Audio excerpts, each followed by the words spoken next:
Okay.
Ah,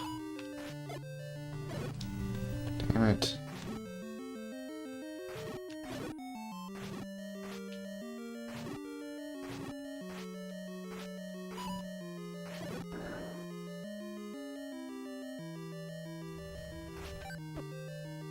Hi, Bruce. Hi, buddy.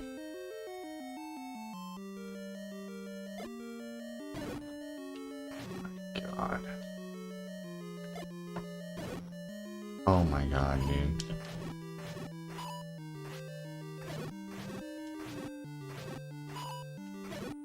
This is absurd.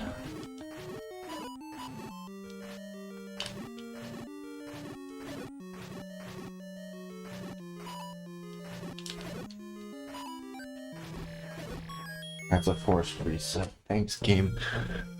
Thanks, game. It's awesome. It's great. Just don't drop any bombs. I didn't really want any bombs. Hi, Bruce. Hi. Good boy. Good boy, Bruce. Good boy.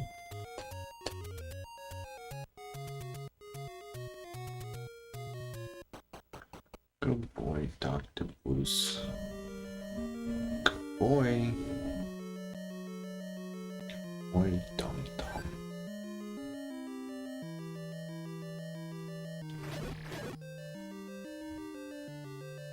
Good boy.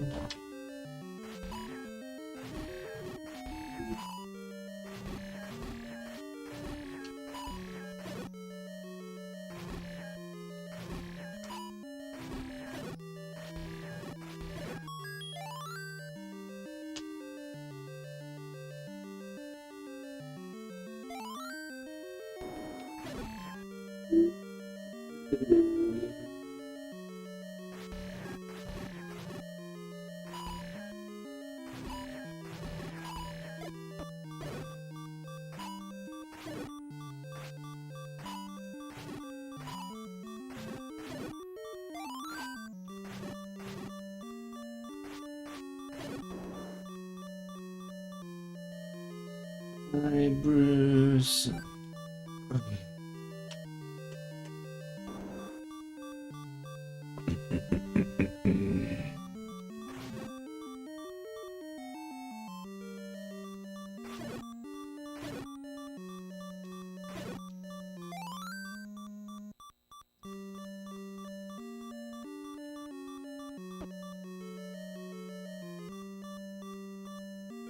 No, Bruce.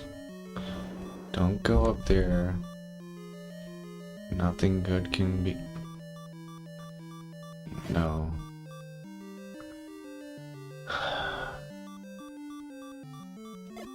It's too far away. Stop, Bruce.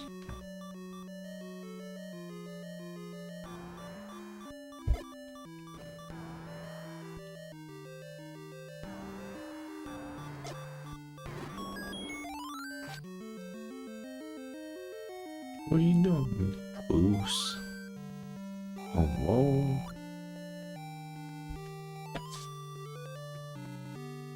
Hi. Good boy, Bruce. Oh, whoa. Good boy, Bruce. Good boy. That's right. Hi, Bruce. Good boy.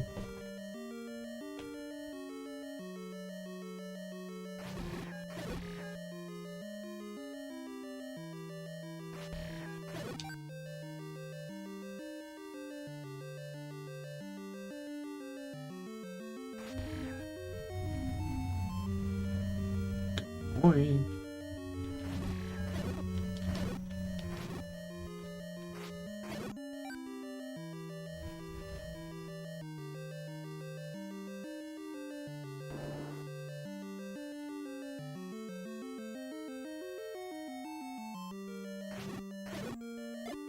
No, dude. No! Face the correct direction!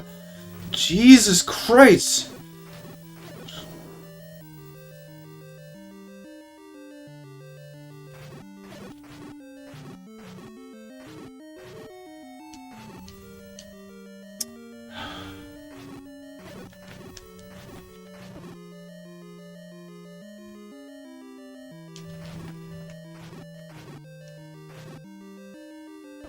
Damn it!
Hmm.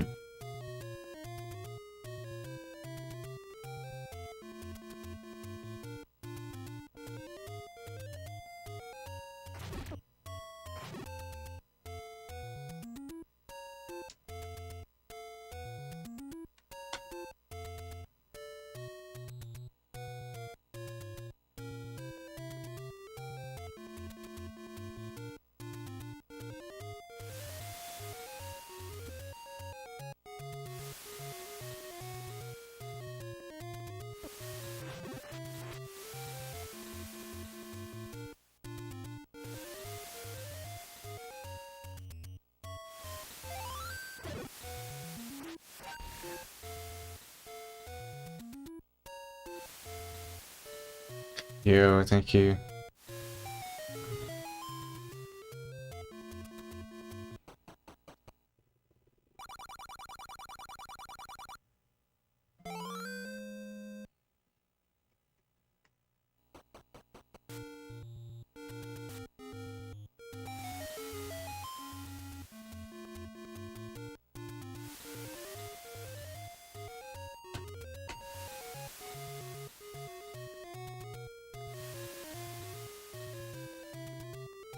Fuck off!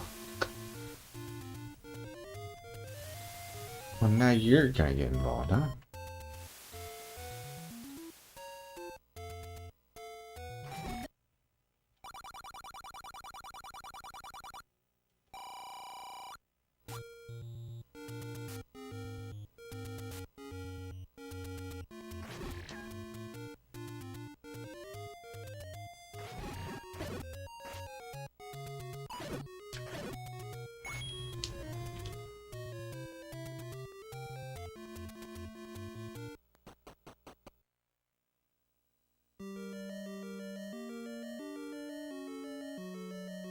That seems insane.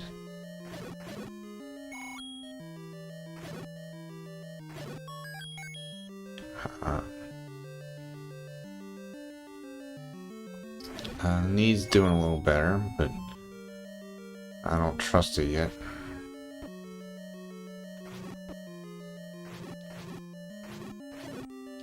Either way, we're not going to be doing any lifting for about 5 more days. It's called a deload. During that time, I eat in maintenance. So it's pretty much a break from everything difficult.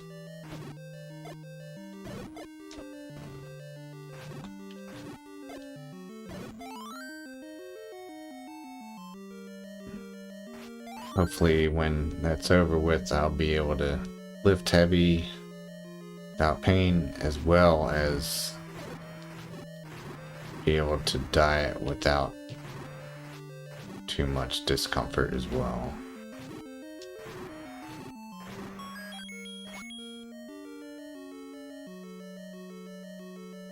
A deload typically consists of very lightweight lifting, but it doesn't really matter. You can just take the whole week off and pretty much get the same result. I'm not gonna do anything because like I literally can't do anything with the. When I tried to squat 2 days ago, like just using a very light warm-up weight, it hurt my knees a lot, so I couldn't do anything.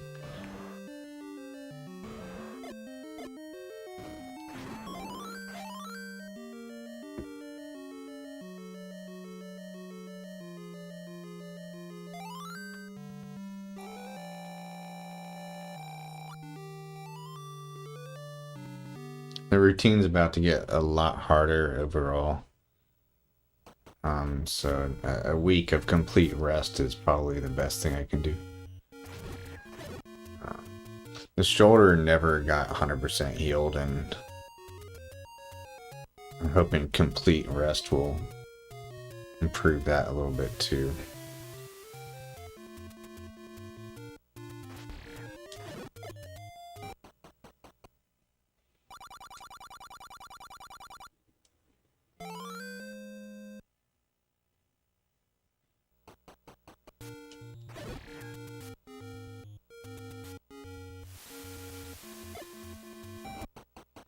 But it's kind of driving me a little crazy just doing almost nothing productive the past couple of days. I've been doing my 2-mile walks, but no lifting and, you know, not losing weight either. So it feels kind of useless, but the reduction of fatigue is really, really important.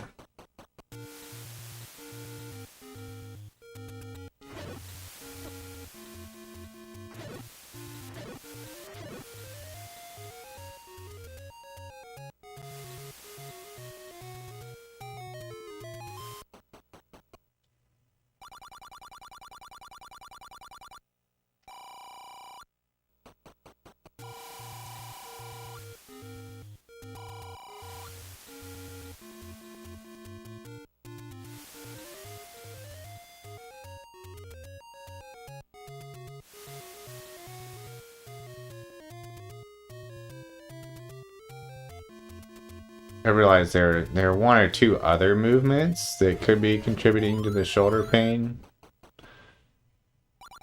So I'm going to swap those out for something different too. Hopefully that fixes everything.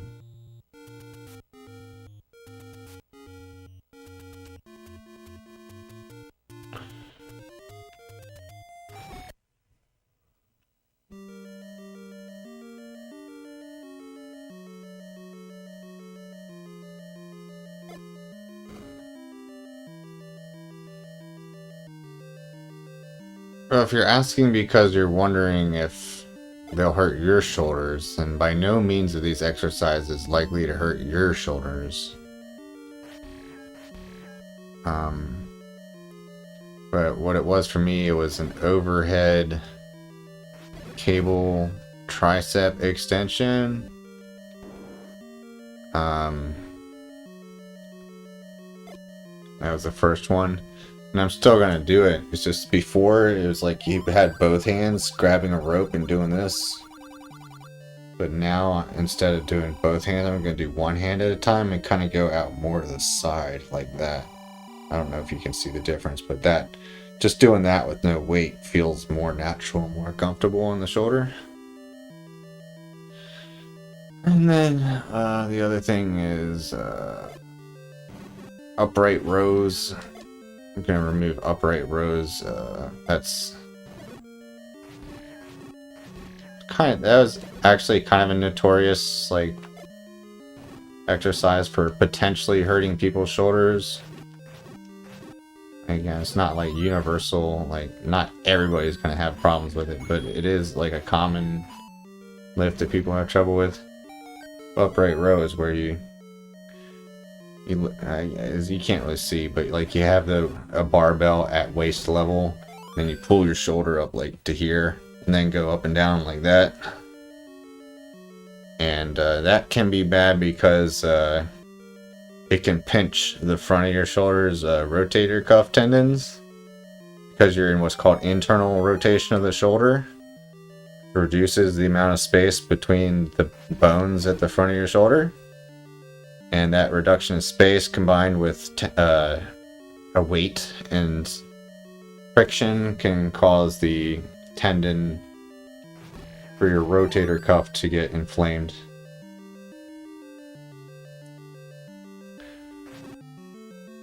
I don't know what all it depends on.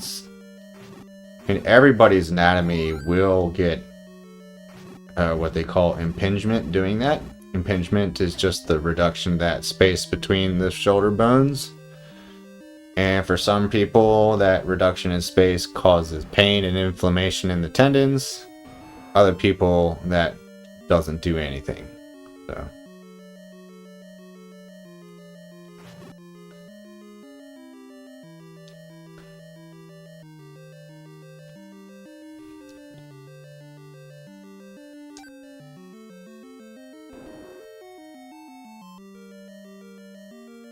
And that's getting replaced with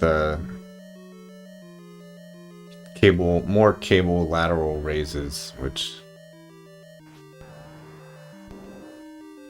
was the whole reason. The whole reason I was doing the upright rows is for the side delts, and cable lateral raises are actually probably better for the side delts, even. They're just a little bit less stimulating for the front delts.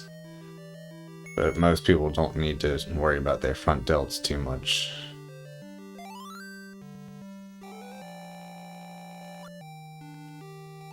But the upright rows weren't, like, I never felt pain during that exercise.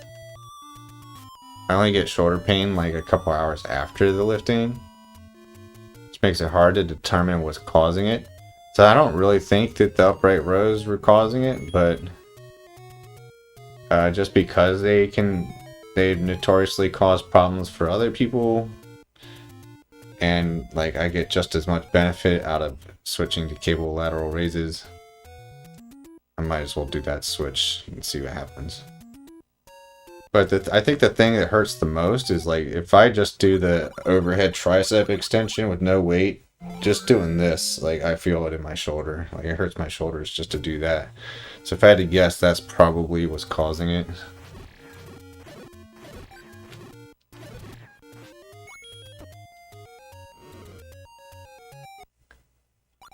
You don't necessarily, like, it could be that I just can't handle any overhead tricep extension of in any way, shape, or form.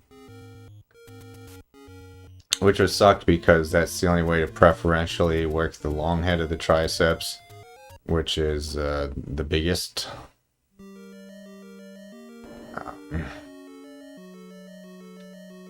But you can still probably get decent overall tricep size without having to do any overhead tricep work at all, which might be what I end up having to do.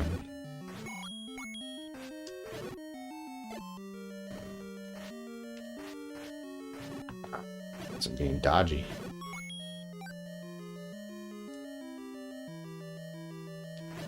But yeah, we'll try the single-handed overhead tricep extension because that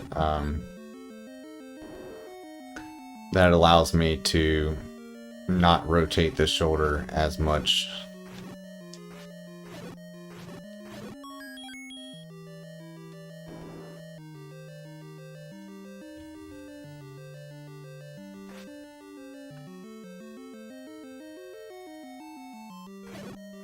That worries me a little bit because, like, if the shoulder pain doesn't get better,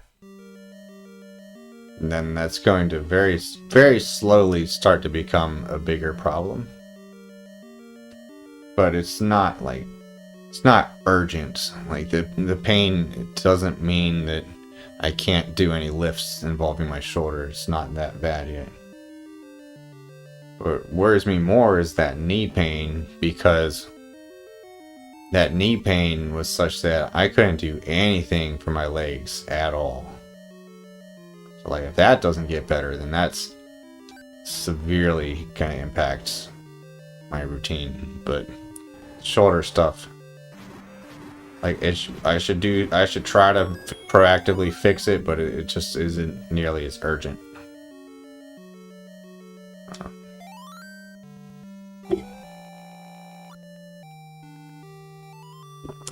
Anyway, that's why, one of many reasons I'm just doing a week of complete rest here. Give the joints a break. And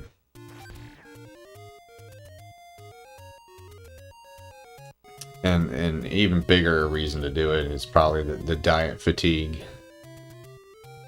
Diet fatigue just refers to the idea that weight loss diets get more difficult the longer you do them without breaks. And I've noticed a significant increase in the difficulty over the past couple weeks, to where, like, I can't go even 3 days without, like, a cheat meal. I just can't do it anymore. So, like, figure I'll just give myself a whole week of being able to eat my favorite foods every day. And I mean, honestly, that's probably not enough of a break to recover from the diet fatigue, but it should at least help for a little while.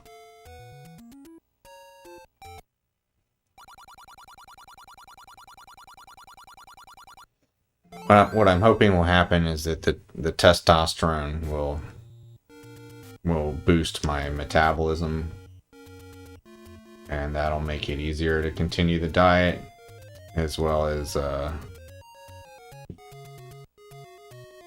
I'm gonna start doing twice the walking, like we discussed on Discord. Twice as much walking as another 250 calories burned per day. Just another half pound per week. That should get things moving. The question is that extra burn from the more walking and the more metabolism, is that gonna just result in even more hunger? Because it could just do that and like even out and be just as difficult. So I'm not really sure what's going to happen there. Ultimately, what might need to happen is I take just like 2 or 3 months off of weight loss dieting, which is actually what a lot of people recommend. I've been ignoring that rule of thumb that they say for every 10% of your body weight lost, every 10% you lose. So for me, like a little over 20 pounds weight loss means you should then do a maintenance calorie period lasting roughly 2/3 as long as the time it took to lose the weight. So if I lose 20 pounds over the course of 20 weeks, then I should then be at maintenance for like 12 weeks. But I ignored that, and I've gone almost 20% of my weight lost. And I'm starting to pay for it.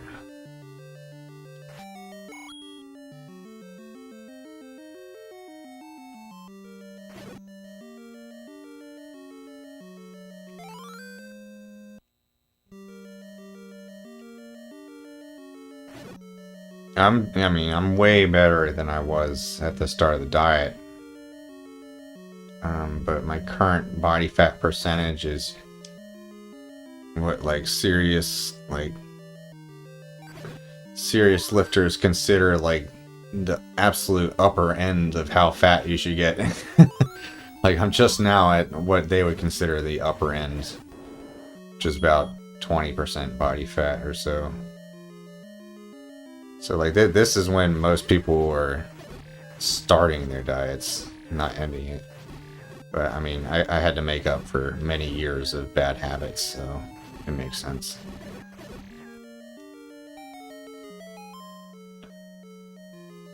But yeah, the idea is just like if you want to lose more fat, you can do that. It's just the general advice you get is it'll be easier to keep losing fat if you take that long maintenance break.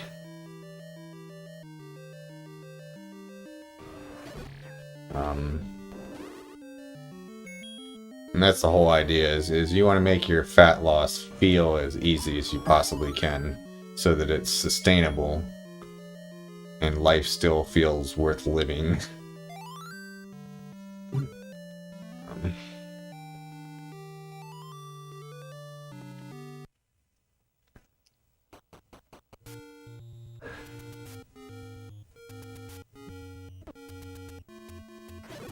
But the thing is, too, is like for me, like starting testosterone therapy, maintenance calories isn't gonna just maintain muscle. Like, I'm in a position where if I eat at maintenance calories and continue lifting, there's a good chance that I could actually lose fat and gain muscle at the same time, which they call recomp, while at maintenance calories. So pretty much no matter what I do, as long as I can keep lifting, I'm gonna make progress.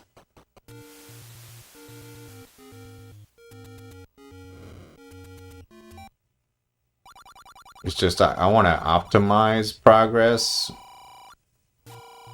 which entails being able to eat at a calorie surplus.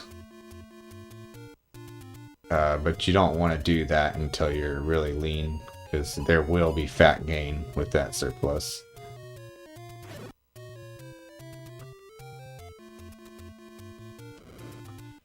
It's just like you gotta get lean enough to where you can afford to gain some fat for a while and still not be too fat for your own eyes. So it's like you gotta overshoot your goal by quite a bit.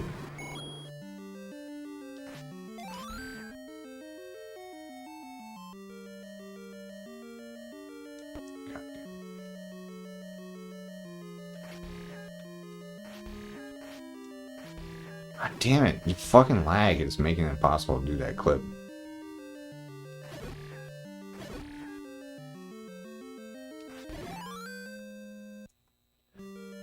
Yeah, I'm feeling anxious about the whole thing just cause like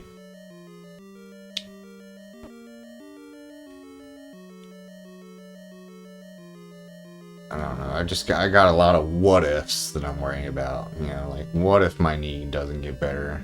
What if my shoulder starts to get worse? What if my maintenance period starts to put on fat? What if I fall off the bandwagon altogether and just stop lifting and dieting forever? Like, all these things seem like unrealistic, but I'm worried about them anyway.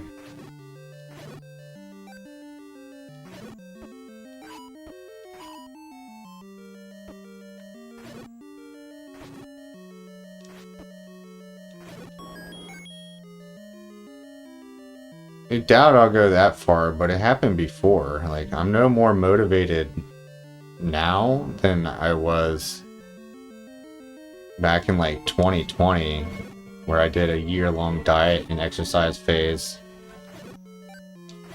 And then I just stopped.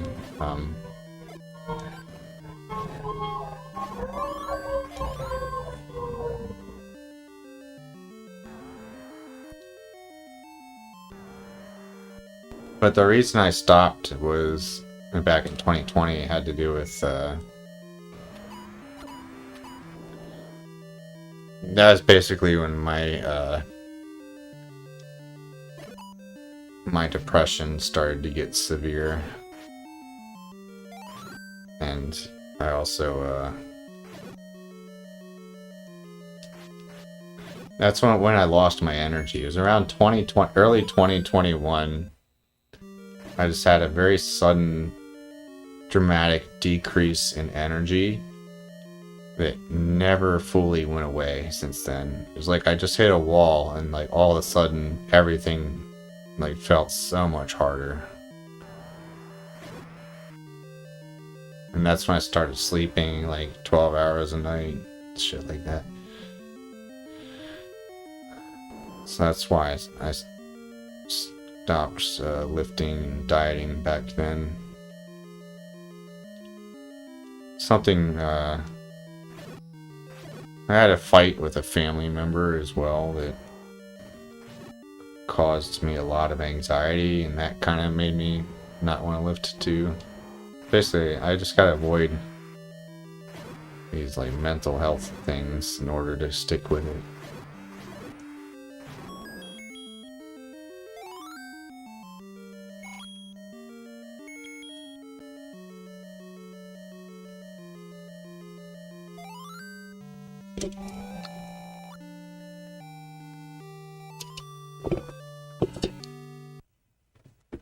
Yeah, I'm doing alright. Still upset about Max, of course. Like, I still have moments where like I think about it and I'm just like still like in shock. Like, I can't believe he's gone. It's almost been 4 weeks and I still feel that way.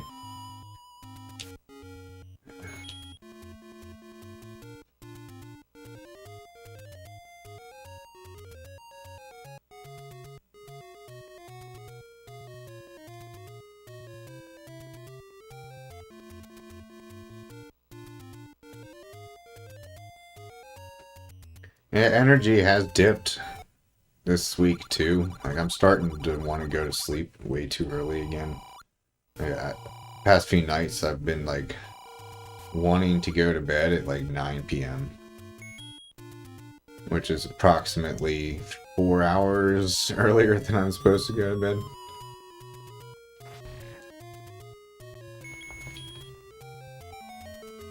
Whoa, that's weird.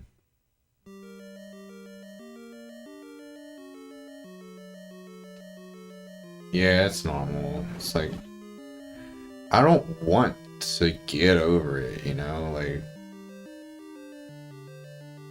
I feel like as soon as I accept the loss and move on, then that's like the memory of him will fade. And I don't want the memory to fade.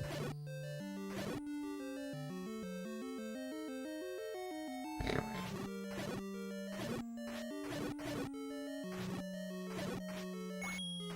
Come here. Really? You're gonna make me chase you all around the room? Come on, guy. Jesus Christ.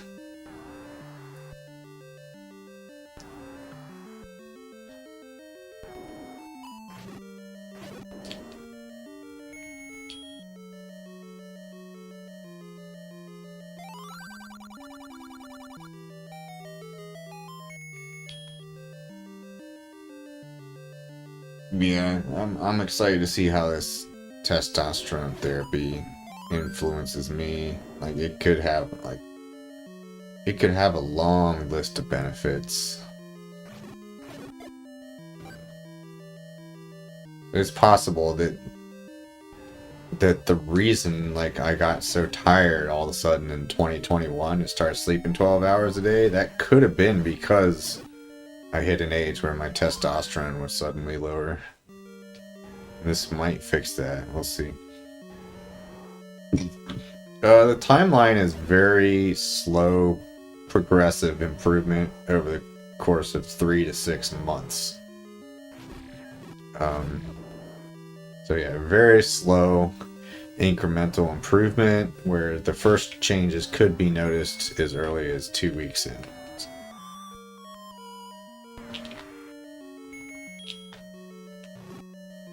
Yeah, it's a very slow, gradual process. But the stuff going on under the hood is gonna improve quickly. It's like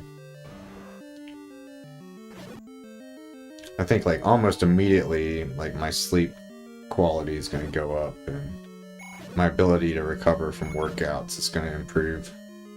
It's just it might take several months of having that improved sleep and improved recovery for the psychological impact of that to be noticeable, I guess. I don't know, man. My brother said like when he started, his libido went crazy after just like 2 days. That's the thing I care about at least. Like I don't want my libido to be high. It just sounds like an extra like hassle. But that would be a sign that it's doing something though.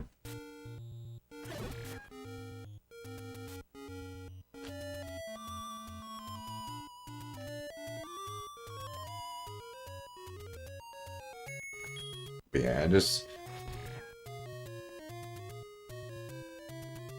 feel like I'm just doing nothing right now. But that's the point. Like it's hard to psychologically like grapple with the idea of rest being productive. Like the whole point is you want to do less shit and try less hard for a while. Like I feel like I gotta try harder, man. I gotta do more, and there's gotta be something productive I can do. And it's like, nope. The most productive thing you can do is nothing.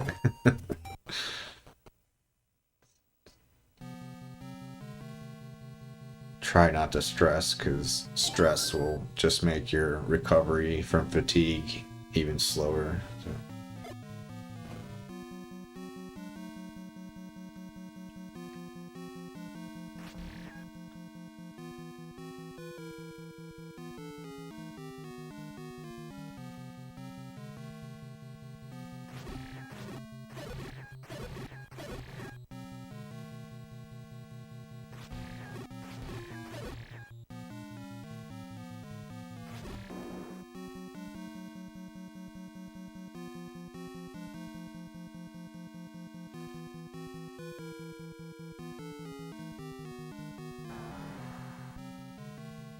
I would want to talk to you about Virus, but the problem is like I don't know the order of events as well as I did in like Dresden Files. So like I don't have any idea like what you know and don't know yet. Like I can't say anything. Haven't. Assume nothing. Well, no, you have, actually, because after he got stabbed in the casino, he was taken to Arachne's cave, and he had to have a long talk to all his friends about his past, right? Like, I know you had to have heard that.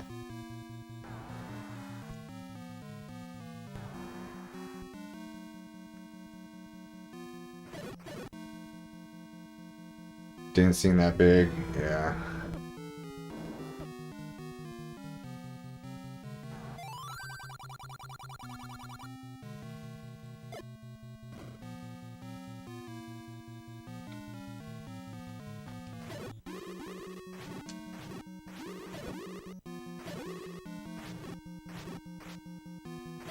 Yeah, it's background information, but it's background information that is gonna make the rest of the series feel more filled in, you know, less two-dimensional.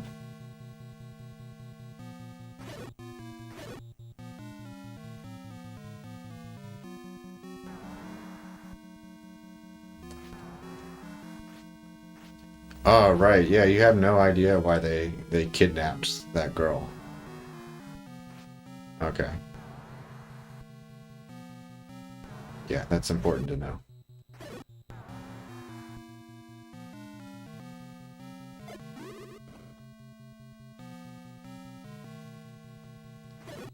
So, Ryan,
your your guide? What are you talking about?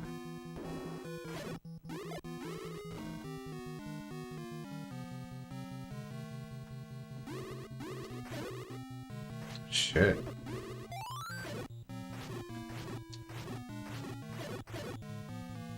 Oh, your guild. Okay. That's cool. You gotta do it. It's gotta be done.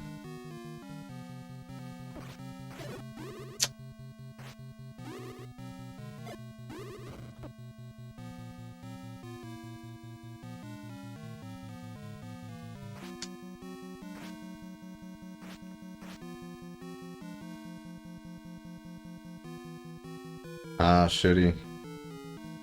Yeah, it's kind of what's going on with me and my WoW guild. My WoW guild leader was somebody um, who I know from Twitch, actually. He might be in the chat, I doubt it, but as I kind of expected, he only played WoW for like 2 weeks, started a guild, and then just logged off and never logged back in. So now it's like a pointless guild.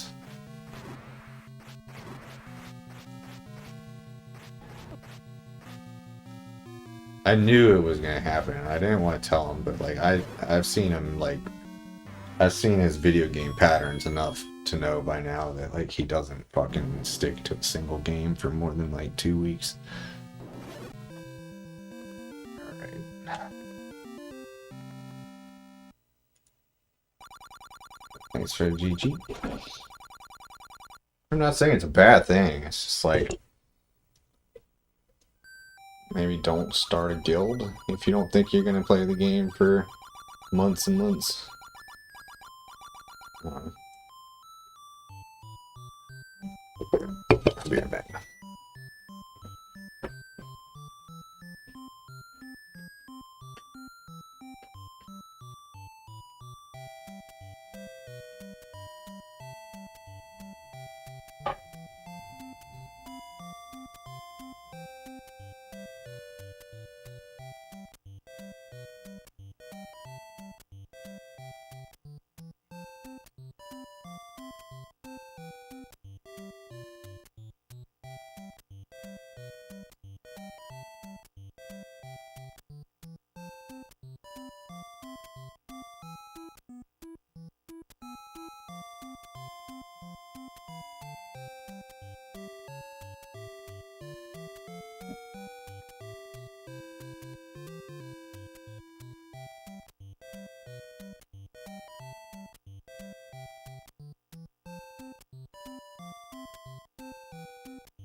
Hmm.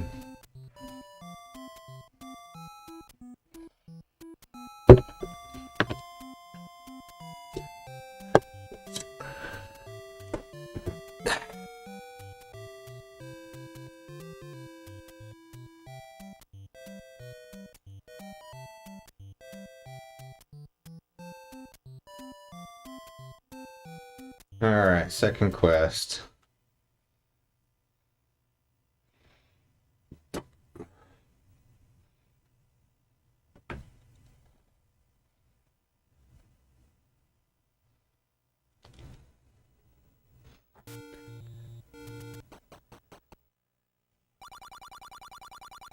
Hobox, are you starting to get a feel for why I don't like Sonder very much?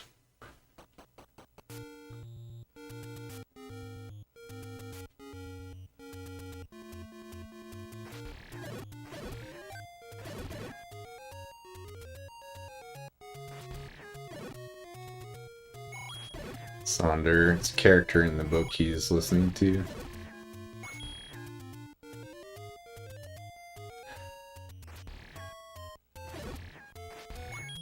Last time we talked about this guy, I said it like I don't really like him, but her box was like, why not? I mean, he seems alright.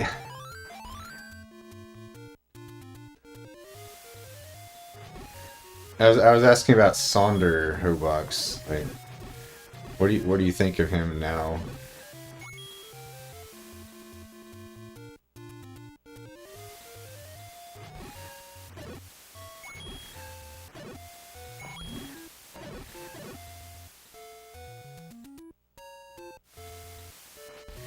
Yeah, he's a little bitch. Fucking hate Sonder. And as soon as he heard about Virus's backstory, he just walked out on him. Like lost all respect for Virus.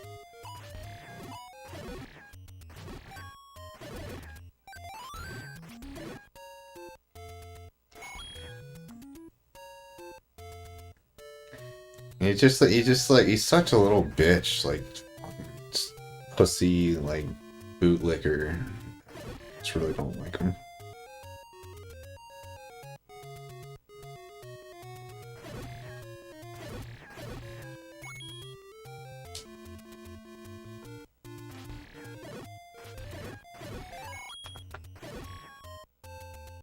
He relatable? He's relatable in the sense that, like, I know people like him in real life.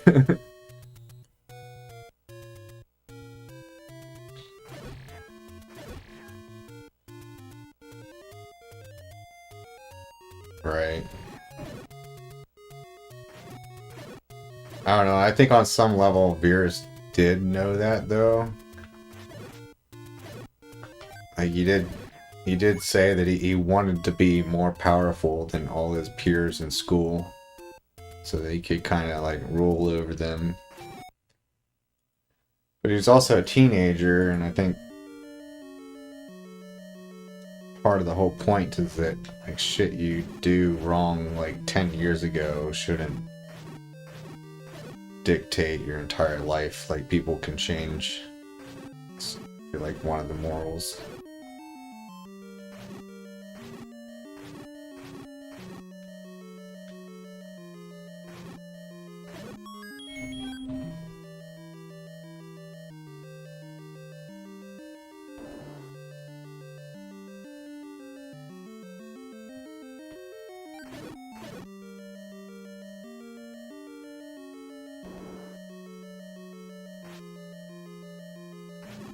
Oh, well, yeah.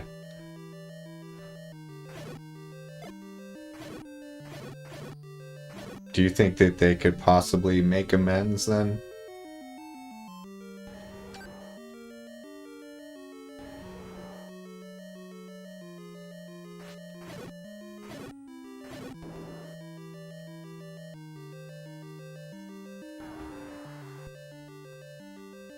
Sure. We shall see. I think people do change. Like, for example, 10 years ago, I would have defined my entire existence by, like, being a pot smoker and playing guitar all the time.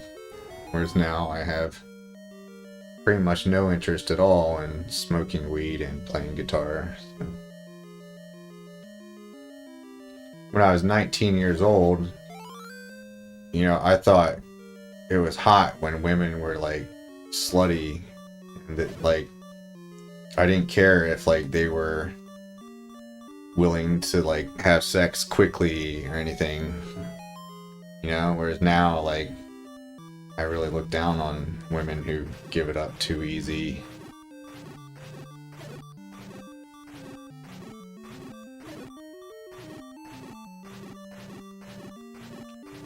So yeah, you can change in a lot of ways, I think. Where are you going, guy?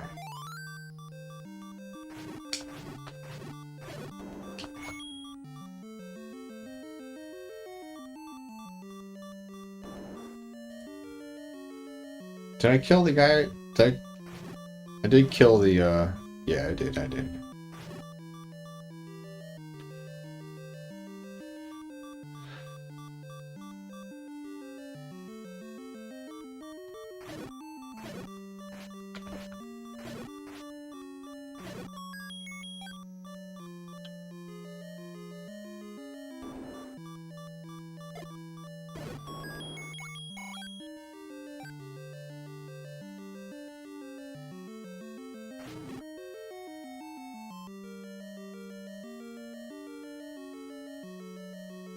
Get hit by a bat here.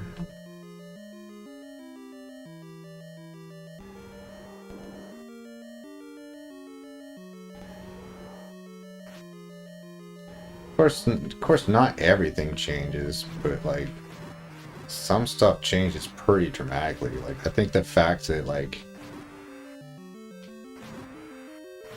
I would have been okay with like a slutty girlfriend at one point, it's like shocking. Oh my god.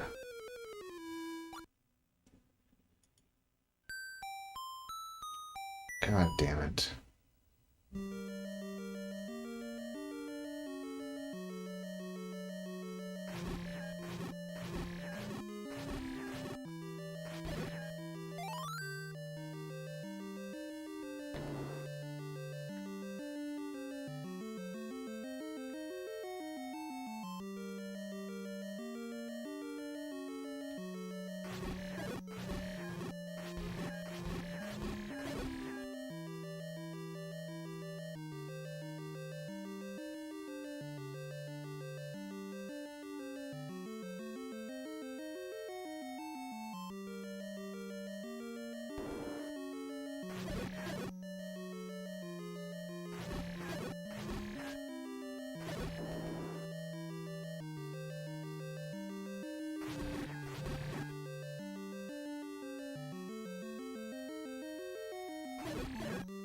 Here's another really good example of like people changing. Like when I was like a teenager, I saw Fear and Loathing in Las Vegas. I thought it'd be so cool to like just do like every drug known to man and like constantly like use different types of drugs. Like, whereas that's like the polar opposite of my personality now. So that's kind of like with Virus. It's like you're much less inhibited as a teenager, so like you're less likely to consider the moral implications of whatever you're doing. You're impulsive.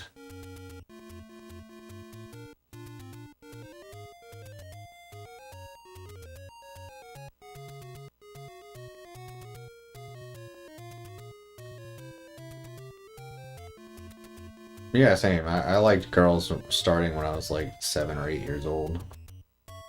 Like my friends used to make fun of me because I liked girls.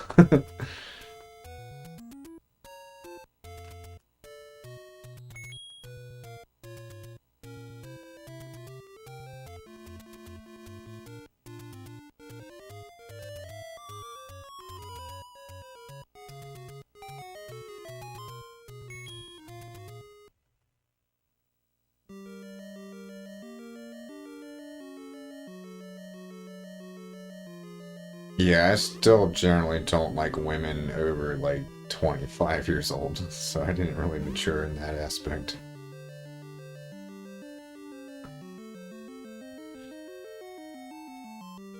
My theory is that since I really did not get along with any of my teachers growing up, and most of my teachers were women in like their 40s and 50s, that made me like really not like women in their 40s and 50s, at least like as far as attraction goes. So like I'll never be attracted to someone my age at this point. That's crazy, man. Like that's, I mean, that's counter to like what most studies say as far as men's preferred age group. But that's good, you know. You're more likely to be happy in a long-term relationship.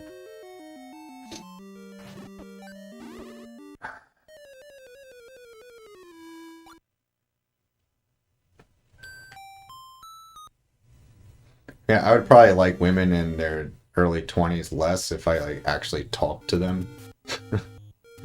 That's the thing, is I'm just going by looks here. Like if I got a glimpse into what their personality is like, yeah, I might be with you there. Like chicks in their 20s are probably awful, but I don't see eye to eye with like 90% of all chicks everywhere of any age, so I think the chicks I have the most in common with personality-wise are like boomers.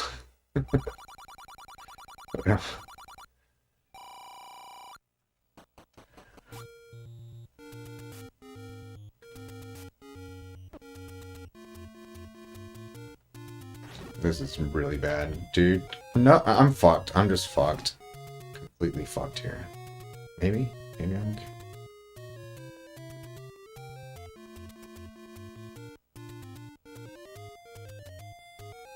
That's crazy, man. 20s are like objectively the hottest, like physically.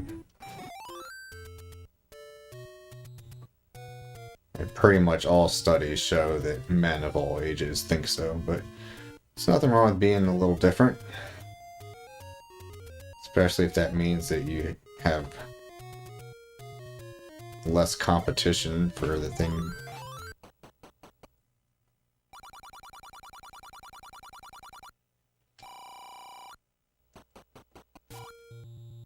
Yeah, it can happen.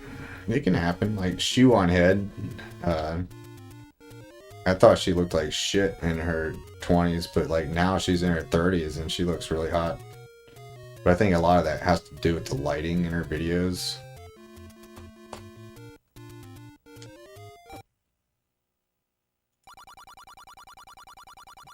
Here, what am I doing? Left? Yeah, left.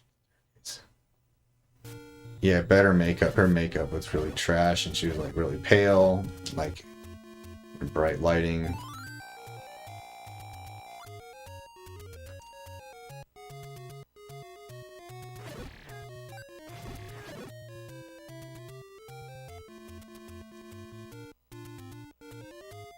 But still though, it's like she's still in like her mid to young 30s. Like, let's see how she looks in her 40s. I can guarantee I won't find her attractive in her 40s. Like, there's no way.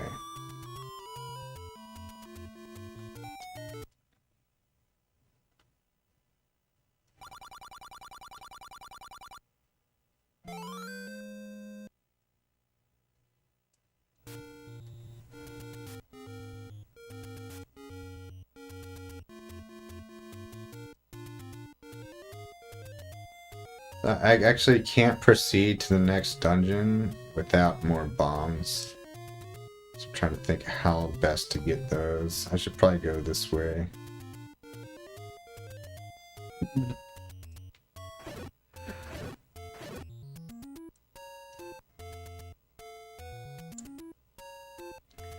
Yeah, it's you got your genetic base, you know, your starting position, and then the influence of time. I think though that almost all women begin they peak in like their early 20s, and it's all downhill from there.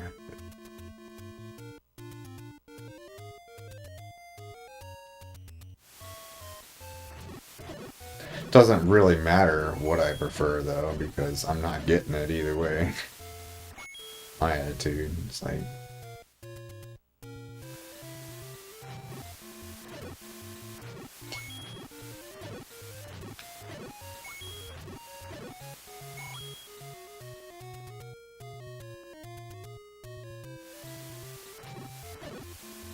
I don't think so, Hobox. Not according to the studies I've seen.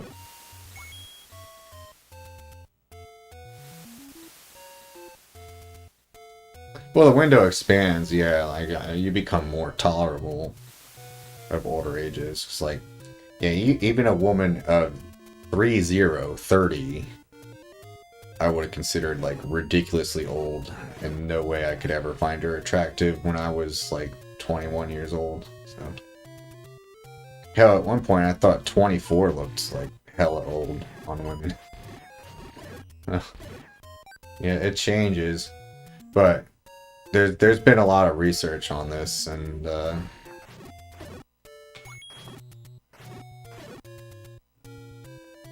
pretty much as women age, like the age of the men that they find attractive goes up. But as men age, the age of women they find attractive stays the same. And you might be disturbed by how young men respond unconsciously. Like, they aren't like stating what their preference is, like they're measuring their physiological like arousal markers based on what they're exposed to, and you might be surprised at the ages that men's genitalia generally respond. But I won't get into that.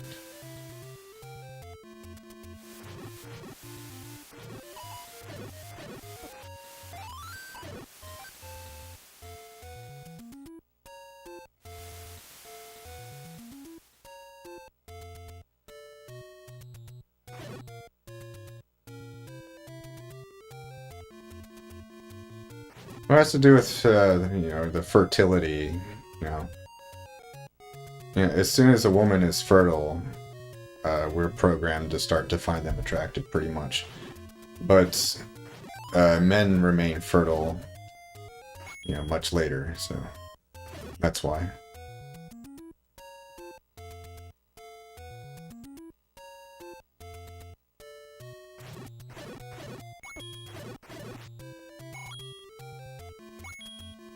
Let me get a few more rupees. Dude, I spent forever looking for bombs just now. That's shitty.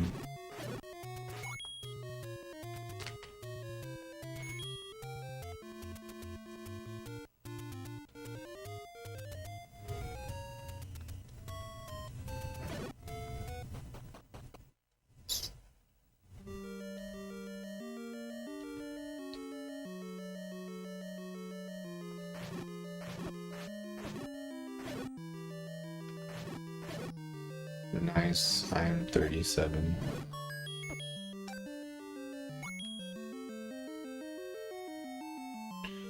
Yeah, women don't stop being fertile until they're, what, like 42, usually. 37 is not that old.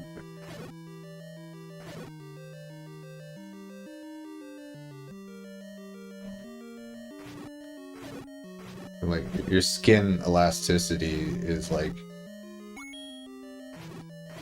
much less in your 30s than your 20s. And for me, I think like tight, smooth skin is pretty much a requisite for me to be attracted to someone. So that's the main thing driving it for me, is like I need their skin to be smooth and youthful. It's like absolutely critical for me to be turned on.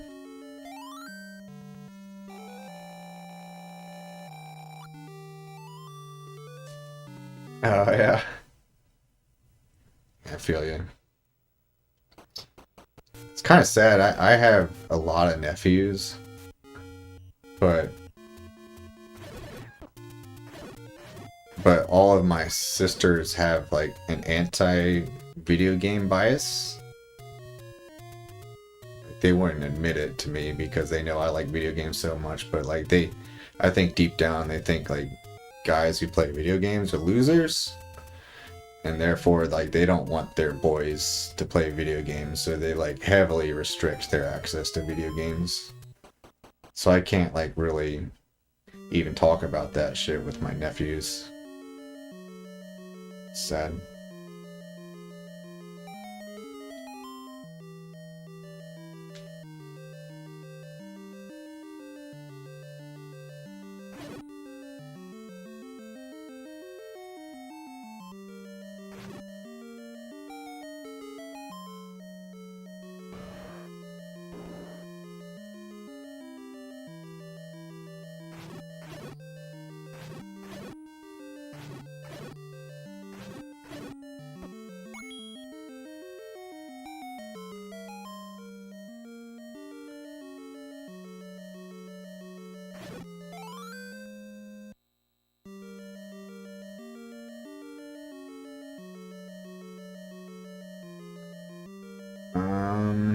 One bomb is not very good here, but I think I can make it work.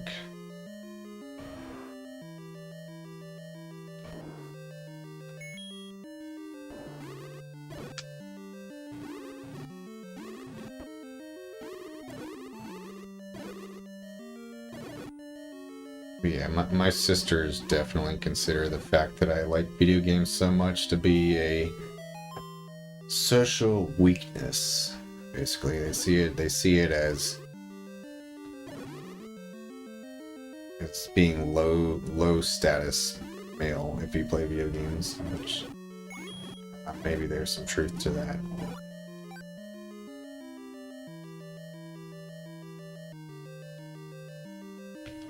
God damn it.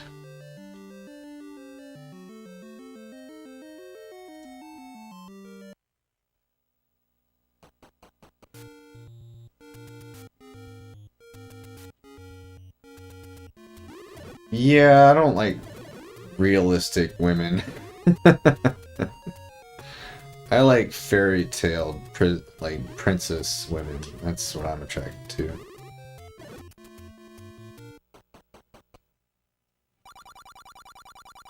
And that's part of probably why I don't have anybody.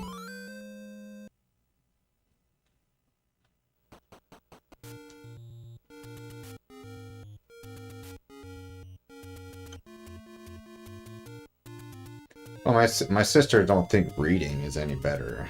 They consider that nerdy too. Like they're like more like Gen X. So like Gen X was like back when like bullying was like really popular. Like calling people nerds was like a serious thing, and like people really didn't want to be seen as nerds. So like anything like solitary, anything introverted, anything intellectual they saw as like a bad.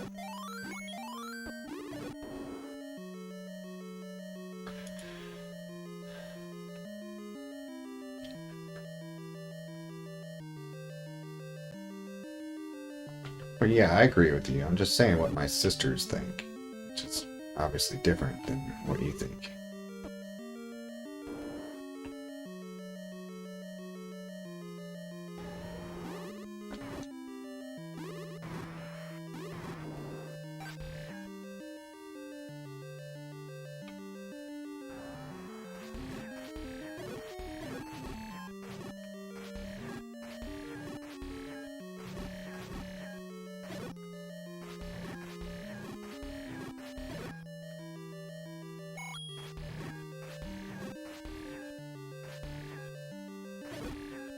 I mean, I unironically think they're wrong. Like,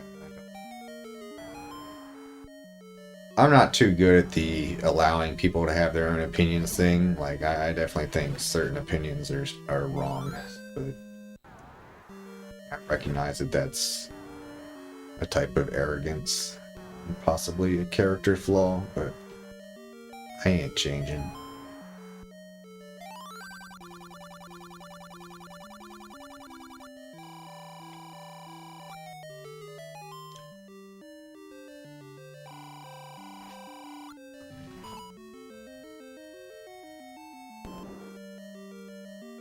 Metopia.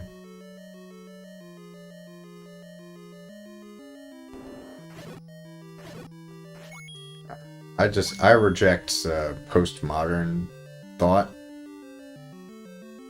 I, which is just like in general. What I mean by that is the notion that like all value systems are equally valid. It's like it's all determined by culture. There's no like true right and wrong. I disagree with that.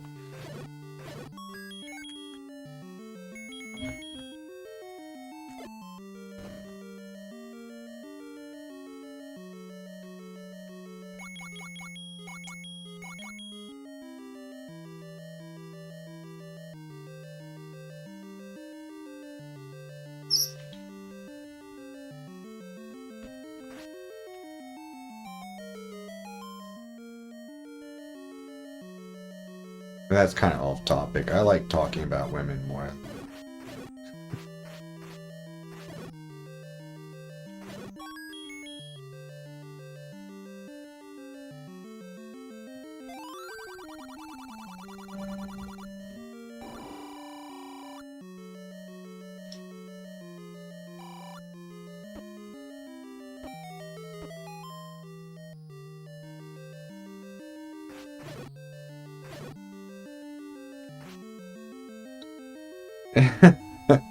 Right. Cultures that think it's okay to kill people with different religions, like, that's not cool.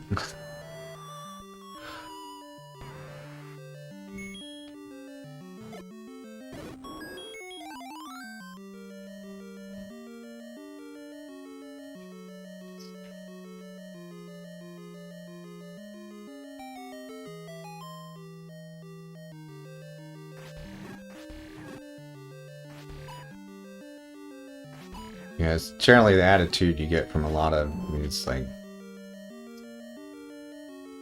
highly educated university types. It's like your view of morality is just a social construct. It's not actually right or wrong.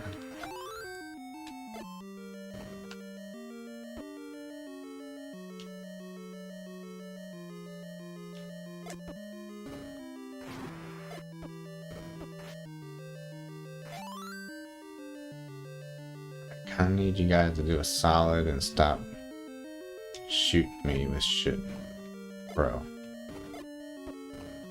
How? Okay, just yep. Okay, defy your programming.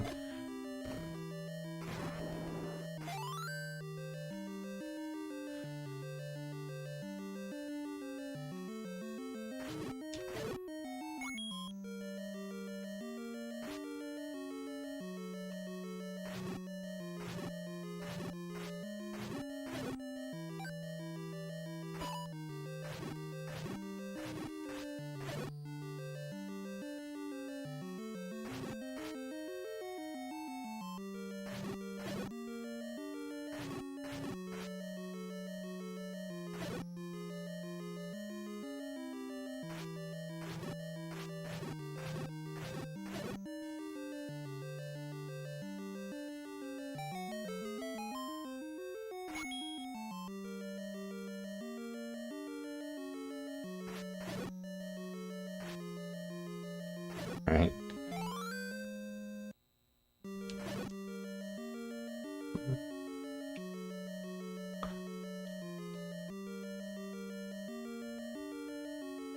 Well, I do agree that without I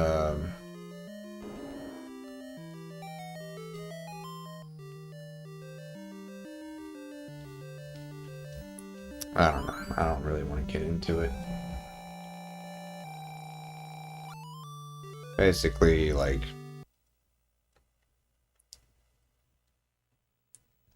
back in the day when people, I don't know, never mind.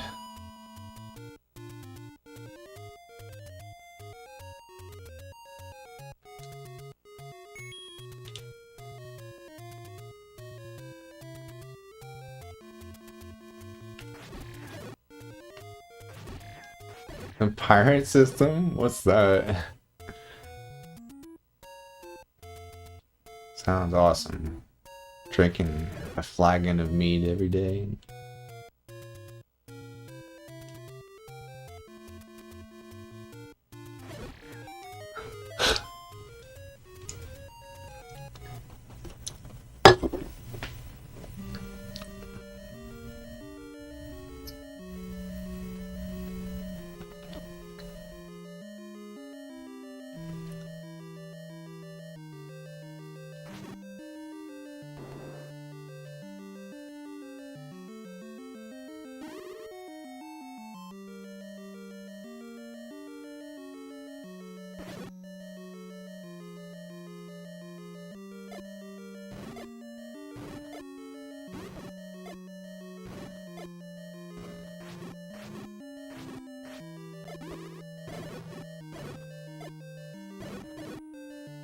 God, that room sucks.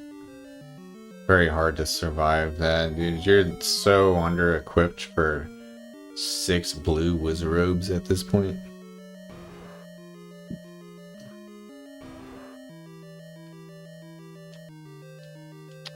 Okay.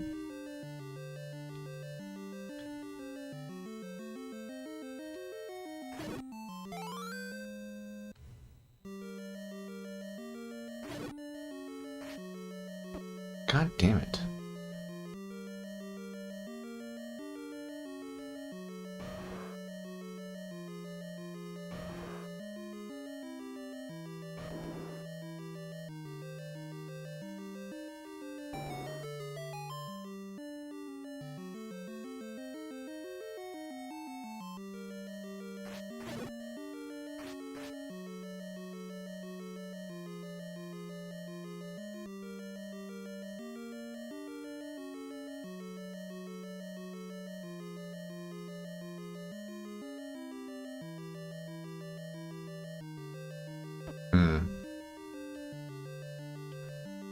That's not compatible with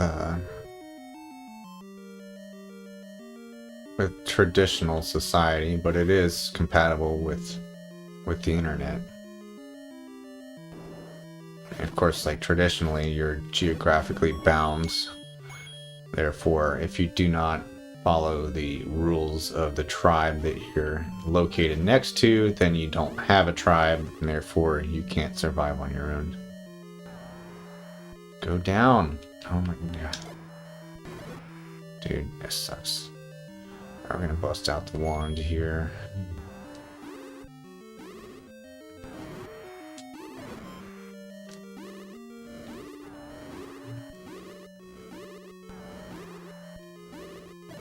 One of these days I'll hit him. Any day now.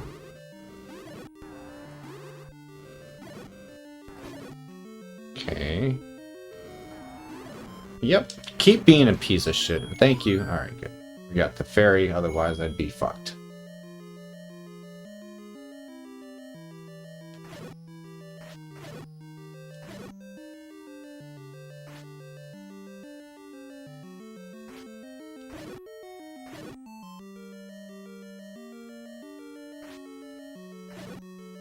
I know. Yeah, I agree with you. I'm just saying that all throughout history that you can't survive with that kind of attitude. I'm kind of just saying it's nice that you can have that attitude now for the most part. Thanks to no longer being geographically bound. Although you do need to follow the rules of the country you live in, unless you want to spend your life in jail. Will you stop being fucking pieces of shit? Oh my god.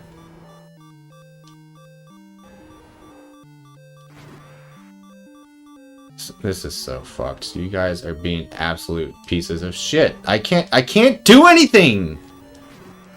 Jesus Christ.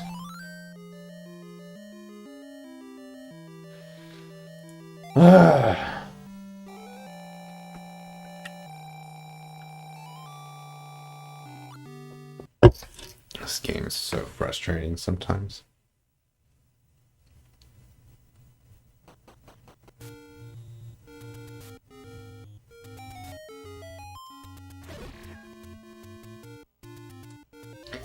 I mean, it's something that humans have been trying to accomplish for a long time. And it's the whole point of having different states in the United States of America. That it would allow you to move to a place where your personal views can match the society.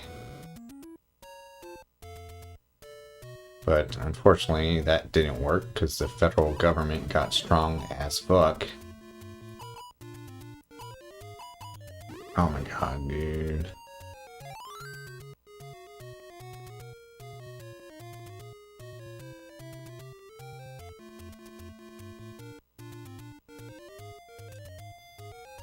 Yeah.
Alright. Alright. That's right. Oh, I still failed the input. Oh my god.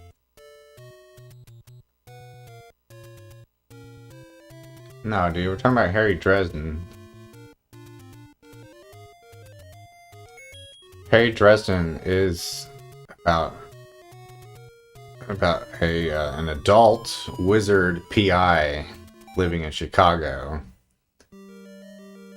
It does have a similarity to Harry Potter in that there's a magical society hidden from mainstream society.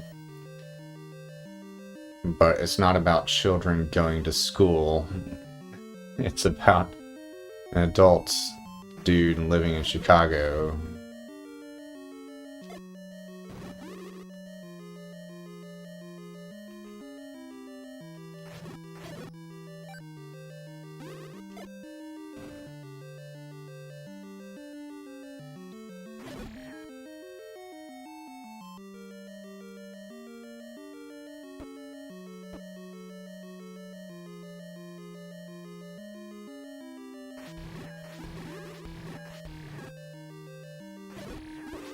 Fuck, dude, how did that... Don't even get me started, dude. That was bullshit.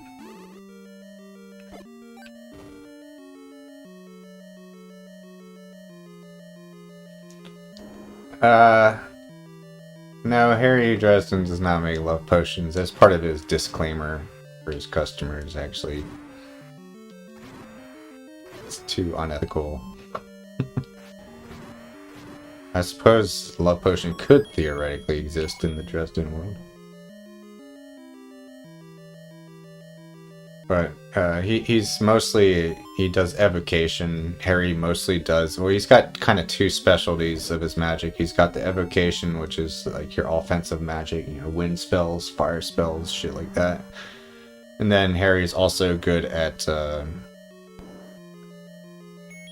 thaumaturgy, which is creating magical links between associated objects, kind of like voodoo dolls, or like using magic circles to like control the currents of magic energy and shit like that.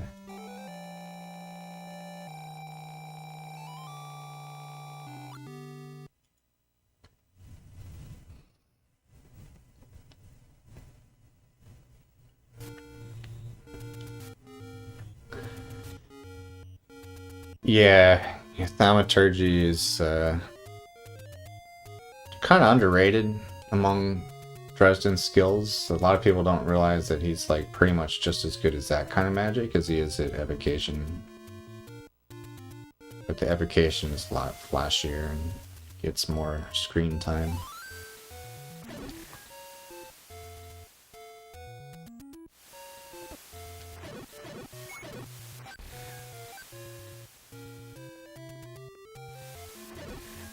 Nice.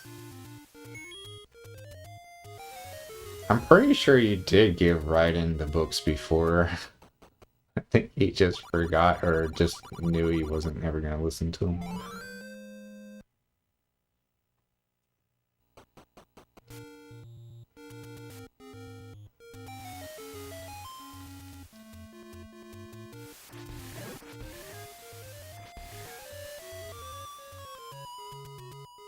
Okay.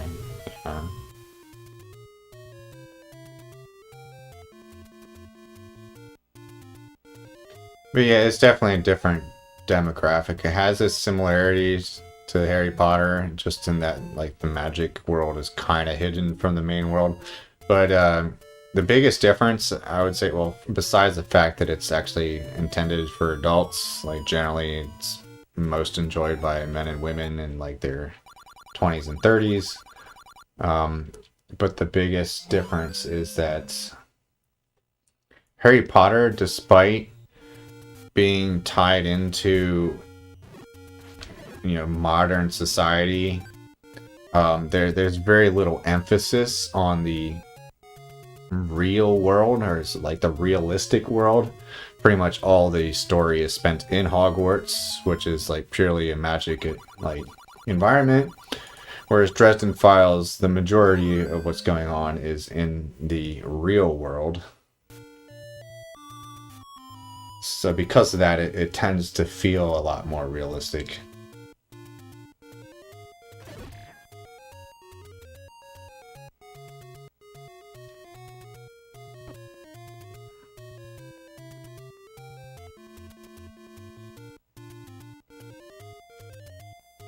Yeah, it's worth a listen to. When my friend first introduced me to it like 10 years ago, I was like, whatever, dude. There's no way I'm gonna like this. And then it turned out to be like my favorite story of all time, including like all anime, all videos, like all videos. I mean movies, all video games. Of all media there is, like there's no story I like better than the Dresden Files.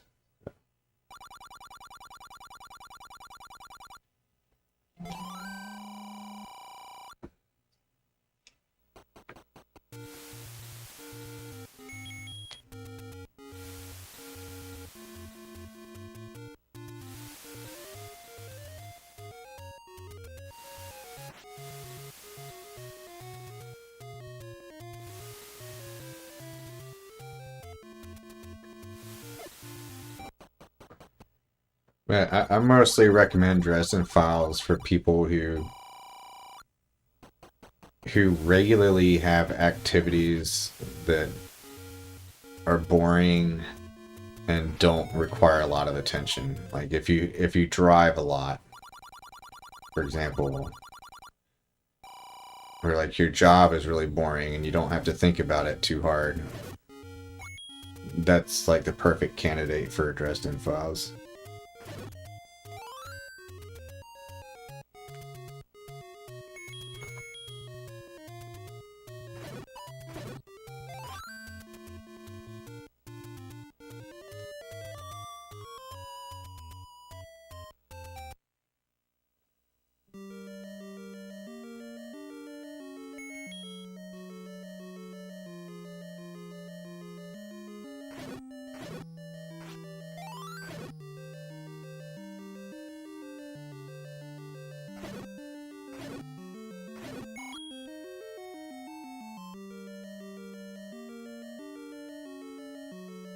Yeah, it's very good. Like, I'd say the series starts in like B plus A tier,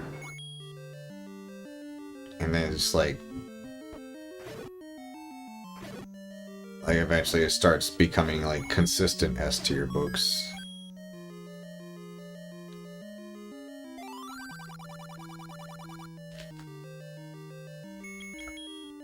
I doubt AI is good enough to do that for a whole book, and it would consume an insane amount of resources in order to animate the whole book, because the audiobook is like 10 hours long. So presumably you'd have to have like a 10-hour video. And right now I think Grok lets you make like, what, 30-second videos? So, yeah.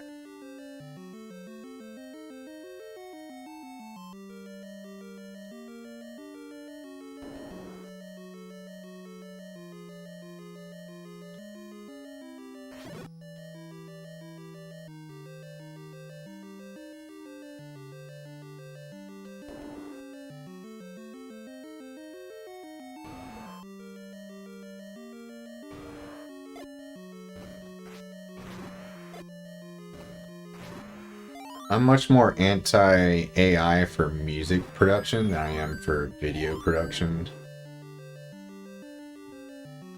But yeah, in general, I think things that would be considered art should not be done by AI. But I'm biased towards music. I think music is the best form of art, so that's why I feel that way.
Well, I don't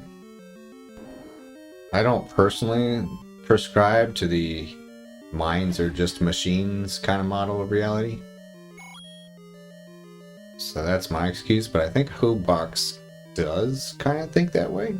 So I'd be curious how Hobox responds to that.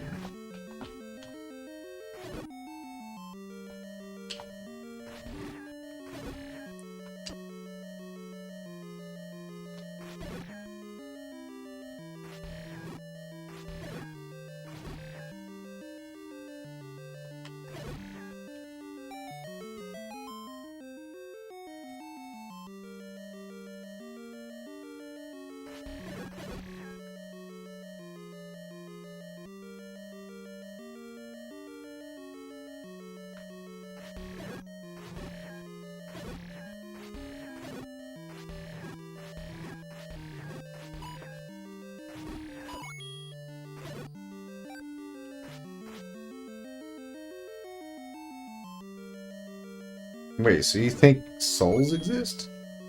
I could have sworn you were on team no souls based on stuff you said in the past, but maybe I'm confusing you with somebody else.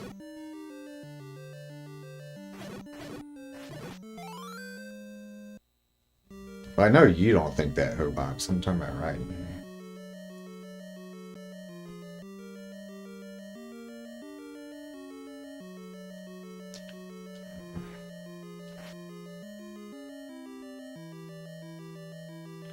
But I feel like, yeah, in a pure materialist framework, it does become harder to explain why AI is not as good as humans for art.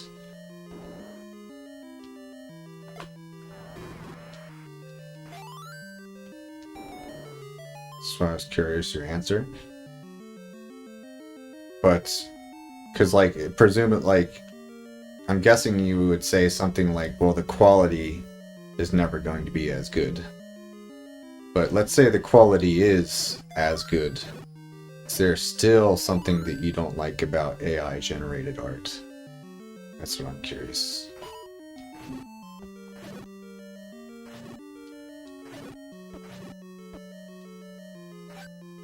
My best sort of more materialist explanation would be that art is supposed to be a means of communicating emotion. It's supposed to be able to convey an emotion from one mind to another mind. And since a machine does not have emotion, we should not care what emotion it would try to communicate because it's not coming from a true source of emotion.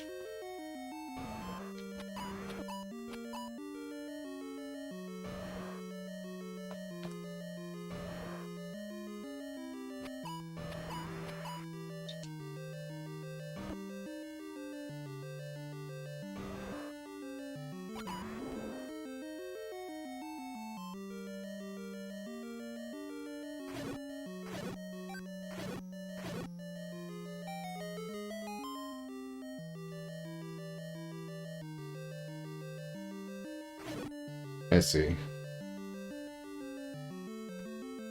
So it sounds like you would be okay with it if the quality were as good, if it were indistinguishable from human-made art. You wouldn't care. Is that right?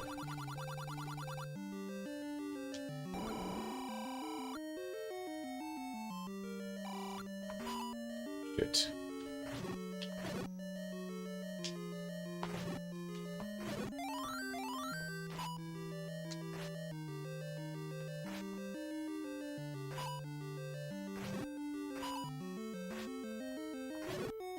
Or is it more akin to like let's say you were some racist in the South back in the day, and a black person made your meal, even though the meal tastes good, you wouldn't like it just because it was made by that person? Is it kind of more like that kind of thing? Like, you just like, you don't like AI.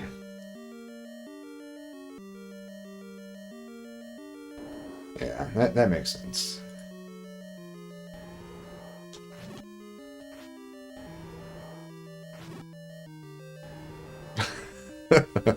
Right. Really? I haven't heard that. Oh, how our descendants are going to look down on us for our hateful views towards AI.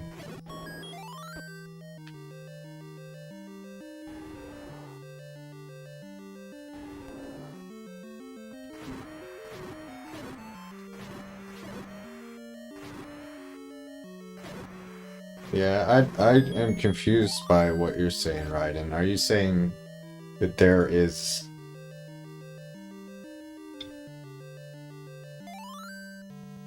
So you're assuming physicalism, but there's something about the quality of a conscious mind that is different from the physical, or not?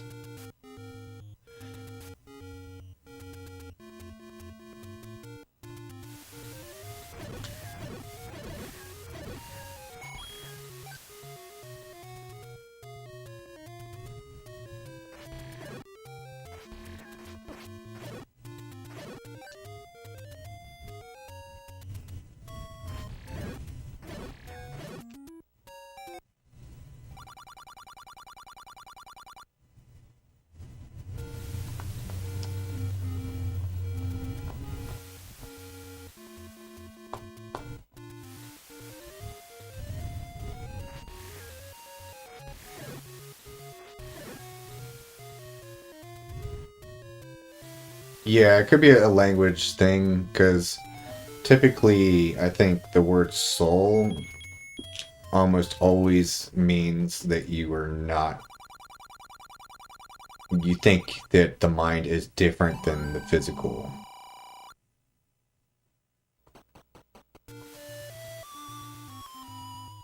That's why I was surprised when you said that, because I've heard you say disparaging things about religion before, so I assume that you don't believe in anything non-physical.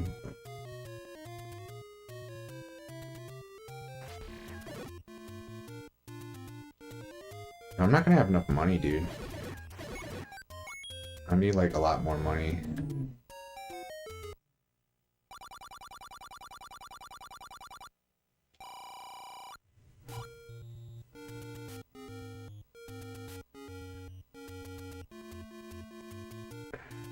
Psychology is the study of the mind.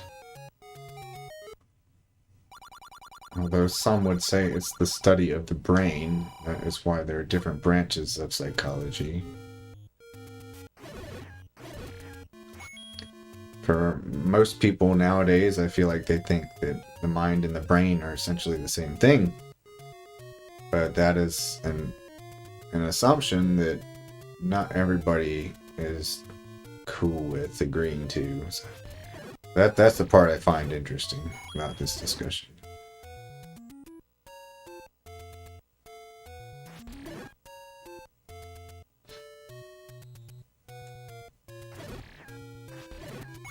Kind of too deep, yeah. Maybe so.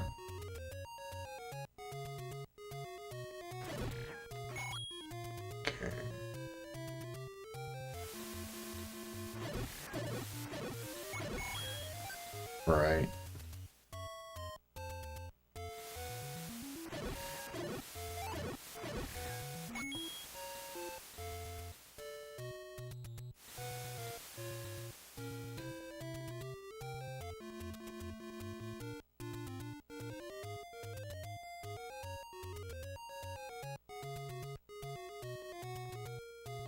Alright, still kind of low on money, but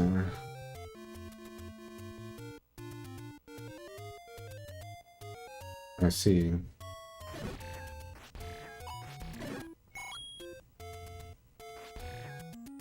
Well, the Greeks certainly believed in, and let's say non-physical phenomena. Like, I'm pretty sure the Greeks would have not believed that the mind is just the machinery of the brain in action. Like,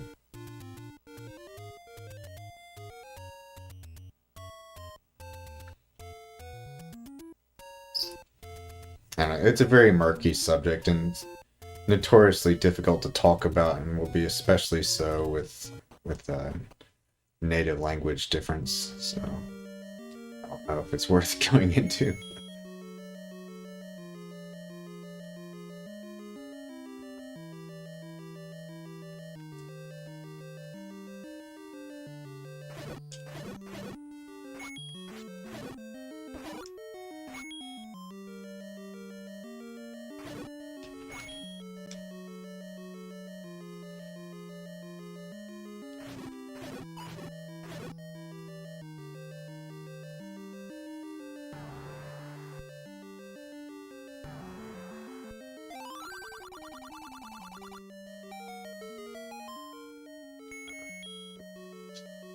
Oh, wait, we're gonna want the wand here. Let me.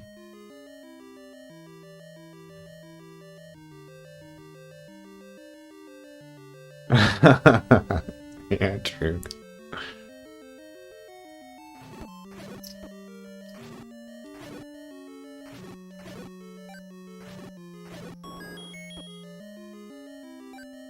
But I saw a video that tried to outline all the different theories of consciousness and how it works, and there were more than 100. So the chances that any one of those 100 ideas of how the mind and the brain work being the correct view is extremely low. So it's a notoriously difficult topic to grapple with.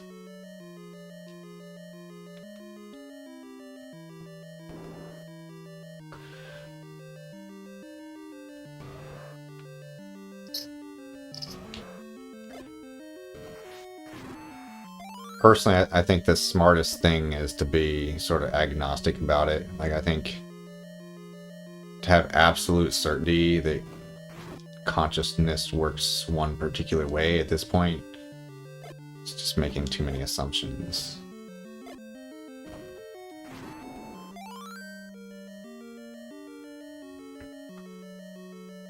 But I definitely have my preferred view of how I wish it worked. And my bias is that I would much rather there be more than just the physical, because that means I get to see my cat again when I die. Maybe. Yeah, agnostic means like you aren't 100% sure. Well, I mean, I guess 99% sure, because anybody smart is not 100% sure of just about anything. But like, to be agnostic, I guess you got to feel like you're not willing to put all your chips in one basket. I guess, I don't know, that's an American expression, so I don't know if that makes sense.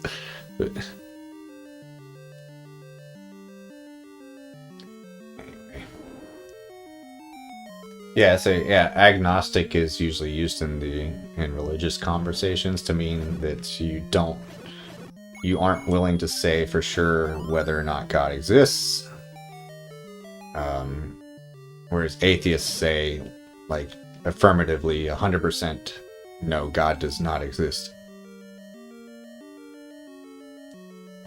Same thing can be mentioned of the idea of materialism, which is that nothing beyond essentially forces and molecules, basically forces and particles are all that exist. And I think I'm more agnostic towards that view, because I don't think it is certain that that is the case.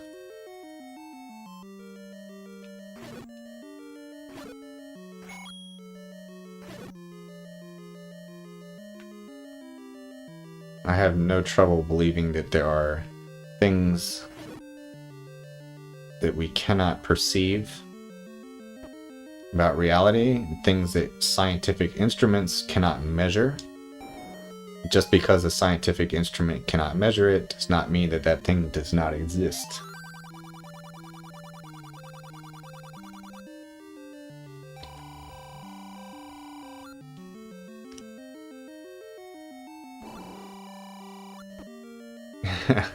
Yeah, true. I mean, I think that's how Jordan Peterson views it. I mean,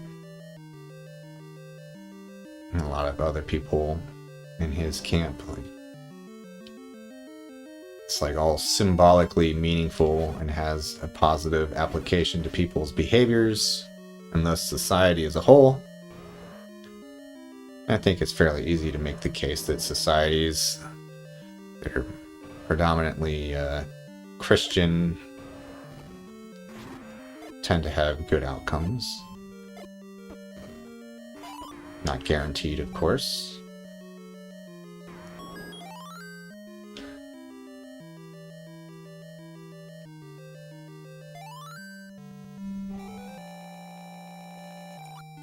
Yeah, that's a good point. That's in the context of God, that is called divine hiddenness, and it is one of the better arguments against God, which is simply if he did exist, what reason would he have to be so damn hidden?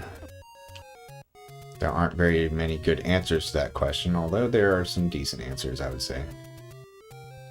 Then, of course, the big one is the problem of evil, to which I have not heard a good answer from anybody yet. Right, yeah, free will. Like, if God revealed himself and we all knew that we were going to heaven one day, for sure, like, I don't know, life would lose its meaning and our choices wouldn't really matter anymore.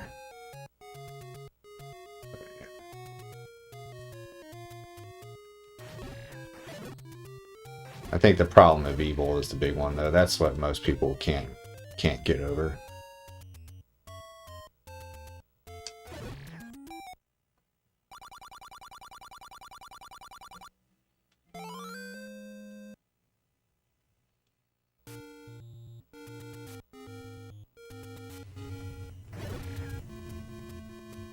And believe me, like, I've done a lot of research into this, and I've heard probably 20 like fairly intelligent Christians all explain their own answers as to the problem of evil. And not one of those 20 people had anything even remotely convincing to say about it. Take that for what you will.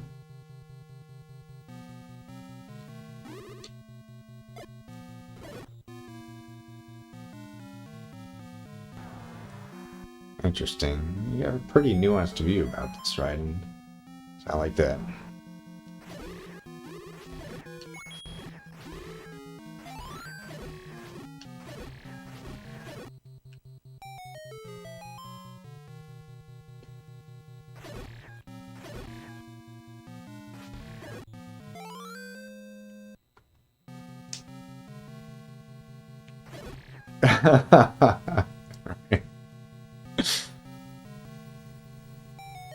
I mean, from what I can tell, you're not just regurgitating things that every other person says, and that's what I appreciate about it.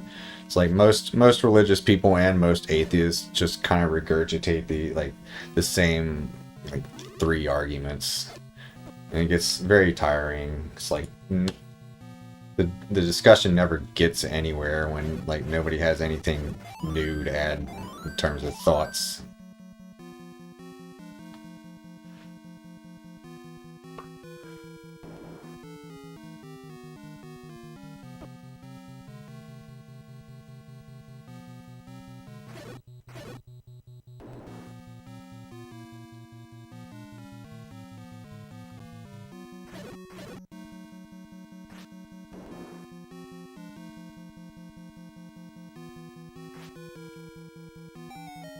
And this run is real slow, dude.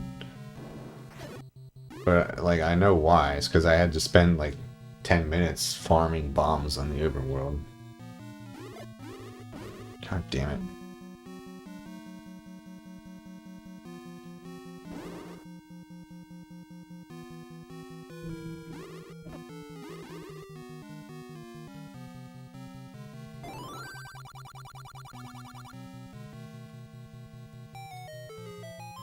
I'd like to say I'm the same way, but no, I'm more of a sheep than a leader of thought.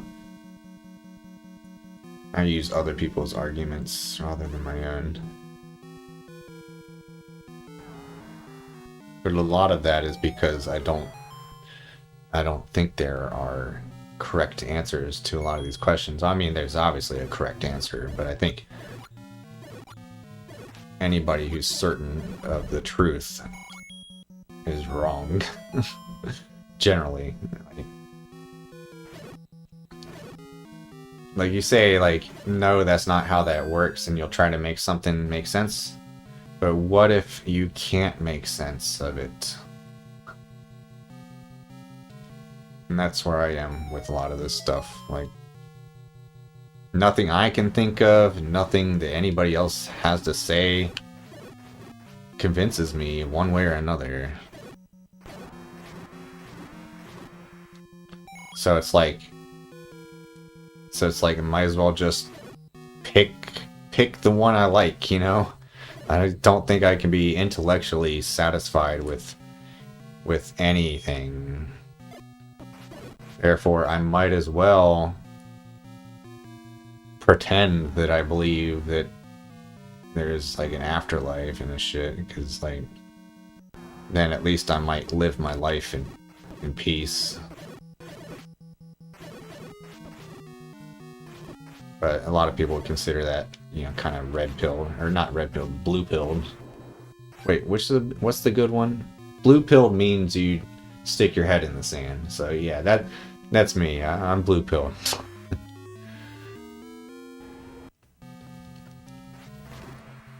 Because I don't think there is a red pill though, because like, in order for there to be a red pill, somebody has to know what the actual truth is, and I don't think anybody knows. Right.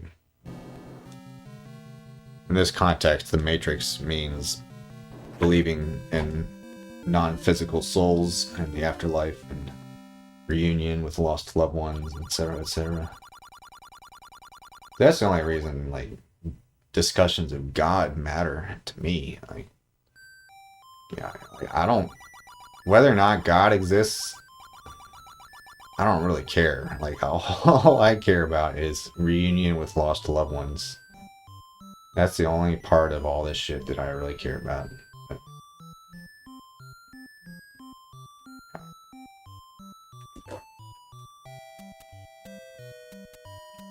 yeah, true.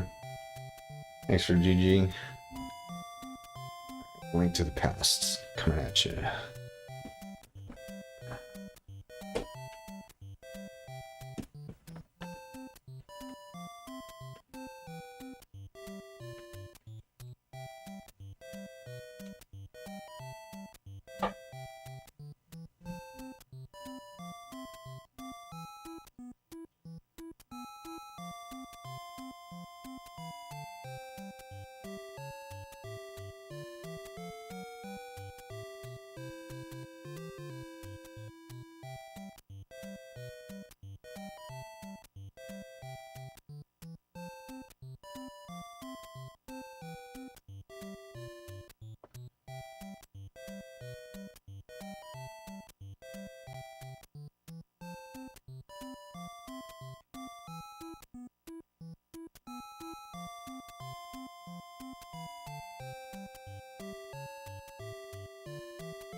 Am I not following you? I'm sorry.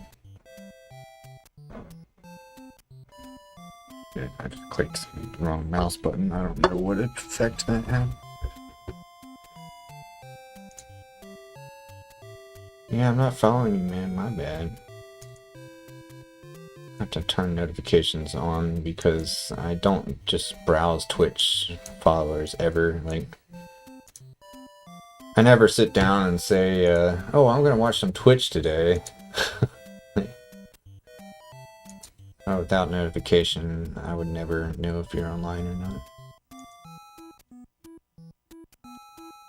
What the fuck? 9+ YouTube notifications in the last 2 hours, but none of them are directed towards me.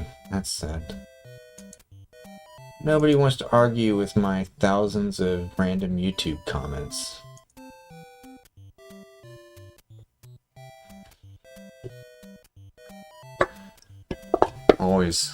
I'm always saying shit in YouTube comments, just like kind of stating opinions out into the ether that probably nobody even reads.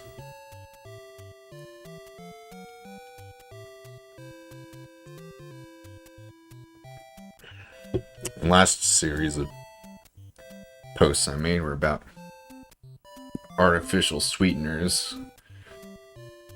God, that's a clusterfuck.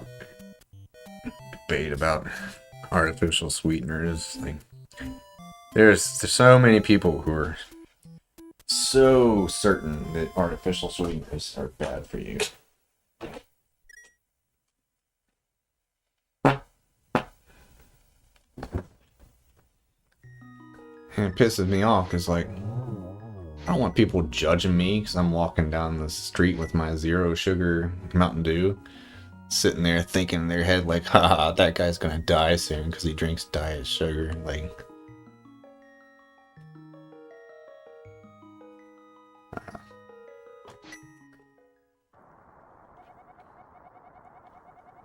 thing is, people don't know the difference between different types of studies. They think there's science is just like this one thing. It's like a consensus from experts. No, science is a vast array of different points of data.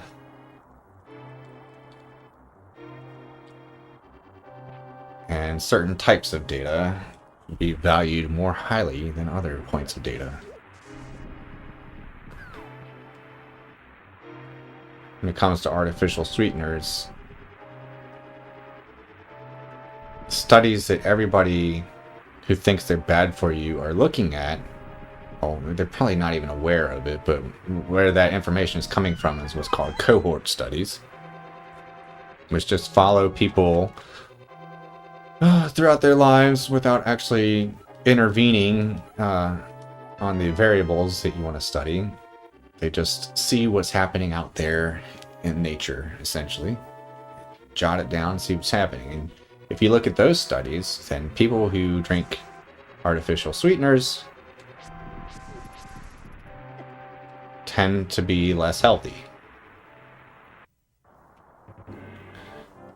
Therefore, dumbasses think that that means that drinking artificial sweeteners makes you unhealthy. Very basic fallacy here. Correlation does not mean causation. People drink diet sodas when they're already fucking fat because they want to lose weight. People who are healthy body weight don't need to drink diet soda. And it's so obvious, but so many people don't think about this. Then you have randomized control trials, which actually control the variables that you want to study and try to actually remove as much bias as possible, are therefore a higher form of evidence. Those show no harm from artificial sweeteners whatsoever.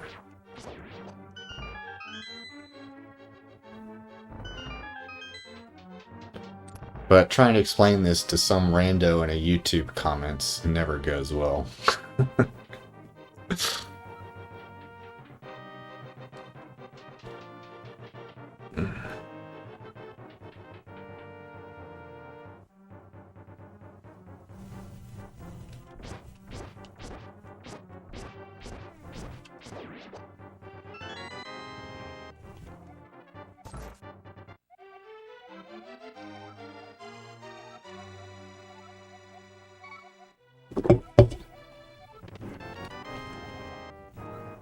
I like Dr. Mike's analogy on this the best about the cohort studies.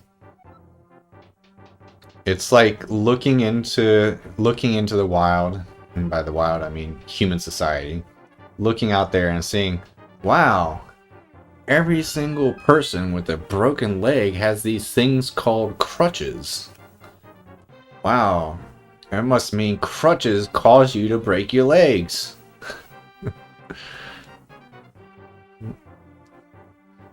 We should just get rid of all the crutches, then people won't have broken legs anymore.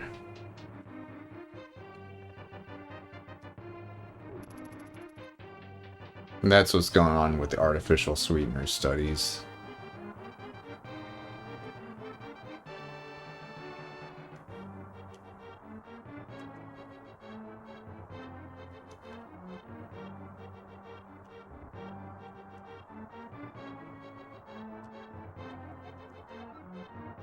Get the feeling nobody's paying any attention to me. Anyway.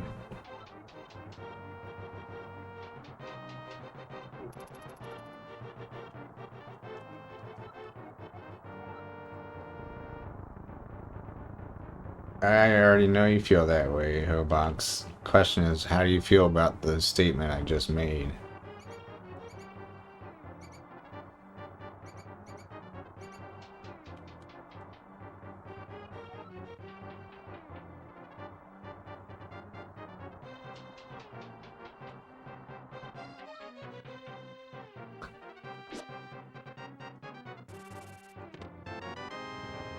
What statement? Oh god. Dr. Mike. I'm talking about the bodybuilder, Dr. Mike. And again, it's not about who's delivering the information, it's about the information that's being delivered. So it shouldn't matter which one I'm talking about.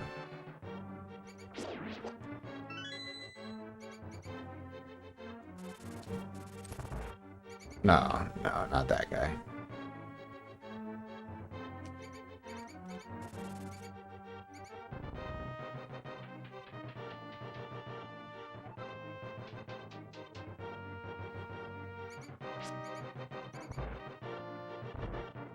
I don't know, it's kind of hard to explain again, right? And I was just talking about cohort studies versus randomized control trials. Cohort studies is where you don't manipulate the variables that you're studying. Instead, you just look for correlations out among society. Whereas randomized control trials are when you actually manipulate the variables and remove bias through randomization and blindness.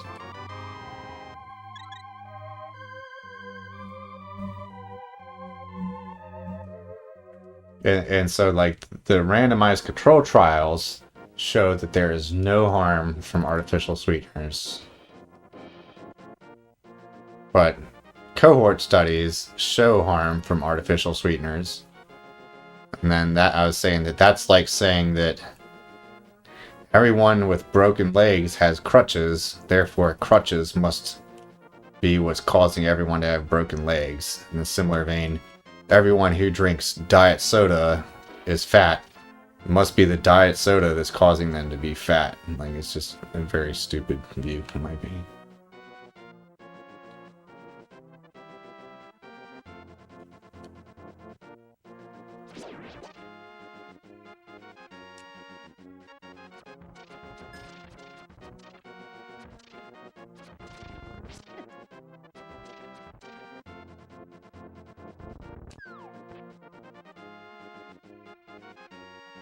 Yeah, bodybuilder Dr. Mike is,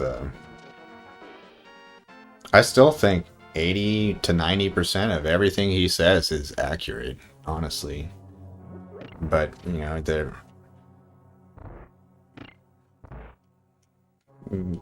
like 10 to 20% of the shit he gets wrong is like every other expert in the field like disagrees with him. And of course his dissertation got ripped apart, which ruins his credibility, but again, it shouldn't matter how credible he is. It shouldn't matter what he's saying and whether or not what he's saying is accurate.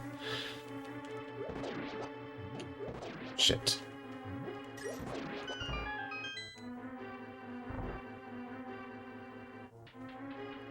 Yeah, I like him because he's kind of funny. I mean, some of his jokes are like all his sexual jokes get old. Like I don't think sex is funny personally, but a lot of what he has to say is pretty funny, which is why I don't really hate on him too much. I think the main things that he gets wrong are about soreness and the pump. When it comes to weightlifting, which I doubt you guys care about, but like Dr. Mike thinks that if you are sore after the day after a workout, that means the workout you did was good and it's going to produce more muscle gains than if you aren't sore the next day. Pretty much nobody else agrees with that. And then the other thing is pump. That's the sensation of increased blood flow in the muscles during a workout is an indicator of having a good workout and is independently stimulative towards muscle growth, and pretty much nobody agrees with that either.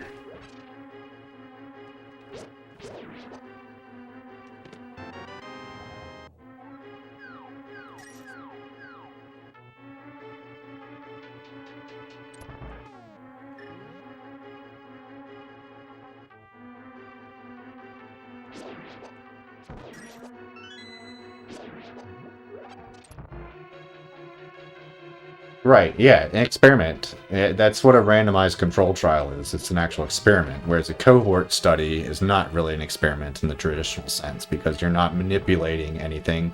You're just looking out and looking for correlations among given variables. And so, like, it's obvious to me that randomized control trials should be more trustworthy than cohort studies. But cohort studies show that artificial sweeteners can be bad for you. Therefore, everybody's jumping on the bandwagon that, oh, they must be bad for you.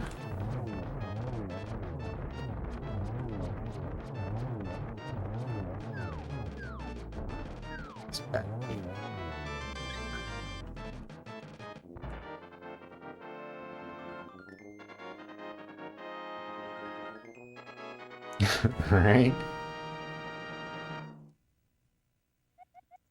Both sounds better, but what if both don't agree? Don't agree.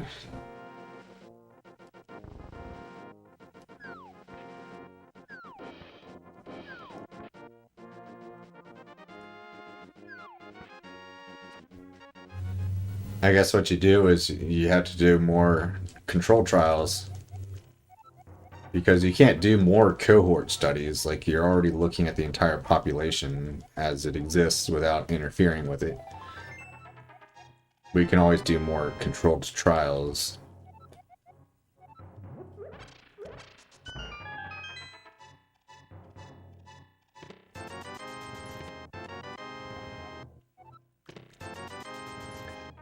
The other thing is like you'd have to have a theory for a mechanism by which artificial sweeteners cause problems too.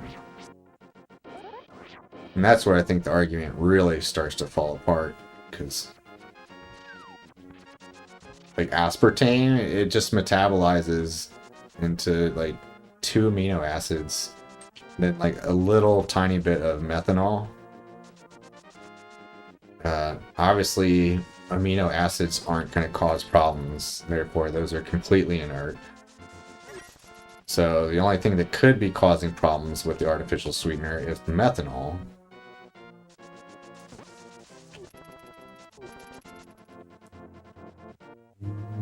But the like you get more methanol from like other shit that people do all the time. So it's like it's unlikely that that would cause it.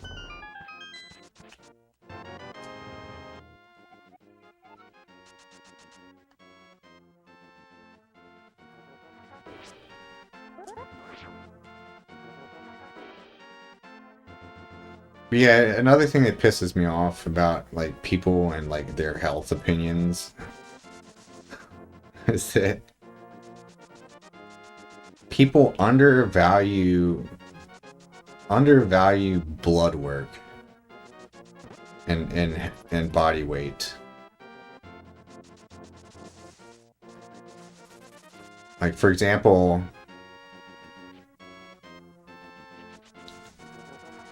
there are a lot of people out there who will like tell you to your face you are unhealthy because you drink artificial sweeteners when your fucking body weight is like a perfectly good BMI and like all your blood work is like perfect.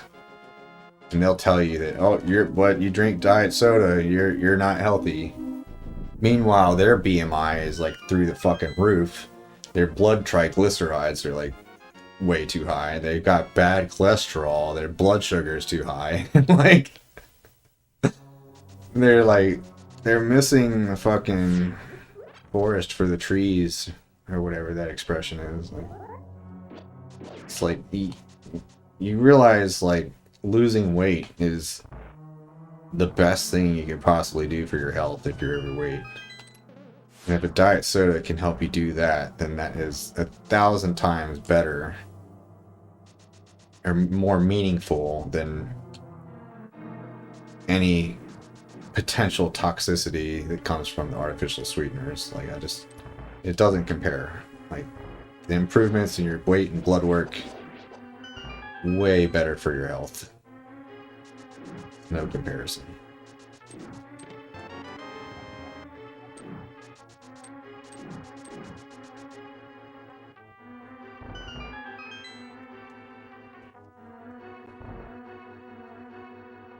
I see what you're saying, right? And that's why you have to analyze how studies are conducted and look for flaws. Which is what a good meta-analysis does. So far, the meta-analyses show that artificial sweeteners are safe.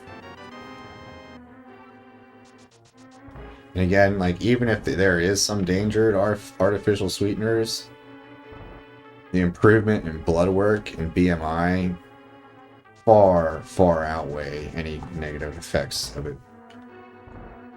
Like, it's not even close.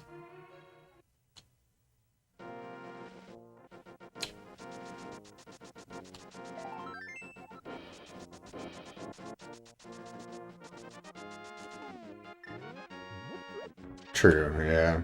Well, nobody even reads the studies. They just listen to the, like, whatever doctor they heard on a YouTube video or Instagram. Like, they're just trusting the word of some random guy's, like, opinion on the studies. Doesn't even mean that he's... Like, not even that guy has necessarily read the studies. Like, you're just assuming he did. And just because he read it doesn't mean he understands it as well as the consensus of the majority of people in the field, which is far more important than what any individual in the field says.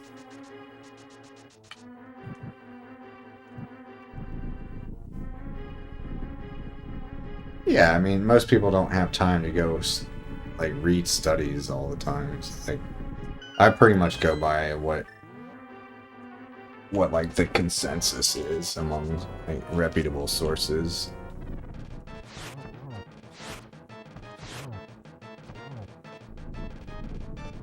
But I guess like you're naturally gonna get exposed to different people throughout your life. Like, it's like the people I consider reputable sources, like, you've probably never even heard of. But meanwhile, you know about like 5 other guys I've never heard of. It's like...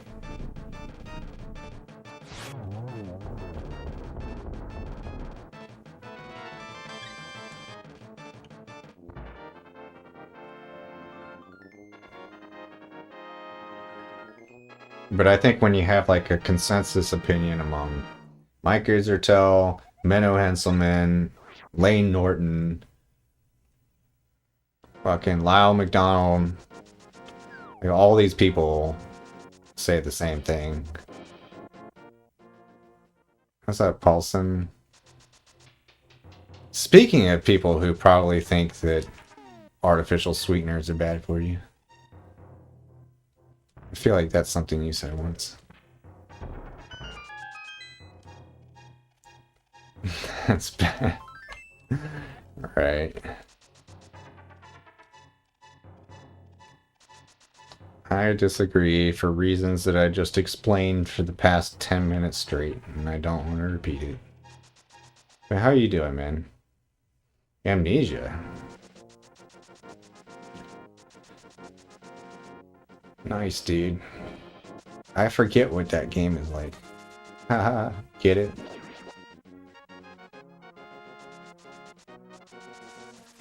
You got a PB, but you don't remember what it was.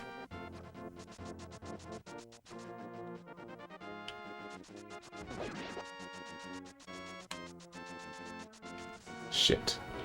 That's not good.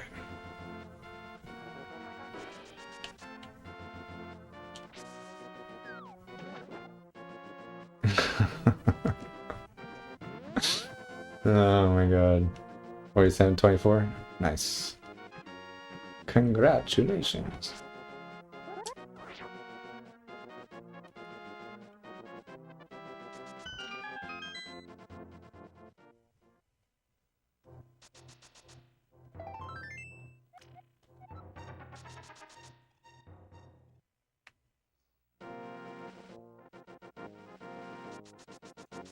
I started my testosterone replacement therapy today, so I'm looking forward to getting super jacked soon.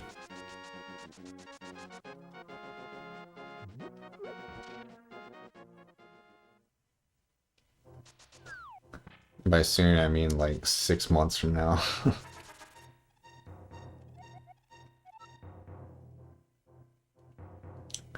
Oh damn, that's a lot better, man. Congratulations.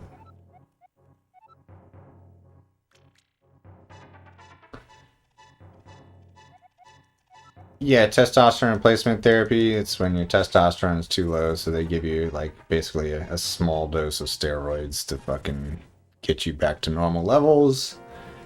Except in practice, it's usually not back to normal levels. It's like the absolute maximum you can get that doctors can plausibly call normal. So it's like borderline like steroids almost. Like, I mean, not quite that extreme, but like my blood levels of testosterone are gonna be like 3 times higher than they used to be.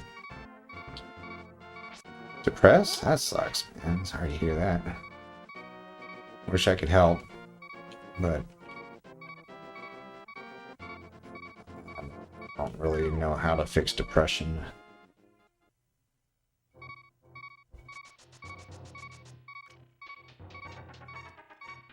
I hope I'm doing good. I'm doing okay. I mean, I told you about Max, so that still got me pretty down, but other than that, life is generally better than normal, I guess.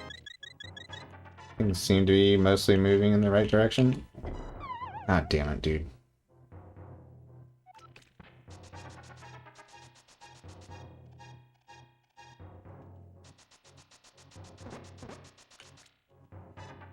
Oh, this is a dead run, dude. I pretty much can't PP with this anymore.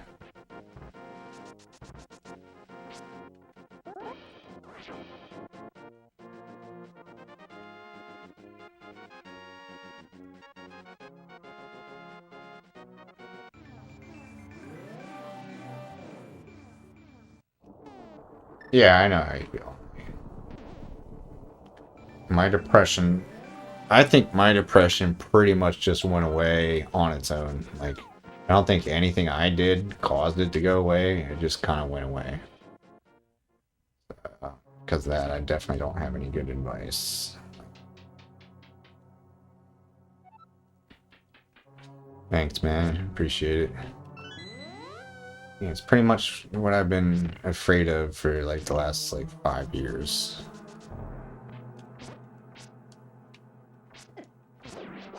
But I don't want to make you I don't want to make anybody have to think about that, so we don't have to talk about it. Still got Bruce, Botan. They're being great, except the fact that Bruce still bullies Botan all the time.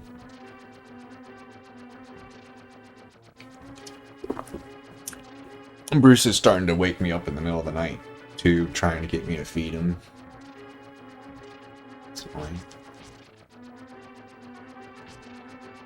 Yeah, at least once a day, Bruce will like start stalking Botan, and she'll like growl and hiss at him, and he'll chase her around the house, and, like try to jump on her back and bite her and shit. It sucks. I try to make him stop, but once he goes into like attack mode, like there's nothing you can do to like make him lose that focus. Like he's a man on a mission at that point.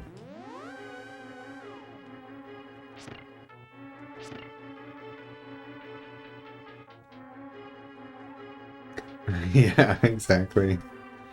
Cats always seem to do that. Shit.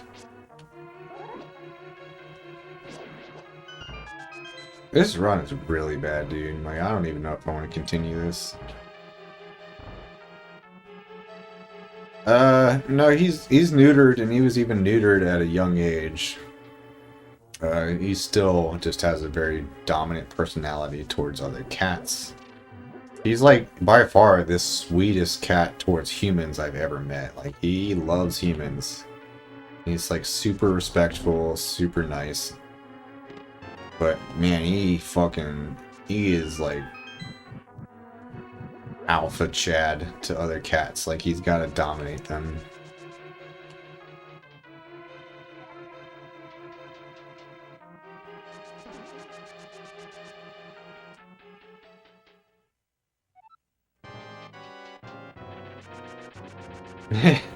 Maybe. No, he's definitely a cat. You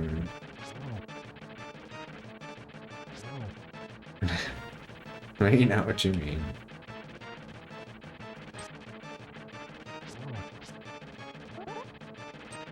Shit. Really? I'm pissed, dude.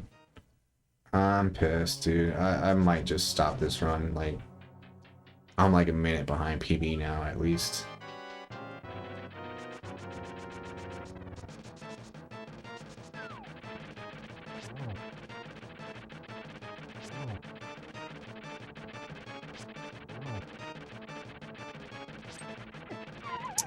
Oh my god, dude.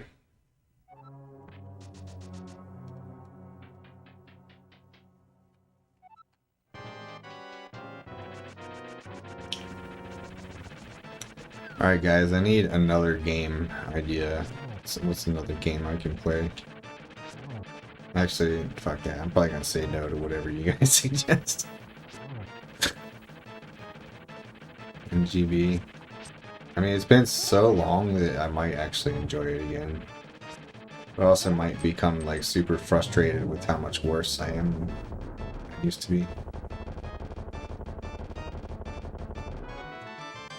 I'm not sure I have a way to play Devil May Cry without paying for it, that is.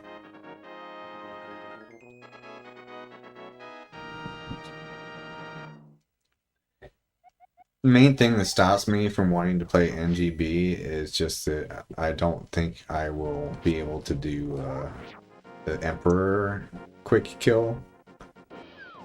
And I don't want to have to climb those stairs like 4 times.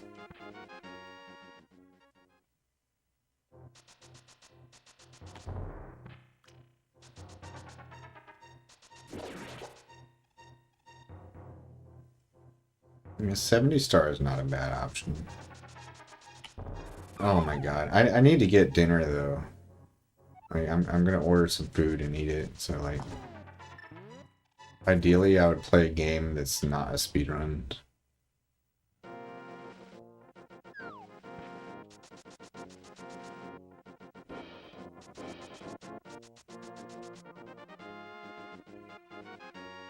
I'm just getting one of those Gordita Crunch tacos.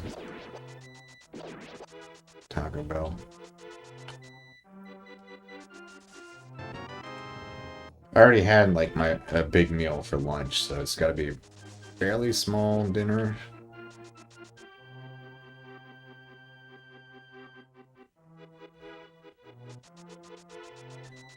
Where did you send it to me on Discord, Paulson? Because I don't have any new messages from you.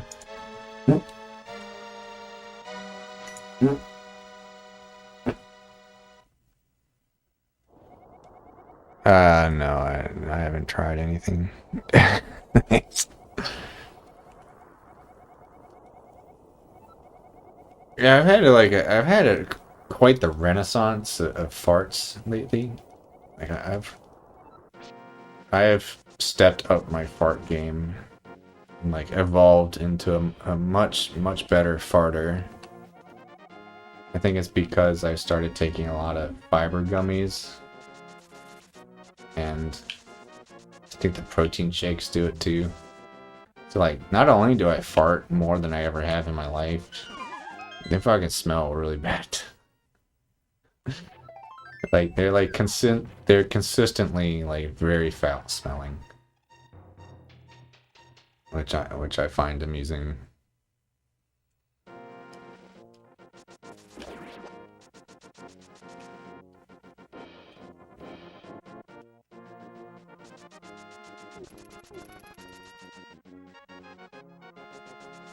You know, I kind of want to play Castlevania 3 because my brother's playing it for the first time. Well, first time since he was really young. Made me want to go through it again.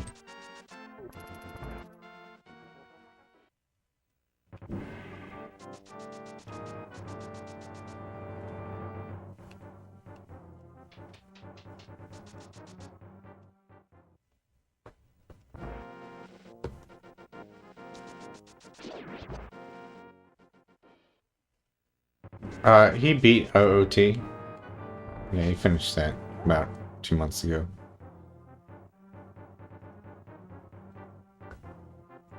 I'm glad he finally beat it. He needed a lot of advice, though. Let me tell you.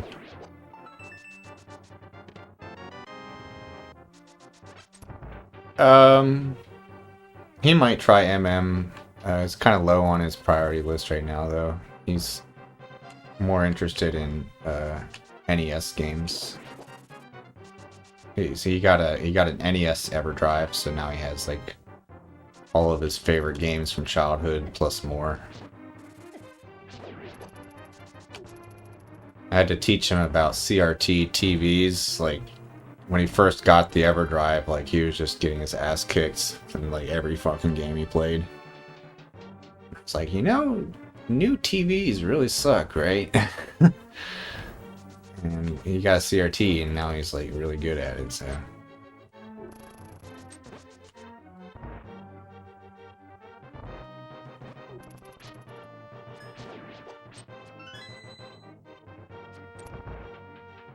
The device is working? Yeah. I don't really remember it not working. It does.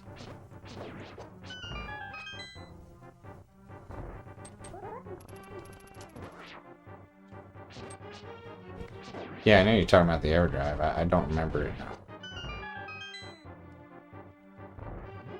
I know I had to send him an SD card in the mail, but that's all I remember. Oh yeah, firmware shit. Yeah, that got fixed a long time.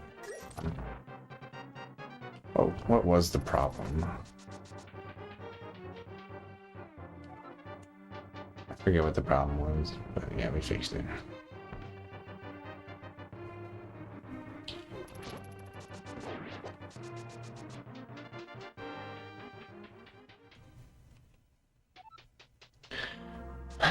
Well, part of it was his fault. He put like he somehow like mixed up the SD card with another SD card he had. So he kept like putting the wrong SD card in.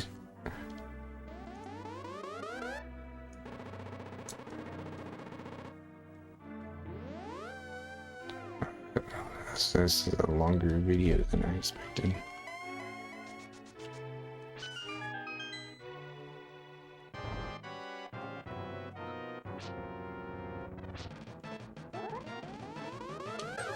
Might not have the volume up enough. I see Pepsi walking around being cute, but he fucking, I can't hear anything.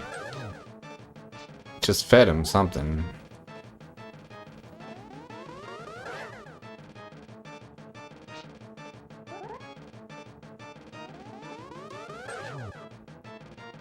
Pepsi's got a nice, healthy body weight. It's, not always the easiest thing to do with cats, so that's great. Botan's a good weight, but Bruce is way too fat.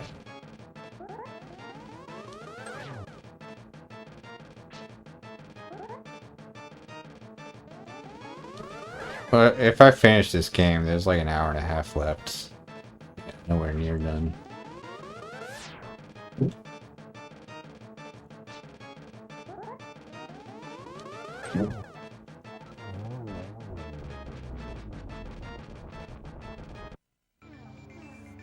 I don't really feel like quitting the run right now anymore. I was just mad that that worm boss knocked me off a couple times.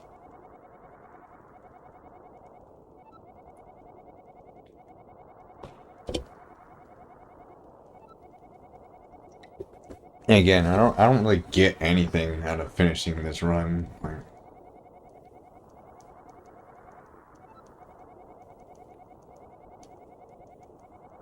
gotcha, so you really regulate the food intake. That's harder when you have multiple cats, because, like, you always have to make sure, like, none of the cats are eating too little.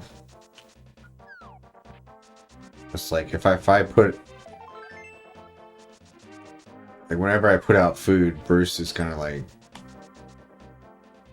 eat more of it than Botan does. Like, I gotta make sure Botan gets enough food. Meanwhile, so, like, I gotta keep enough food out there for Botan to get enough. Like, in the process of doing that, Bruce ends up eating way too much.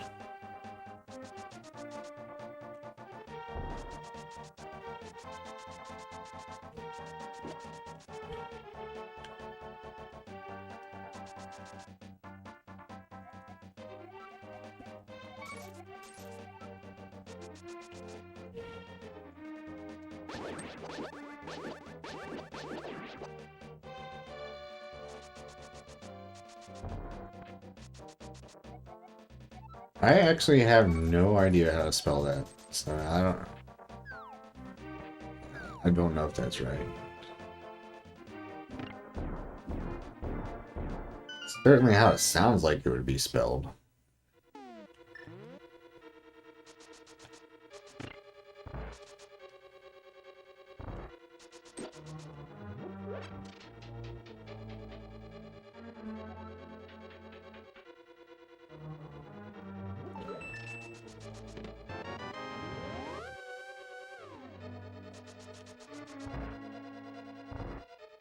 That was right? Yeah.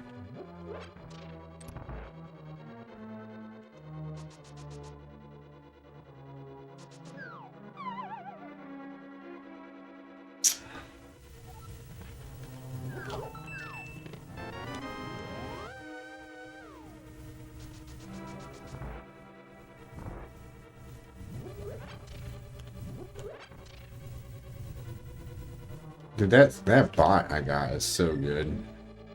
You never have to ban spam bots anymore. It always catches them before they even post anything. It's crazy.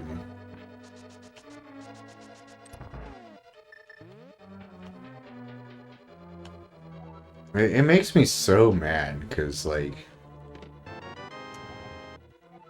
I always think like, "Ooh, I have someone new to talk to." It's a fucking machine. God damn it. It doesn't bother me like when you guys are talking, but like if I have like a dry spell where nobody says anything for like 3 hours and then finally I get a message and it's like a goddamn bot, I get so mad. Fucking clankers.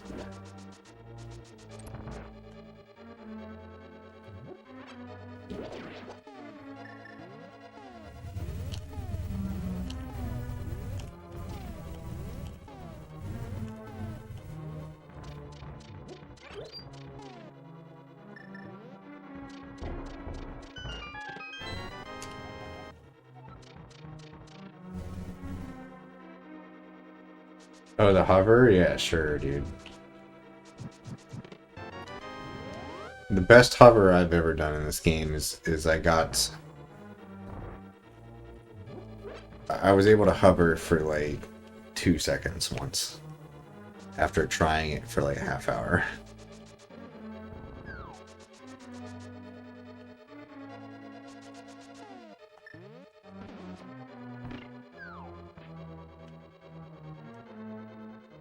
The thing about that trick Hobox too is like it's not just that the guy hovered, like he had to hover onto like the perfect pixels in order to clip through the railing too.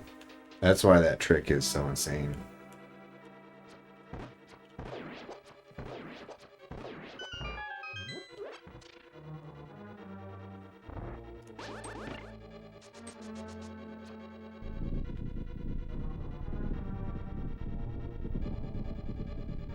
Yeah, like it's super hard. I can't believe it's RTA viable. It hardly saves any time too over like a perfect bomb jump. Like it's almost exactly the same speed. Shit.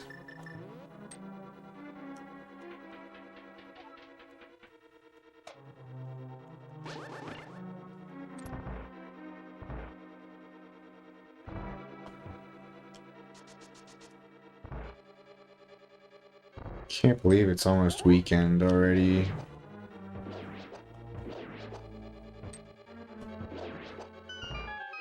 I don't know what to do with myself having a weekend but no weightlifting schedule. Like, what else are you supposed to do with your time besides weightlifting?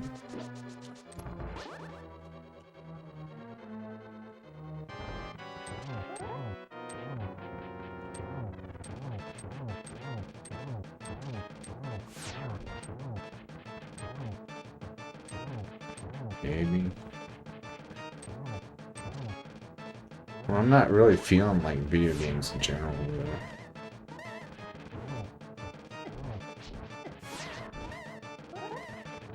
I might try another round of Majora's Mask Hundo.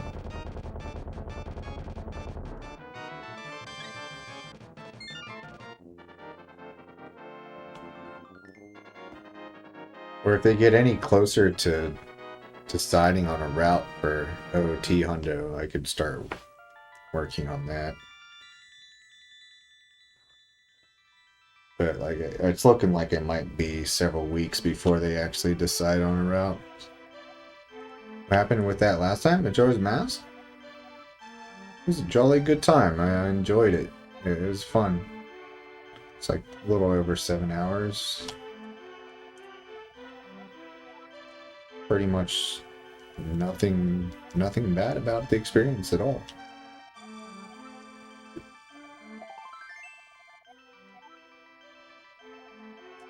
That's why I want to do it again.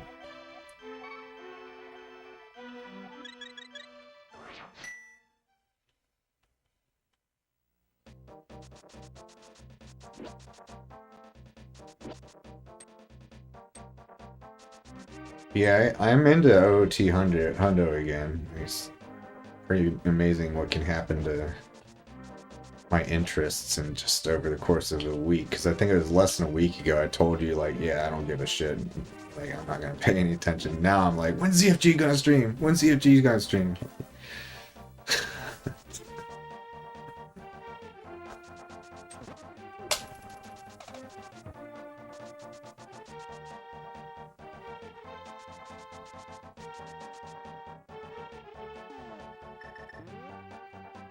I was surprised to learn that ZFG stays up to like fucking 5 a.m., dude. Did you know that? He's posting a Discord like all throughout the night. I figured he went to bed early because like I've never seen him stream later than like 9 p.m. before.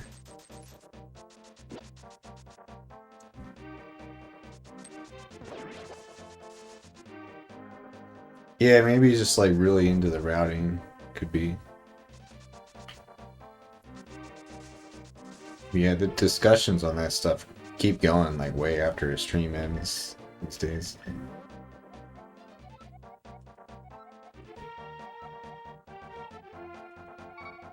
Yeah, that new route is shaping out to be like by far the hardest route I've ever seen for that category. Like it has like all the hardest things from all the old routes combined into one. Like usually each route has like one or two really hard tricks. This one is just like an all-star like run of like every trick that I hate.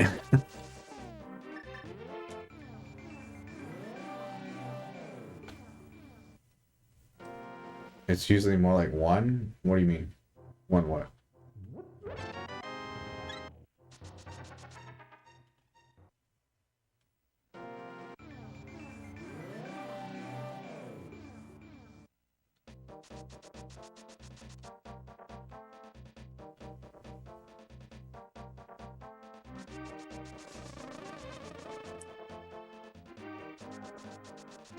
Oh, it's bedtime, you mean?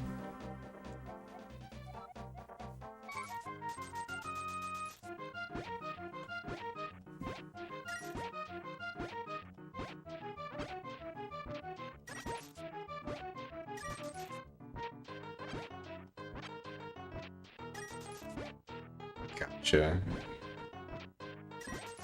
Yeah, it's highly unusual then. I mean, he's in Texas, I think, so it's like it's either 2 or 3 hours. No, not three, but like 1 or 2 hours later. So it's like 2 a.m. my time. But I've seen him posting. Oh, Arizona. Okay. Still think that's only 2 hours different. Yeah, he's posting at like 5 a.m., so that's still like 3 a.m. for him.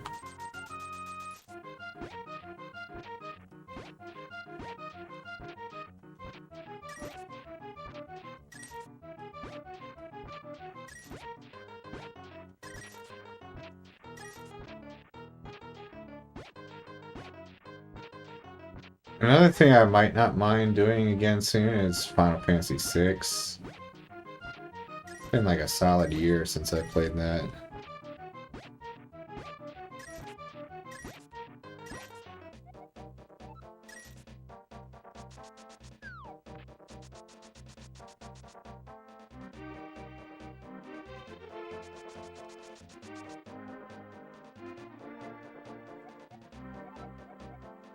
Gotcha.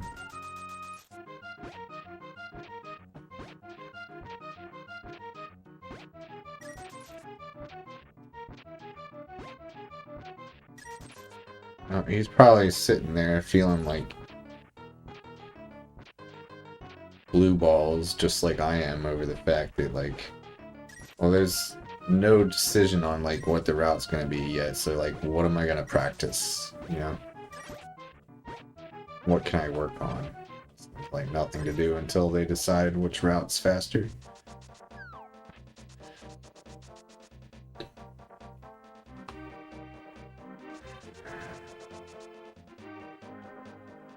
So I'd be surprised if we see many more streams from him.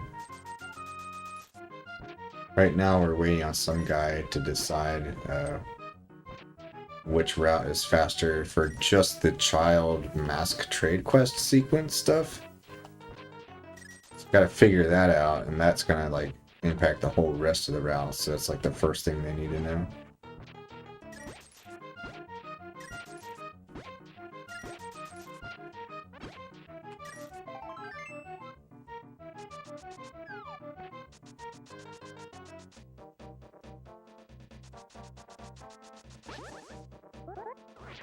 Yeah, I don't know much about these guys who are doing the routing. I never seen their names until, well, until I started learning the like the current route. I guess 3 or 4 months ago now.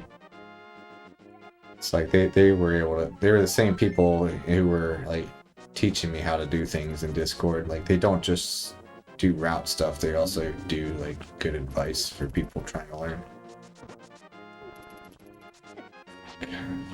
Fuck.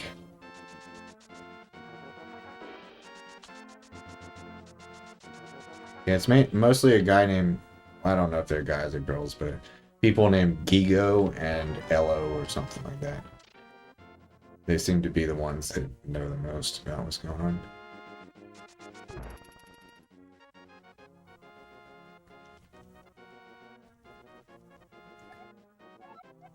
Congrats, Paulson. It's a good feeling.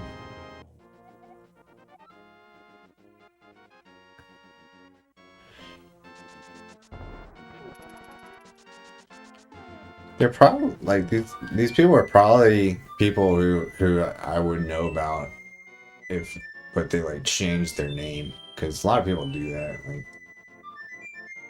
just randomly change their identities. And it's like, you don't realize that, oh, I've known you for like 10 years.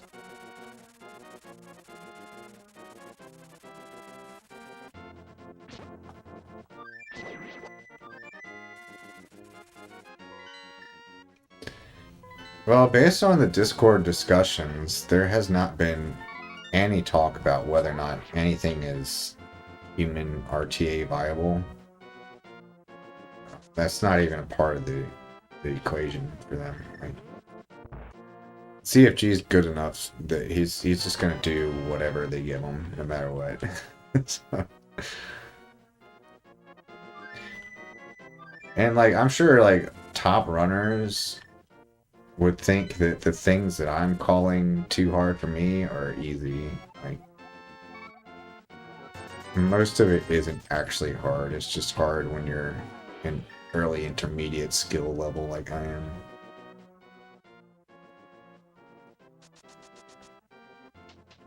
I don't know, even ZFG said he was kind of worried about how hard Child 1 was going to be.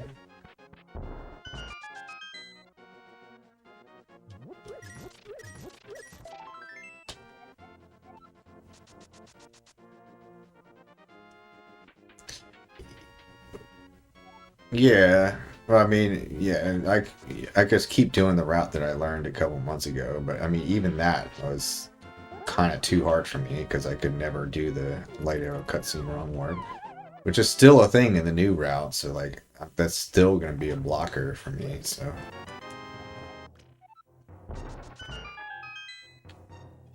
I'm less interested in doing runs of any new route than I am of just like learning new tricks. Like, I want to see what the new route has that I've never had to do before, so I can go learn those things.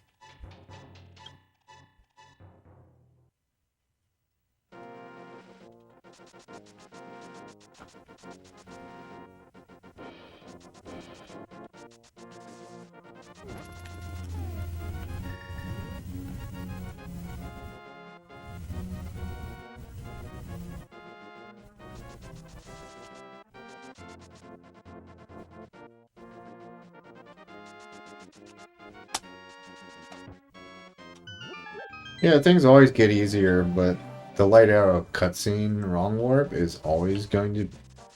Like, there's no way to make it possible to know whether or not you did the setup right before you do, like, all of Deku Tree. Like, basically, you enter Deku Tree, you do, like, the setup for the wrong warp, and then, like, you do the whole fucking tree, kill Goma, and then you can find out if your setup at the beginning was correct. And that's what I hate about it. Like, if I could get instant feedback and know that I did the setup wrong, it wouldn't bother me. It's just like I'm always finding out, like, oh great, I messed up 5 minutes ago, and like I'm just now learning. Good to know.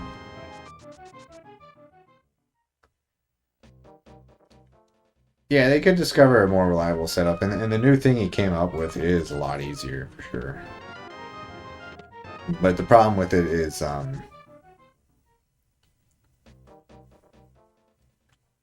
you only get one shot at it.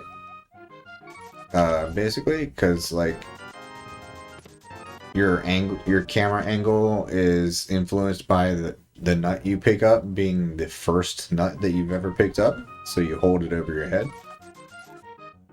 So if you mess up the setup from there, there's no backup, and you have to do it like the old way.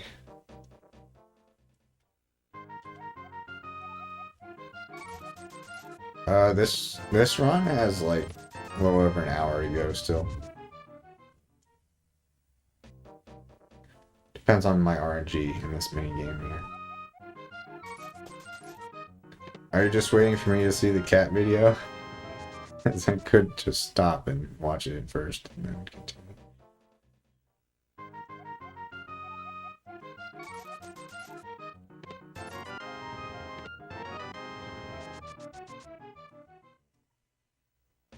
Yeah, the problem, like the only thing, like the setup is much easier now than it's ever been. The thing that I'm worried about is after you pick up the nut, you just have to do it one ESS turn. And ESS turns aren't like super hard or anything, but like there's always gonna be some percentage of the time, like there's always a chance that instead of one ESS turn, I'm gonna just turn all the way to the left because I moved the stick too far. And if I do that, then that ruins the setup, and I gotta like do the old shitty setup instead. So I don't like that. I mean, that's like all there is to it, though. It's like you just gotta do one ESS turn, and that's pretty much the only part of the setup that's even remotely challenging.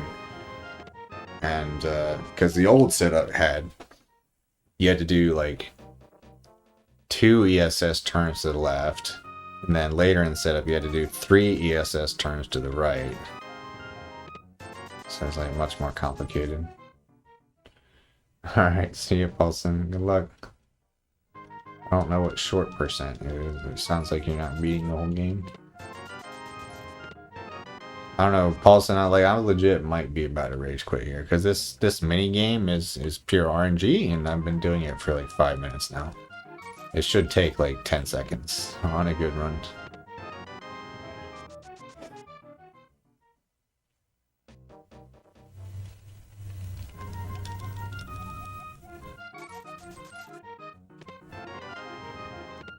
Cool. I'm about to just order my food and maybe finish the run, but like when the food gets here, just eat it. Stop.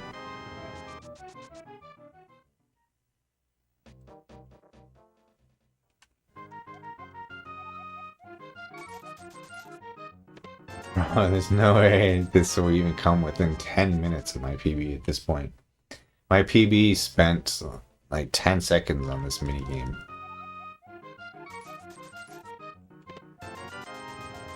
Don't do it, Michael. You joined. Stop. What are you talking about? I have no idea what you're referring to.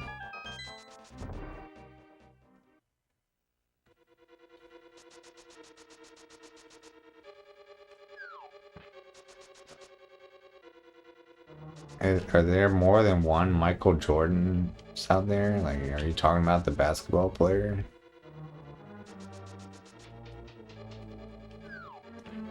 Oh.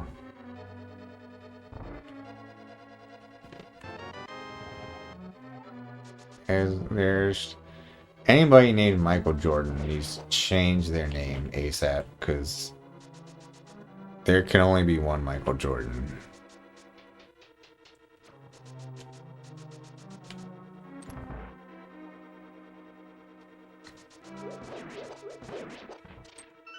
I consider it a personal offense that somebody else would allow themselves to be named Michael Jordan.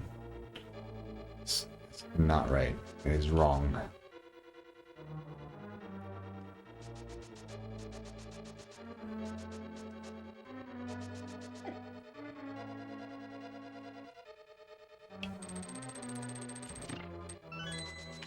Right, yeah, I figured that's what the V was for. That's not good enough, man. It's not good enough. Actors change their names all the time. Just change your name to something that's not Michael Jordan. It probably wasn't even his name to begin with. Like, the actor is probably like some other name, and he changed it to Michael Jordan so that like people would associate him with something positive.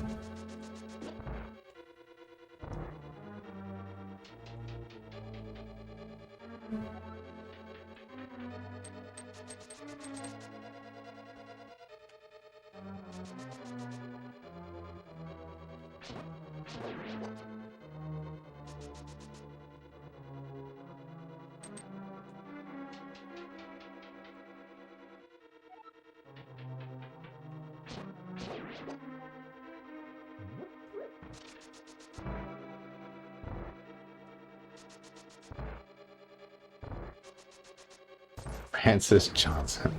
Sounds more like it.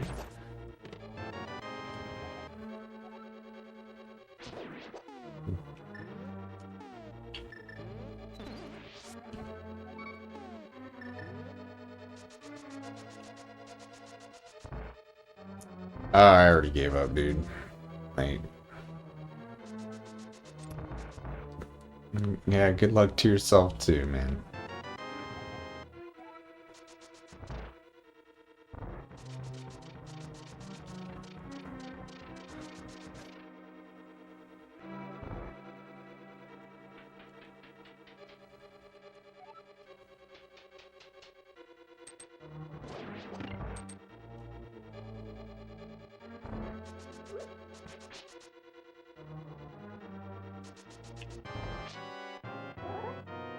Dude, it's Taco Bell, man. It's gonna be open until like 2 a.m.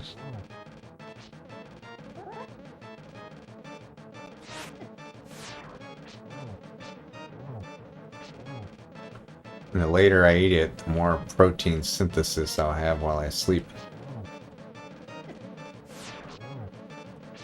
Although nobody should be worried about that.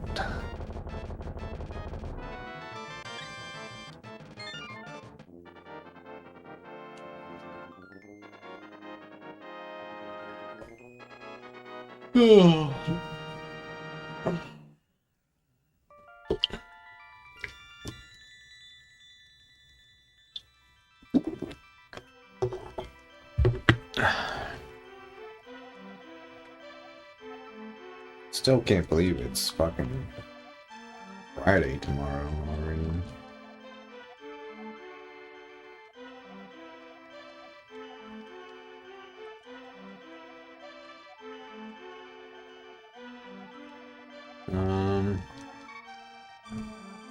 I'm gonna pee though. There's no rush to finish this run. Like, I'll pee and order my food too. Might as well.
Dude.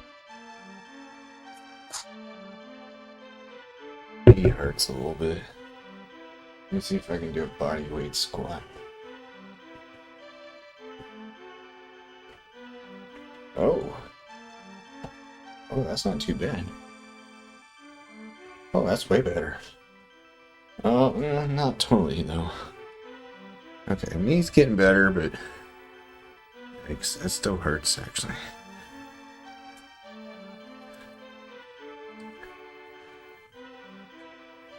I don't think it's actually a knee injury. I think it's actually the muscle, like the quadricep muscle is hurt somehow. Which is a good thing, because minor muscle injuries heal way faster than tendon injuries.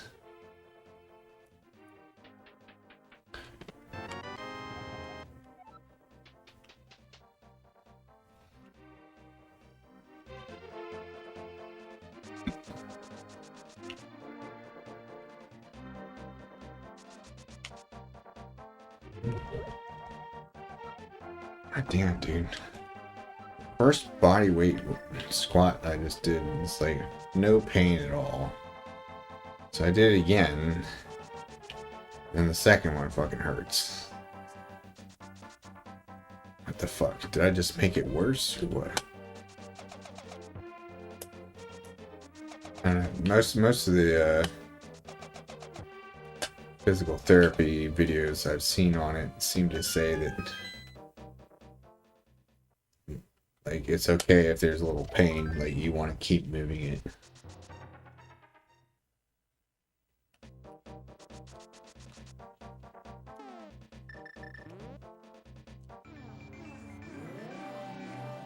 I don't know, man.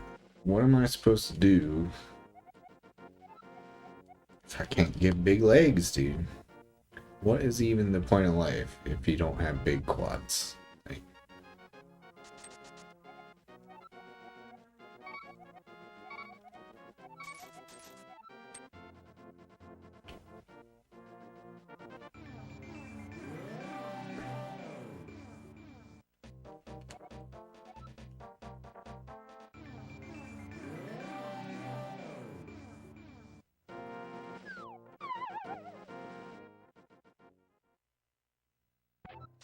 I should see what leg extensions feel like. Maybe those won't hurt. I could just do isolation work for legs for a little while. In fact, it's possible. Not totally true. I don't know. It could be actually an adductor injury, not a quad injury.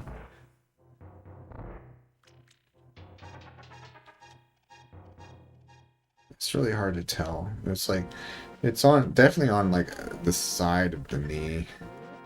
It's not in the knee itself either. It's like sort of in the muscle right above the knee.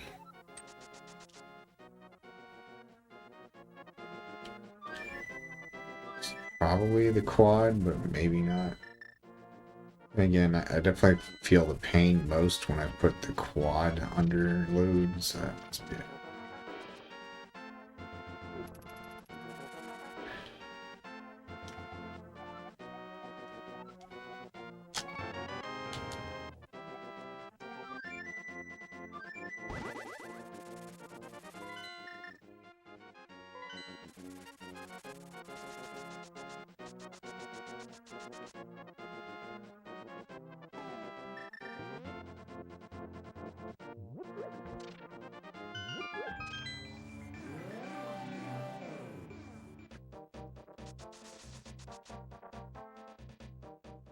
What? I feel like it's gonna be like a porn site or something.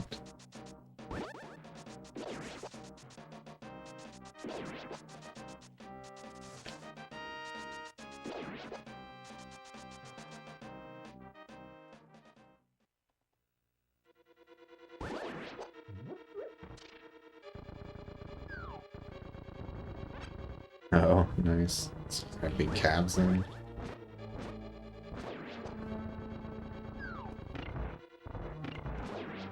I can still work on my calves with the knee injury, just not quadriceps.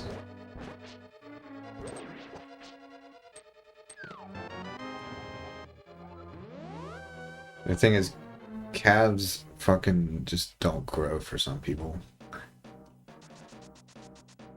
It's like super like genetic muscle group. Like,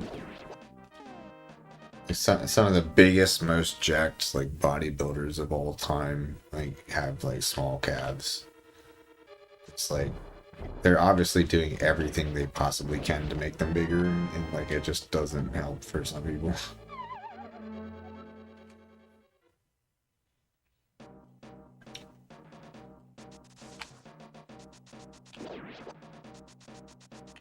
God damn it. That doesn't mean you shouldn't try. Like, you can probably increase the size of them by like an inch, even if you have bad genetics. It's just like that inch might still be small, but at least it's better.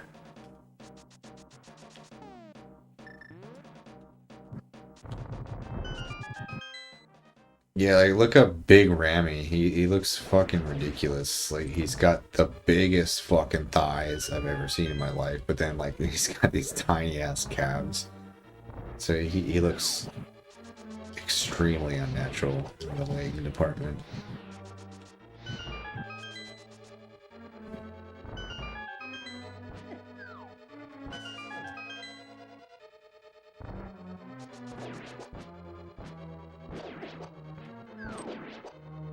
Best calves are probably a guy named Samir Banu. He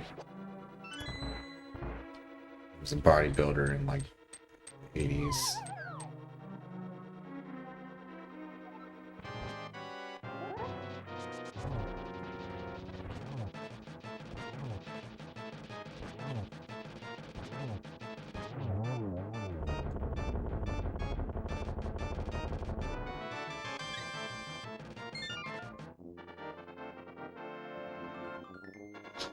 Yeah, I guess like if you're doing it for vanity reasons, like your calves are kind of more important than your thigh muscles. You can kind of tell if someone has big thighs even when they're wearing pants though. But your calves are going to be exposed in shorts. But again, it's kind of bullshit because like how hard you work at it like doesn't even really matter that much. Like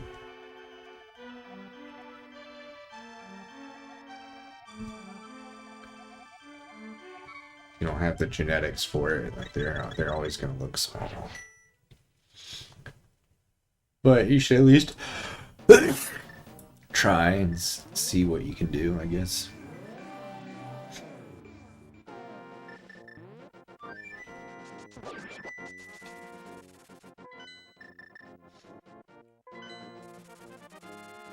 My calves have not changed one bit since I started my workout routine. That's because I was only doing 3 sets of them every 5 days, which is averages out to like 5 sets of calf per week. That's not nearly enough for most muscles to grow meaningfully.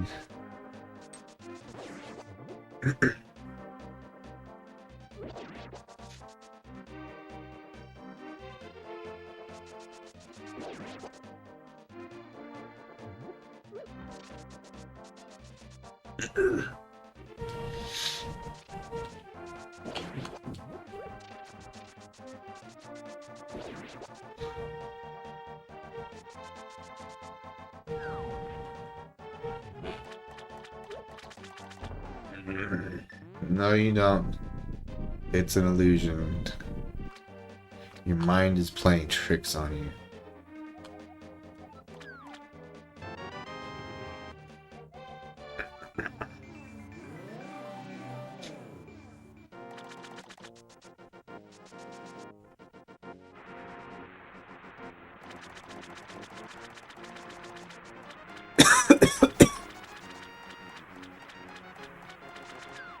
God damn it.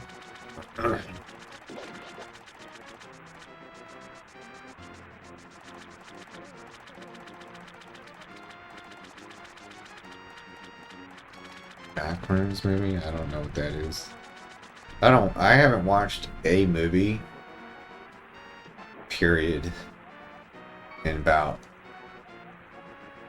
at least 4 or 5 years.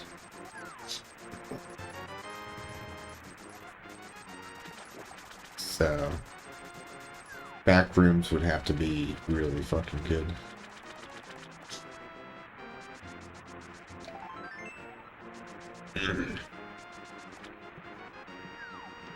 I spent way more time watching behind the scenes of various movies lately than actual movies.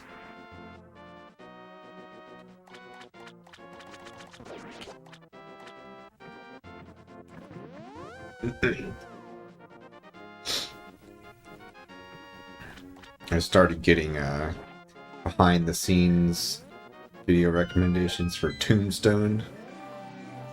That was a good one. I started getting like Tarantino shit.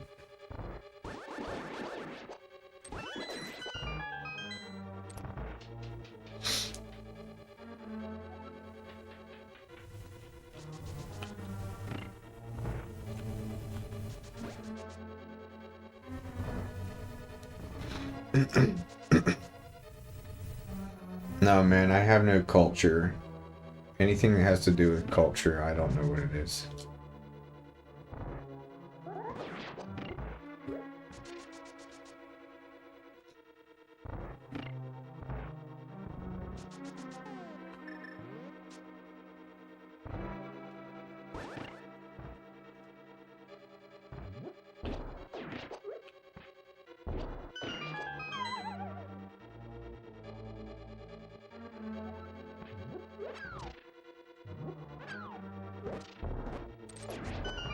Damn it.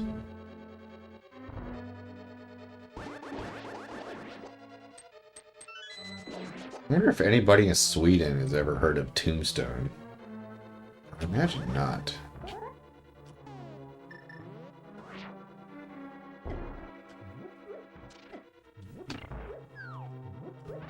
Heard of it? Wow. Figured nobody outside of America would have ever heard about it, because, yeah, I figure Westerns is, like, just for Americans.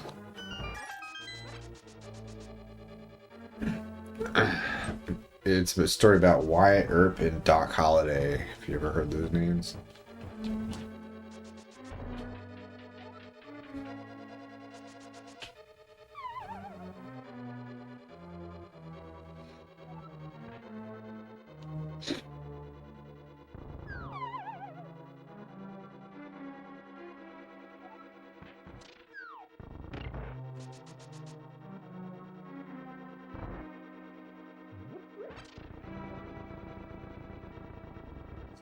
Totally irrelevant to your culture, so I'd be surprised if you've heard it.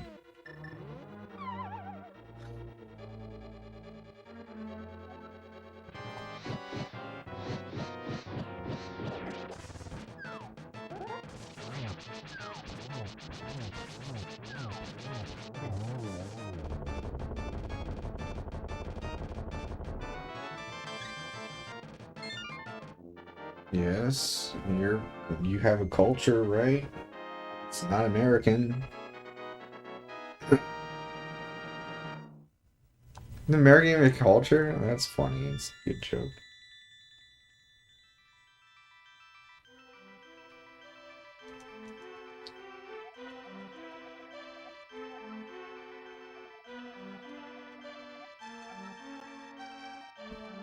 I say these days, I guess it is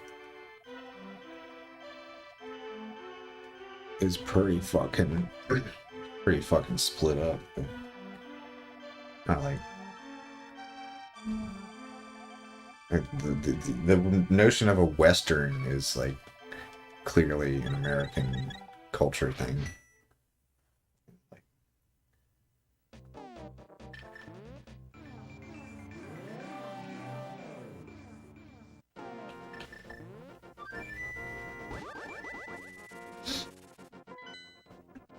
Protestant Christian, that's our culture traditionally.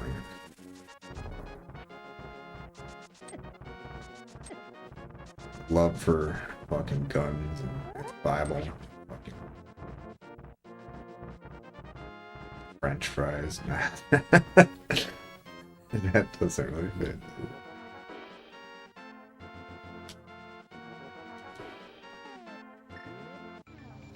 What Jesus said? Is this a joke?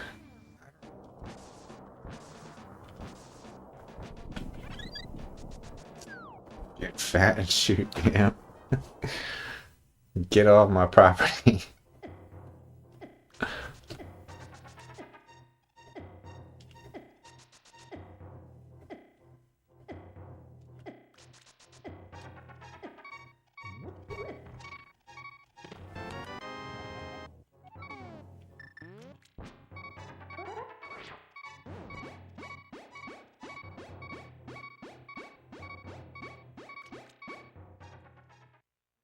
My food is here, so I'm gonna go get the heart container so the heart stop beeping. And then I'm gonna go eat.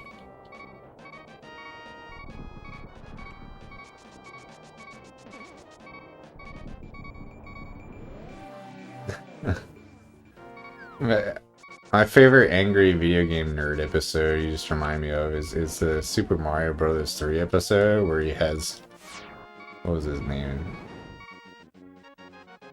Super Mech something Mecha Death Christ or something. What was the name of that shit?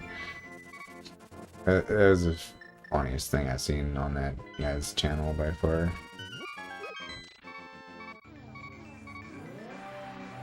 It's like a half robot Jesus with like 10,000 guns, and he just screams "fuckers" all the time. Oh yeah. Like the Rolling Rock, like the surfboard thing, and then the Power Glove. Just random shit.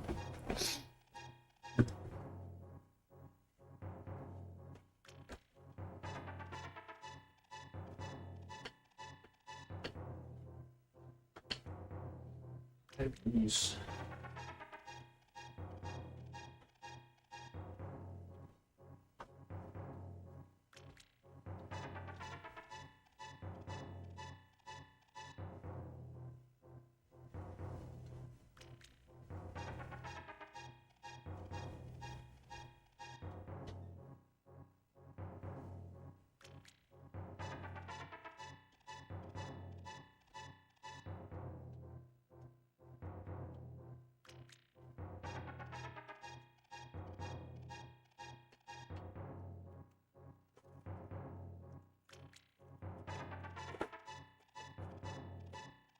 Oh yeah, fire.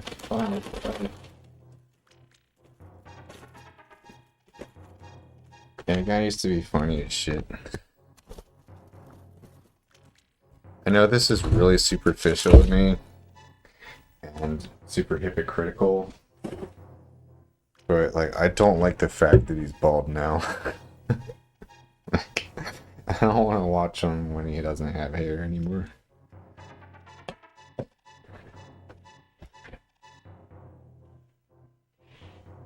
He's not completely bald, but his hair is really thin. It's just not the same, dude. It's not the same.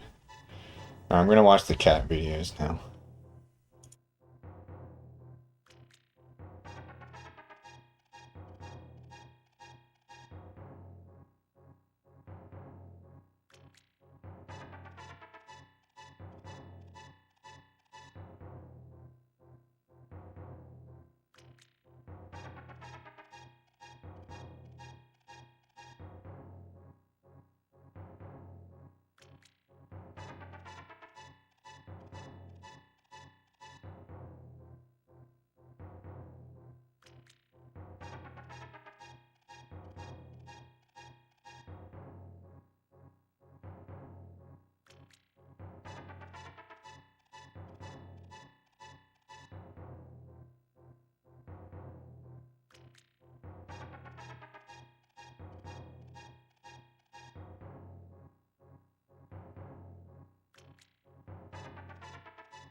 Oh yeah, Pepsi is adorable.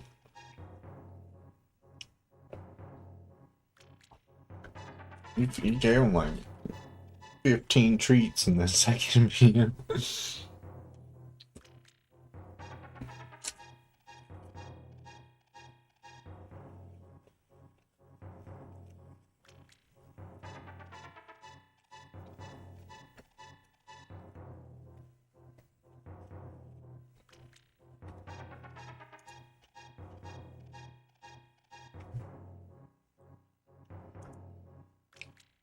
Oh, okay. I thought they were that really calorie dense packaged treats.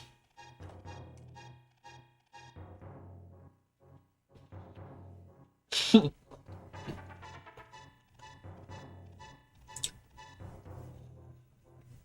didn't notice the failed bed jump attempts the first time. That's hilarious.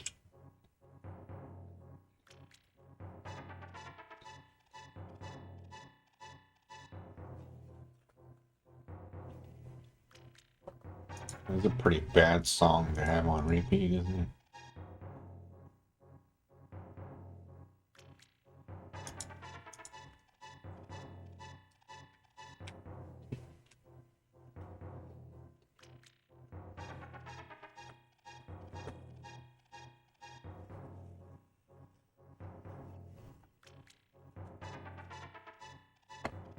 I only heard you say his name. I thought I heard something I didn't understand, maybe in another language.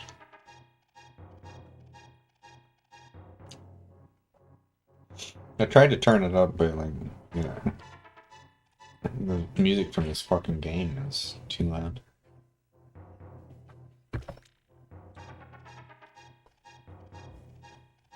Oh. Did he listen to you? Is he like... You only feed him when he sits?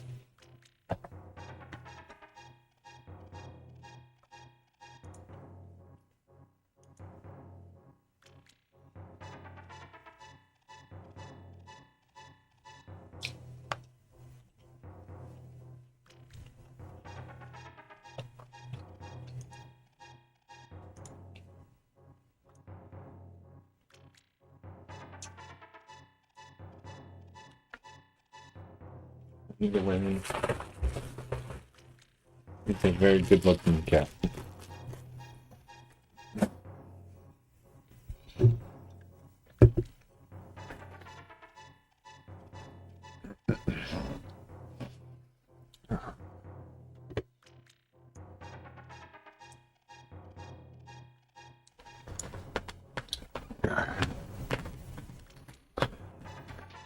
Alright, rest in peace, calories. No more calories today.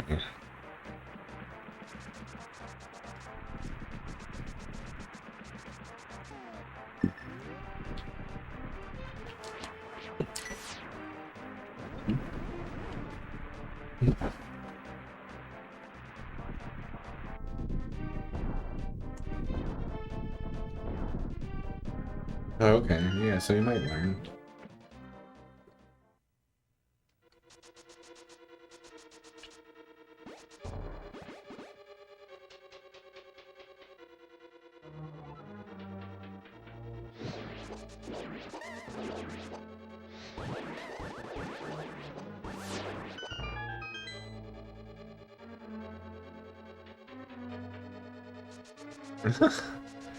No, dude, I'm actually purposely eating more this week. I'm not trying to lose weight this week. Trying to maintain the same weight. Reason is I'm trying to recover from some minor injuries.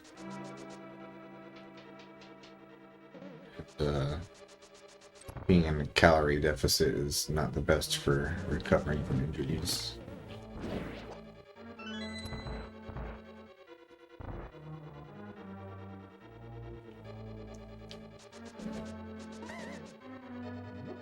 But still, I'm trying not to gain weight.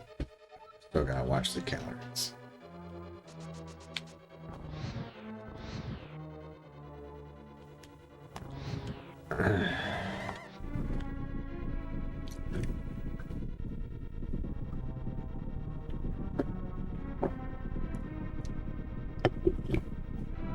Also, just baffled by this leg injury I had. Like, it was caused by nothing. Like I just went for a walk and then went up some stairs, and like now I have a leg injury. It makes no fucking sense. Bro, I haven't had an energy drink in like months, man. That's a Mountain Dew. Not the same thing. Alright, man. Take it easy. Catch you later.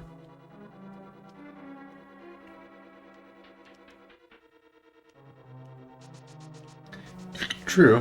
They're both pretty high caffeine.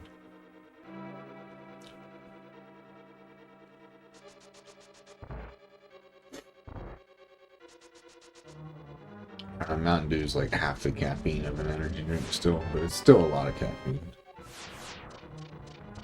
Yeah, caffeine, Mountain Dew's got twice as much caffeine as a Coke and a Pepsi, but still it's half as much of an energy drink. So, like, there are extremes.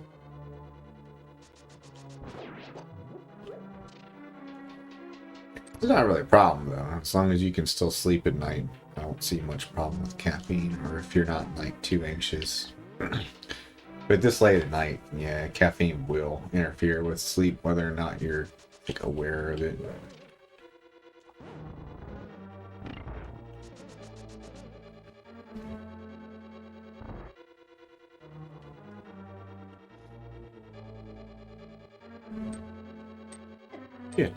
Shit. Terrible room, dude.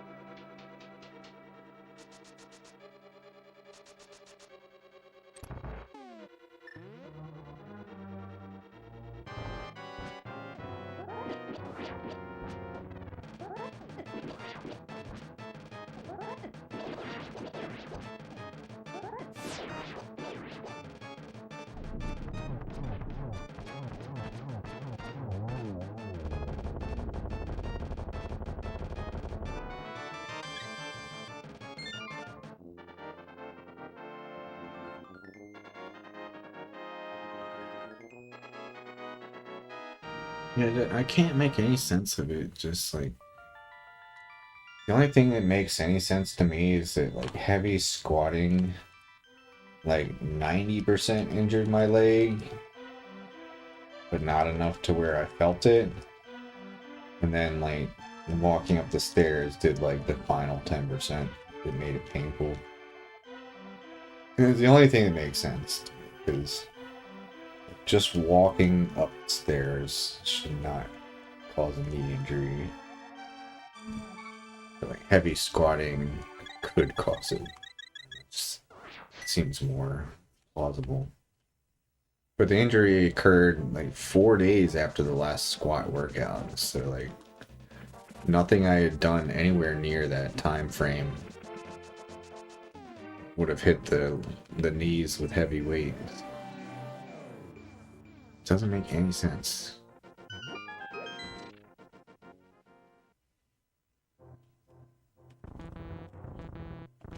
If this doesn't heal, then fucked, dude. It's like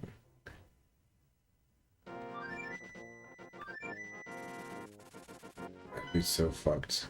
Where am I going?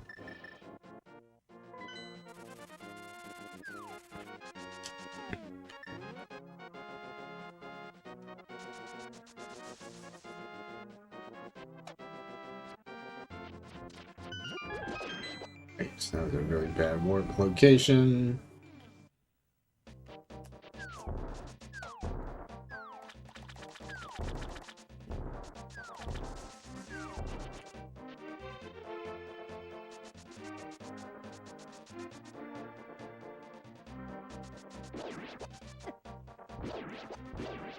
Now, something I did see too, and it could be a clue as to what's going on, is there was appears to be like a very mild bruising on like pretty high up on the quad.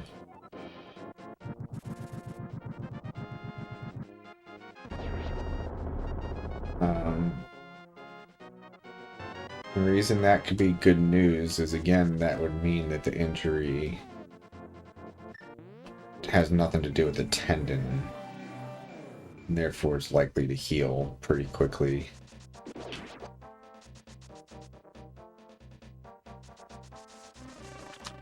But once you have like some kind of tendon damage, it's fucking hell to try to heal it and still be able to like gain muscle at the same time.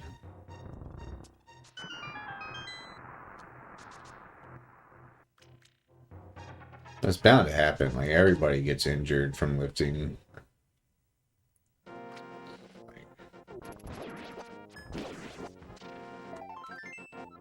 That sucks.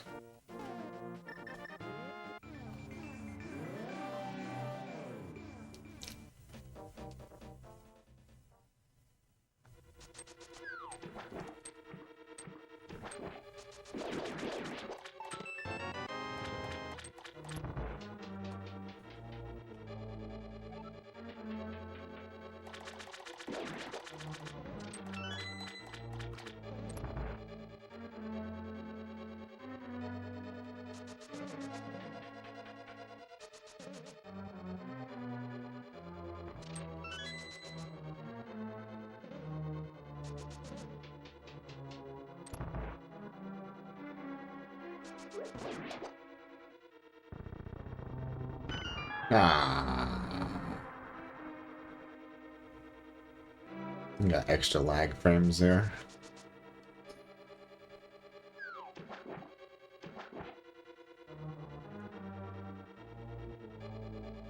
Which I guess doesn't really matter. It lost less than a second.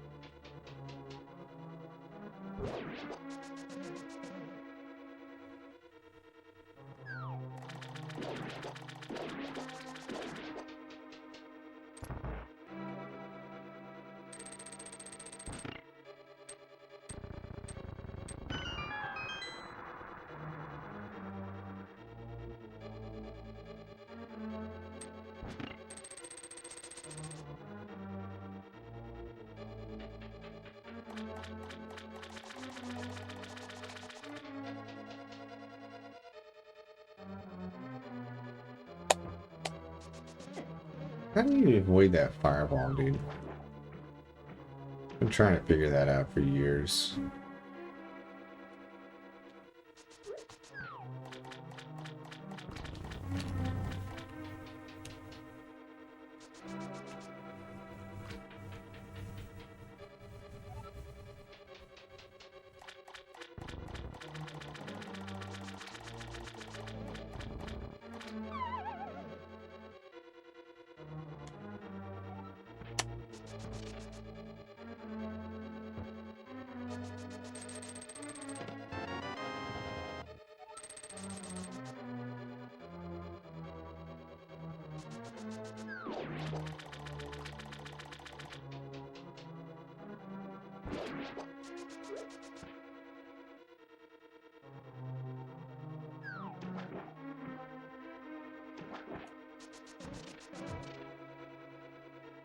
You know what?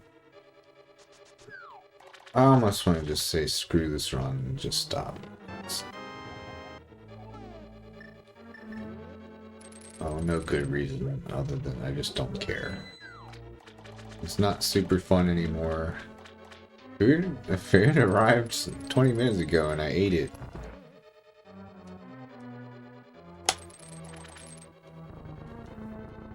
I don't know how you missed that. I stopped playing the game for like 10 minutes while I eat.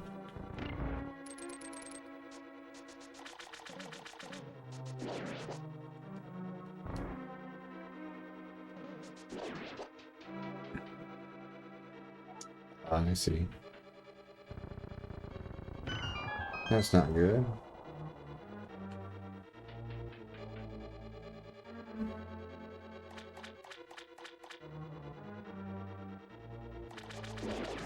Work has been chill for me because they gave me something to do that I can actually do.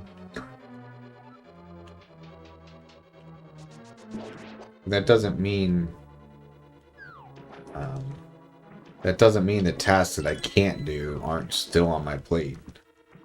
They're still there waiting to get done, so I'm still procrastinating. It's just now I have something more important to do that I'm like confident about doing. So at least in the meantime, I have an excuse to not be working on this shit that I'm actually nervous about. What's up, Jay? How you doing, dude? I'm doing good.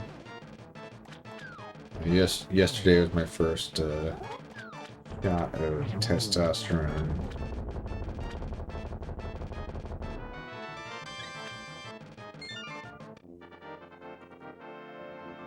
And then, like, I somehow injured my knee. Like, just walking up and down the stairs. So now, like, I can't work out. So, finally got high testosterone in my bloodstream and I can't lift weights.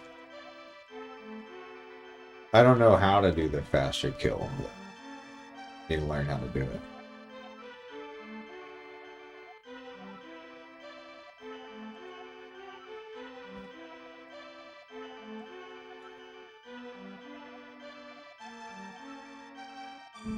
It's definitely something I need to try with like save states before I just jump into it in a run.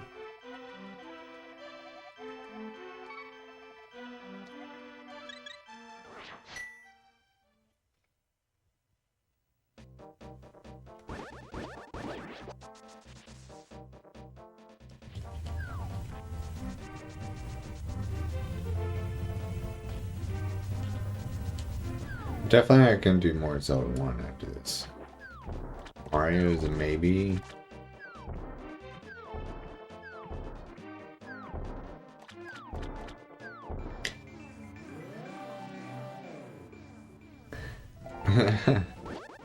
I will eventually. It takes a couple weeks for testosterone effects to be noticeable. But yeah, I should have a shitload of energy and much better recovery in a couple weeks. More libido, better moods, probably more confidence, less anxiety. The list goes on and on.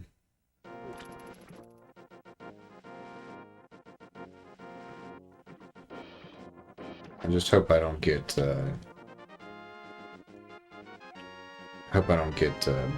breast tissue. It's the only thing I'm really worried about. That could always happen. But the doctor says that he's only had like one patient over like his entire career that had like issues with that. Guess it's not as common as I thought.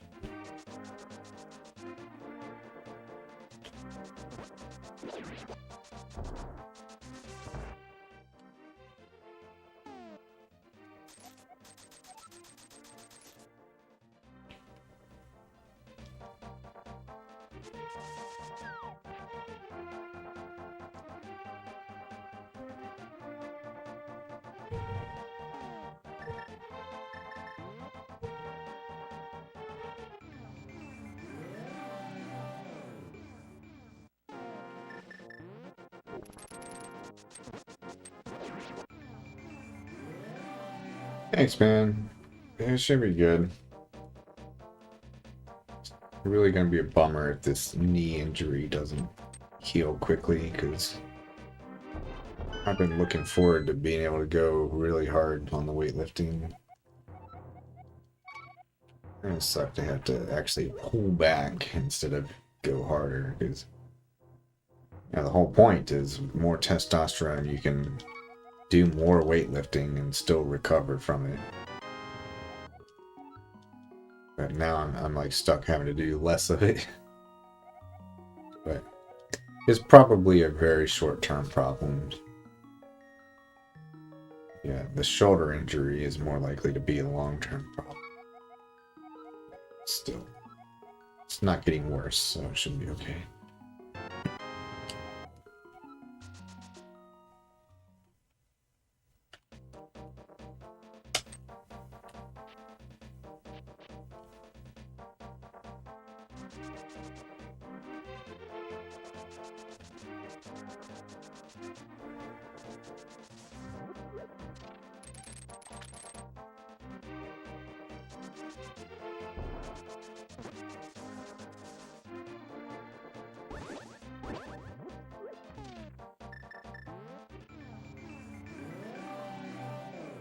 After this game, I'll probably be done. Want to listen to more of the Dungeon Crawler book. Even though I'm not really into it anymore. Like, I'm not really following the plot. The book I'm on, it's like my brain is like tuning out too often during like important details, and just like I'm missing things.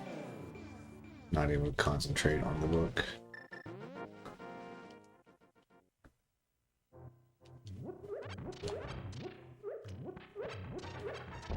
One of the main characters is starting to like annoy me a lot. Which sucks. Like at first, like their behavior was like cute, but now it's just gotten annoying.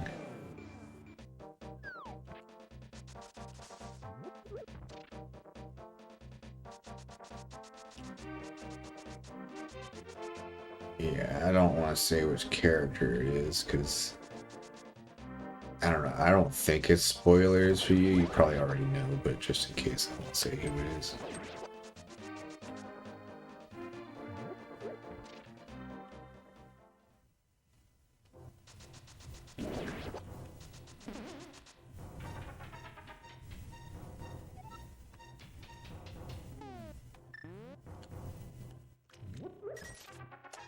The third book was like really convoluted. Like I didn't like the setting of it.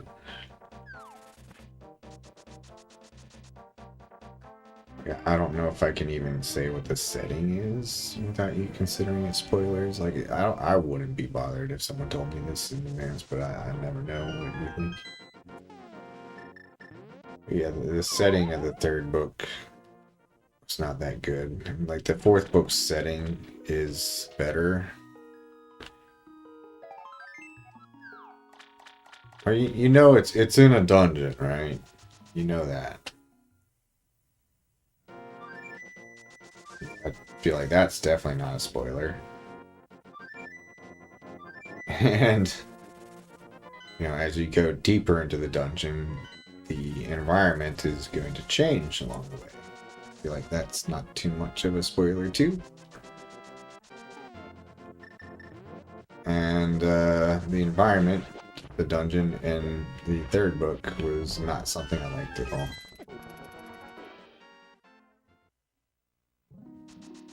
The fourth book, like I said, the environment is better. It's a lot more interesting, but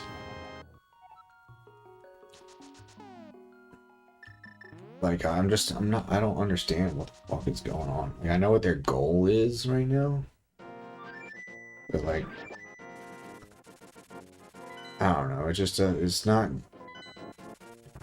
really capturing my attention like the plot of the first two books was. That's what I'm saying. That's what I'm saying. Like I think I am starting to like tune out a little bit listening to it. I like miss some important detail that like you gotta know for the next 2 hours to make sense. And I'm trying to pay attention to it. It's just like it's not interesting enough for me anymore to pay attention to it no matter how hard I try, unfortunately. So it was easy to pay attention to at first because everything in the first book was like very new, just interesting concepts I never heard of before. But the third and fourth books, there are no new concepts really. It's just expansions of the same concepts that I'm already used to at this point. So it's like just not nearly as interesting, I don't think. And the characters aren't really getting any more depth. I'm not really seeing any character development going on. Like I said, one of the characters is starting to really annoy me. Um, there's like two new characters in this book so far, but like they're shit. Like there's no other way to say it. Like even Carl thinks they're shit. So like, well, how am I supposed to like them?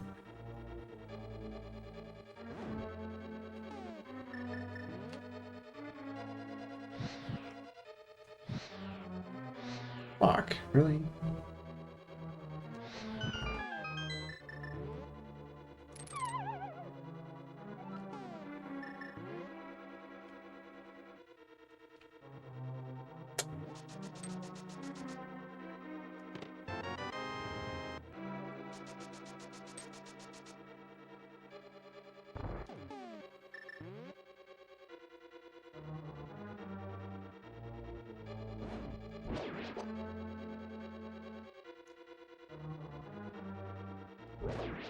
I guess like a good book has to have questions that you want answered. That's what makes Dresden Files so interesting to me after all these years, because there's like fucking like 20 questions that like I'm dying to know the answer to. Dungeon Crawler Carl, I got like 2 questions. That's it. I think that's part of the problem. And like I know they're gonna get through this like current section of the dungeon. There's no question that whether or not they'll succeed, because there are more books. Like, so they have to get through this part of the dungeon. So there's no suspense there either.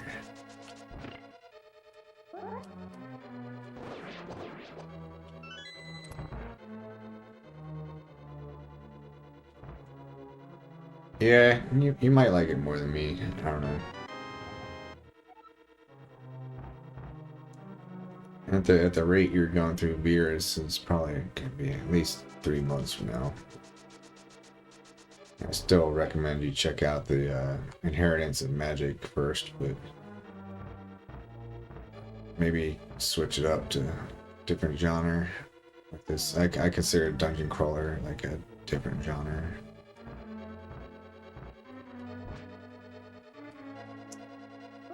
I don't think there's gonna be a curveball wherein they're no longer trying to go through this dungeon. Like that's the only kind of curveball that could really make it interesting, is if like they leave and they like go fight in space or some shit. But I don't think that's gonna happen, at least not till maybe the end of the series.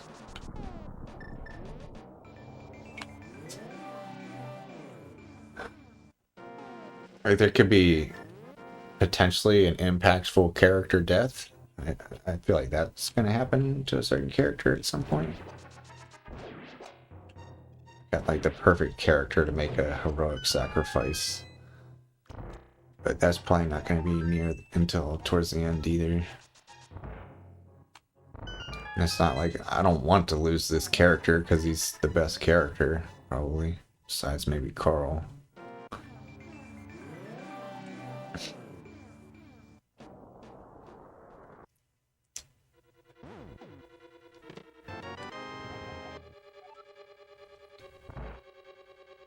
It does feel like this particular character is being set up to die at some point.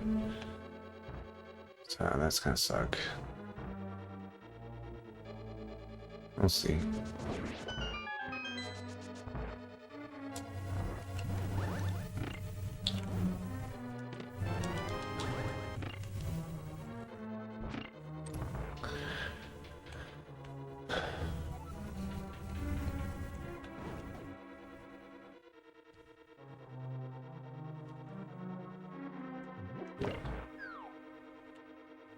Yeah, there's not going to be a curveball, like I guarantee it, because like there's been way too much foreshadowing towards what's going to happen like later in the dungeon. So like they're guaranteed to get like to these certain areas of the dungeon that he's put so much like foreshadowing into.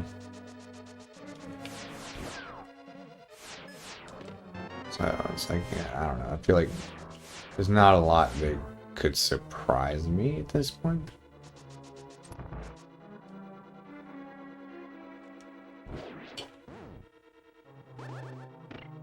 Not saying I hate it though. Like, I'm still looking forward to listening to it tonight. So it's still entertaining.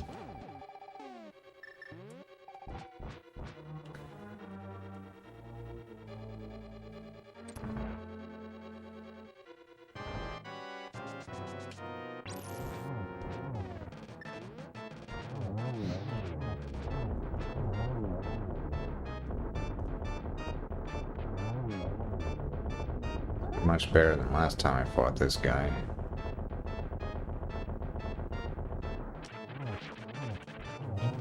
Yeah, it's pretty much perfect.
Thank you, Jay.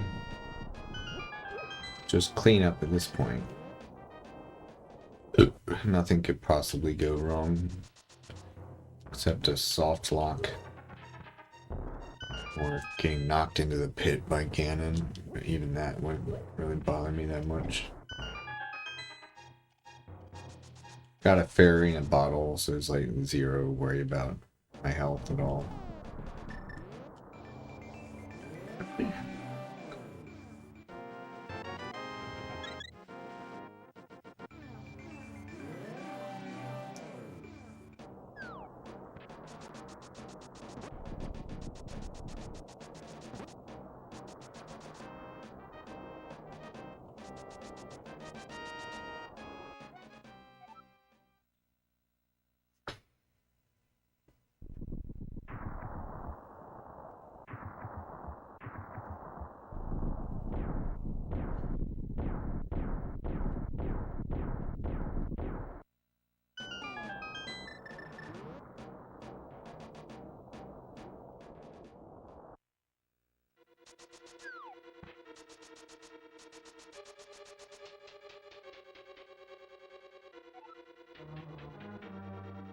This stream has felt way longer than 4 hours, man.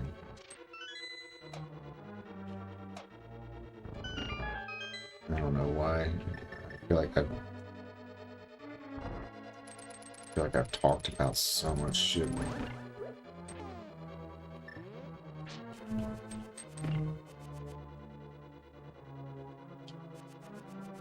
I remember when we were talking about consciousness. Like, I feel like that was so long ago. It feels like yesterday at this point.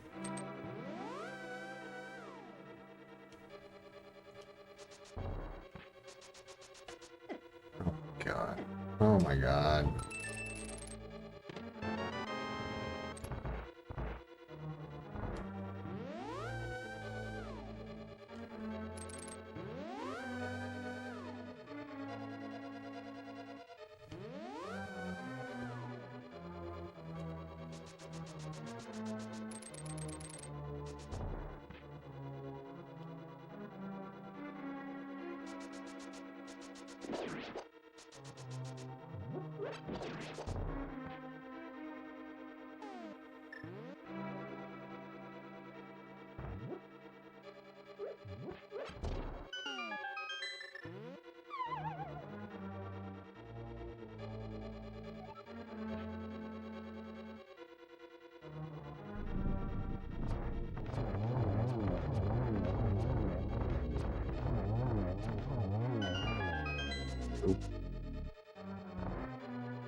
Come on.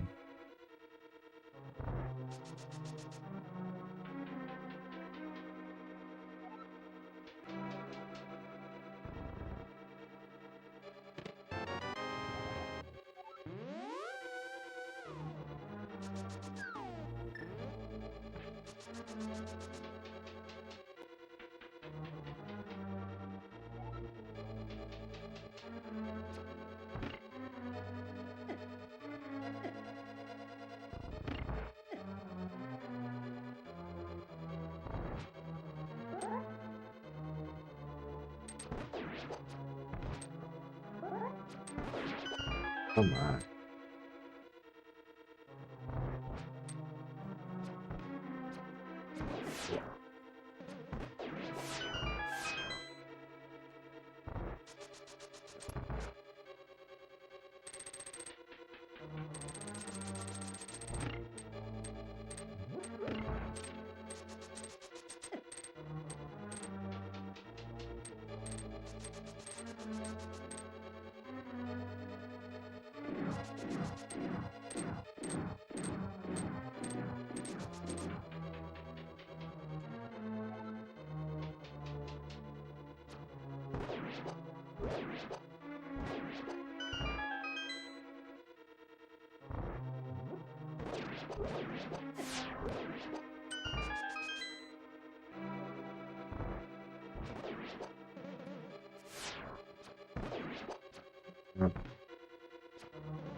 This is around. They pretty much killed my last PB attempt. Should have. Yep, I fucked it up again. It's because, yeah, I don't understand how to accommodate the fireballs. Like,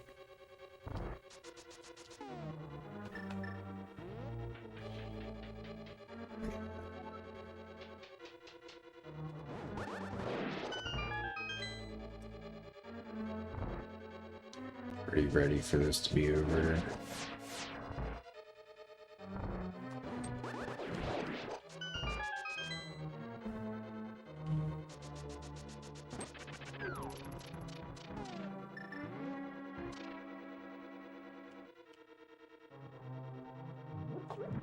Shit. Look at all these hearts I lost, dude. It's terrible.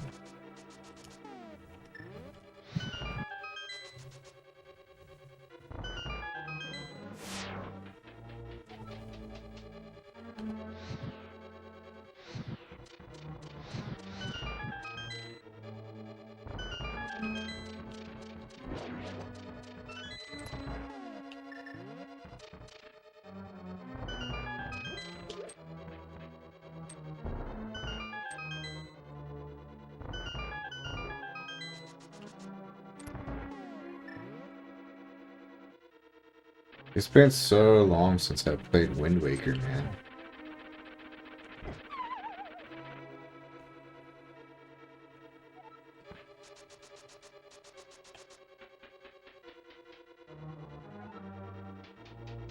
I feel some strange desire to play that game. Oh my god. Yes, yes, I am falling repeatedly on accident. Stop thinking about Wind Waker, not this game.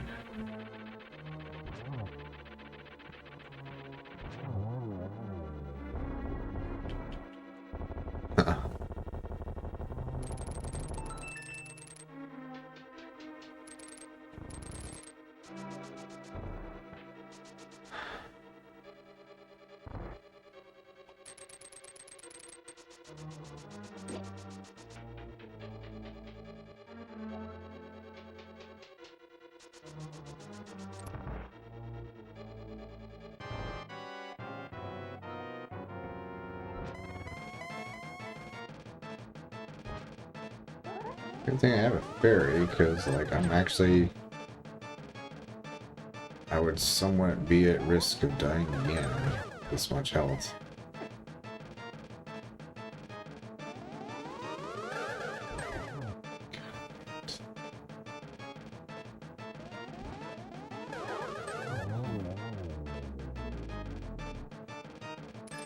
Yeah, I hope you're not too disappointed. I guess that's a bad omen if I have to say it.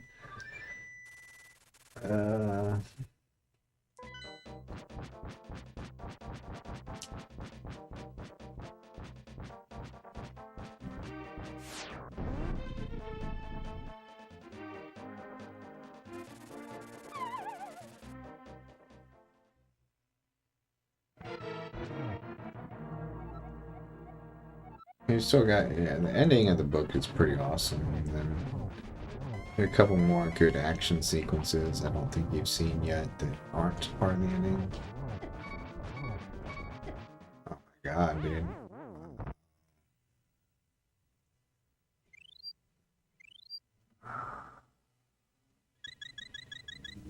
I'm so glad this run's almost over.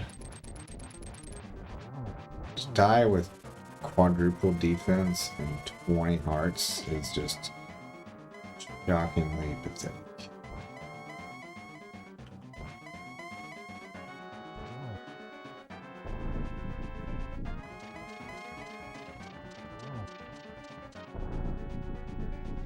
Like, it's happening because I'm not paying any attention. Like, I'm really not paying any attention to this game.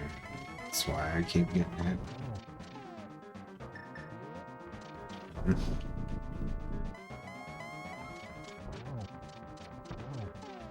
Amazing how things like attention can contribute to performance. Be surprised.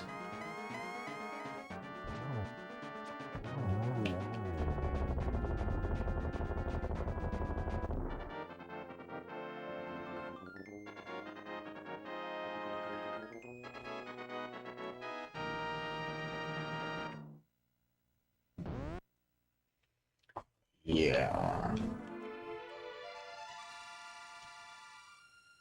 I might not play this game for a long time. That run was just the worst. I didn't die, but I still managed to make it take almost 2 hours and 10 minutes, which is like slower than my first PB ever.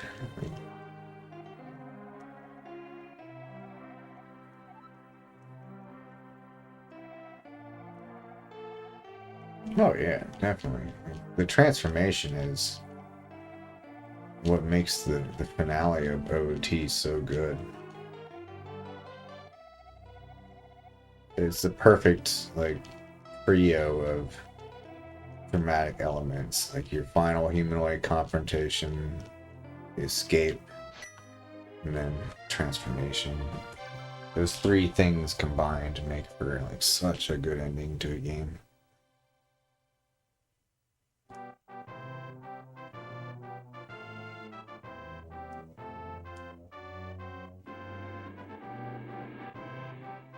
The only thing they could have done better, I think, is make the final Ganon fight about more than just swinging at his tail. Like, it's too much like Super Mario 64, in my opinion. Like, I always thought, like, it's too similar. Like, you go behind the boss and you press the B button. That's all there is to it.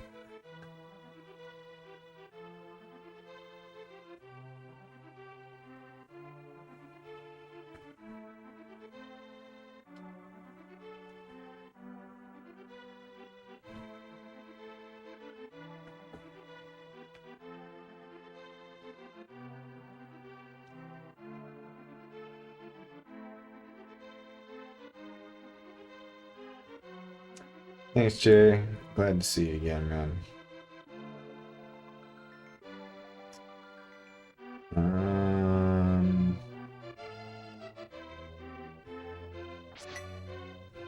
I feel obligated to let the credits play. I'm in no rush to leave.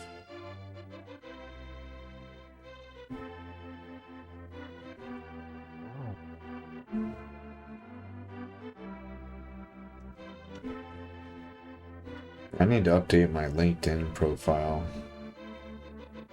It still has like references to the lockdown in it.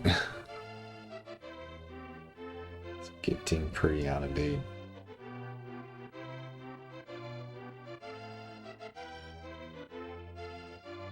I really don't want to have anything to do with LinkedIn.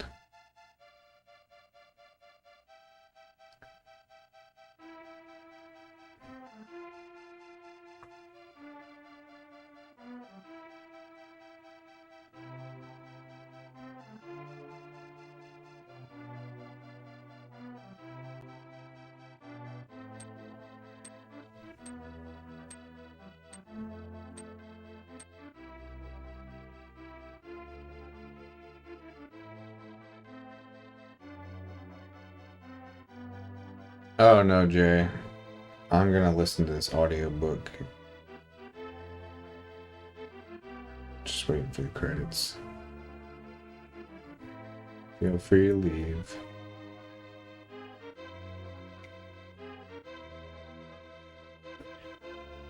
There'll probably be a lot of streaming this weekend because there's no working out to do. I can pretty much wake up and start playing games as soon as I wake up. Just like the old days.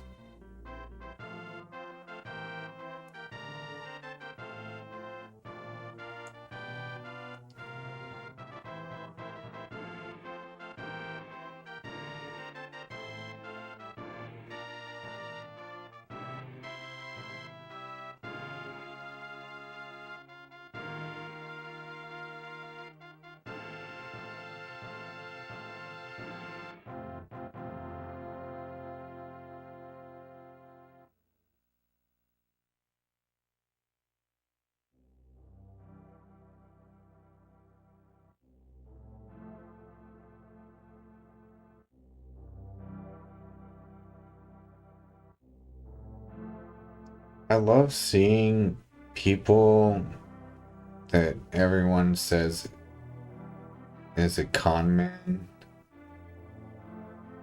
call somebody else a con man. It's always a good, wholesome feeling when you see that.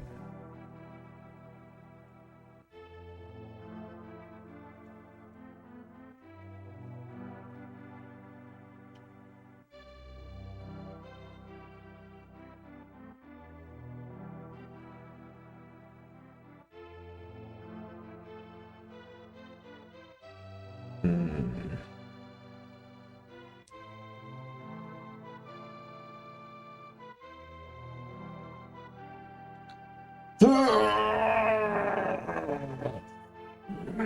Man.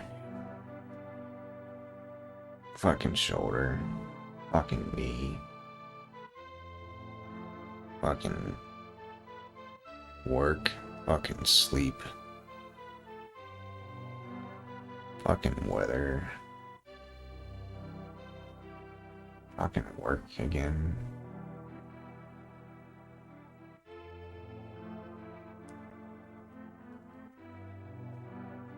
Blah.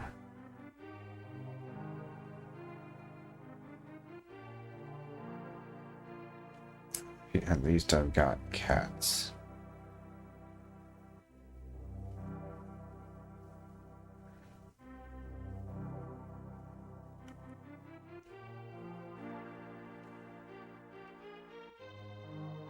You better come up with something interesting in this OT Discord soon here. I want to see some assertions made about what route's gonna be fastest and shit. There was a lot of talking during my stream.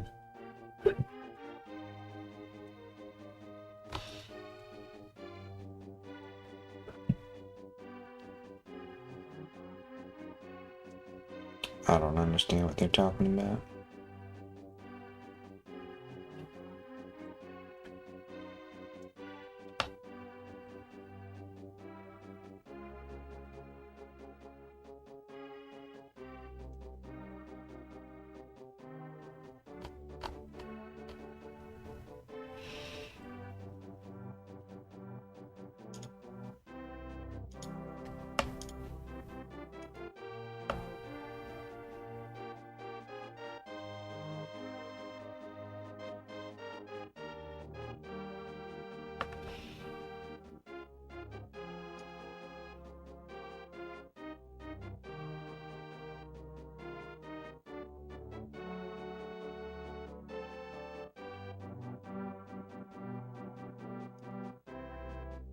Alright, guys. Thanks again for watching. I don't see anybody online who I want to stream. I mean, raid. So, that'll be it. Fart. Later.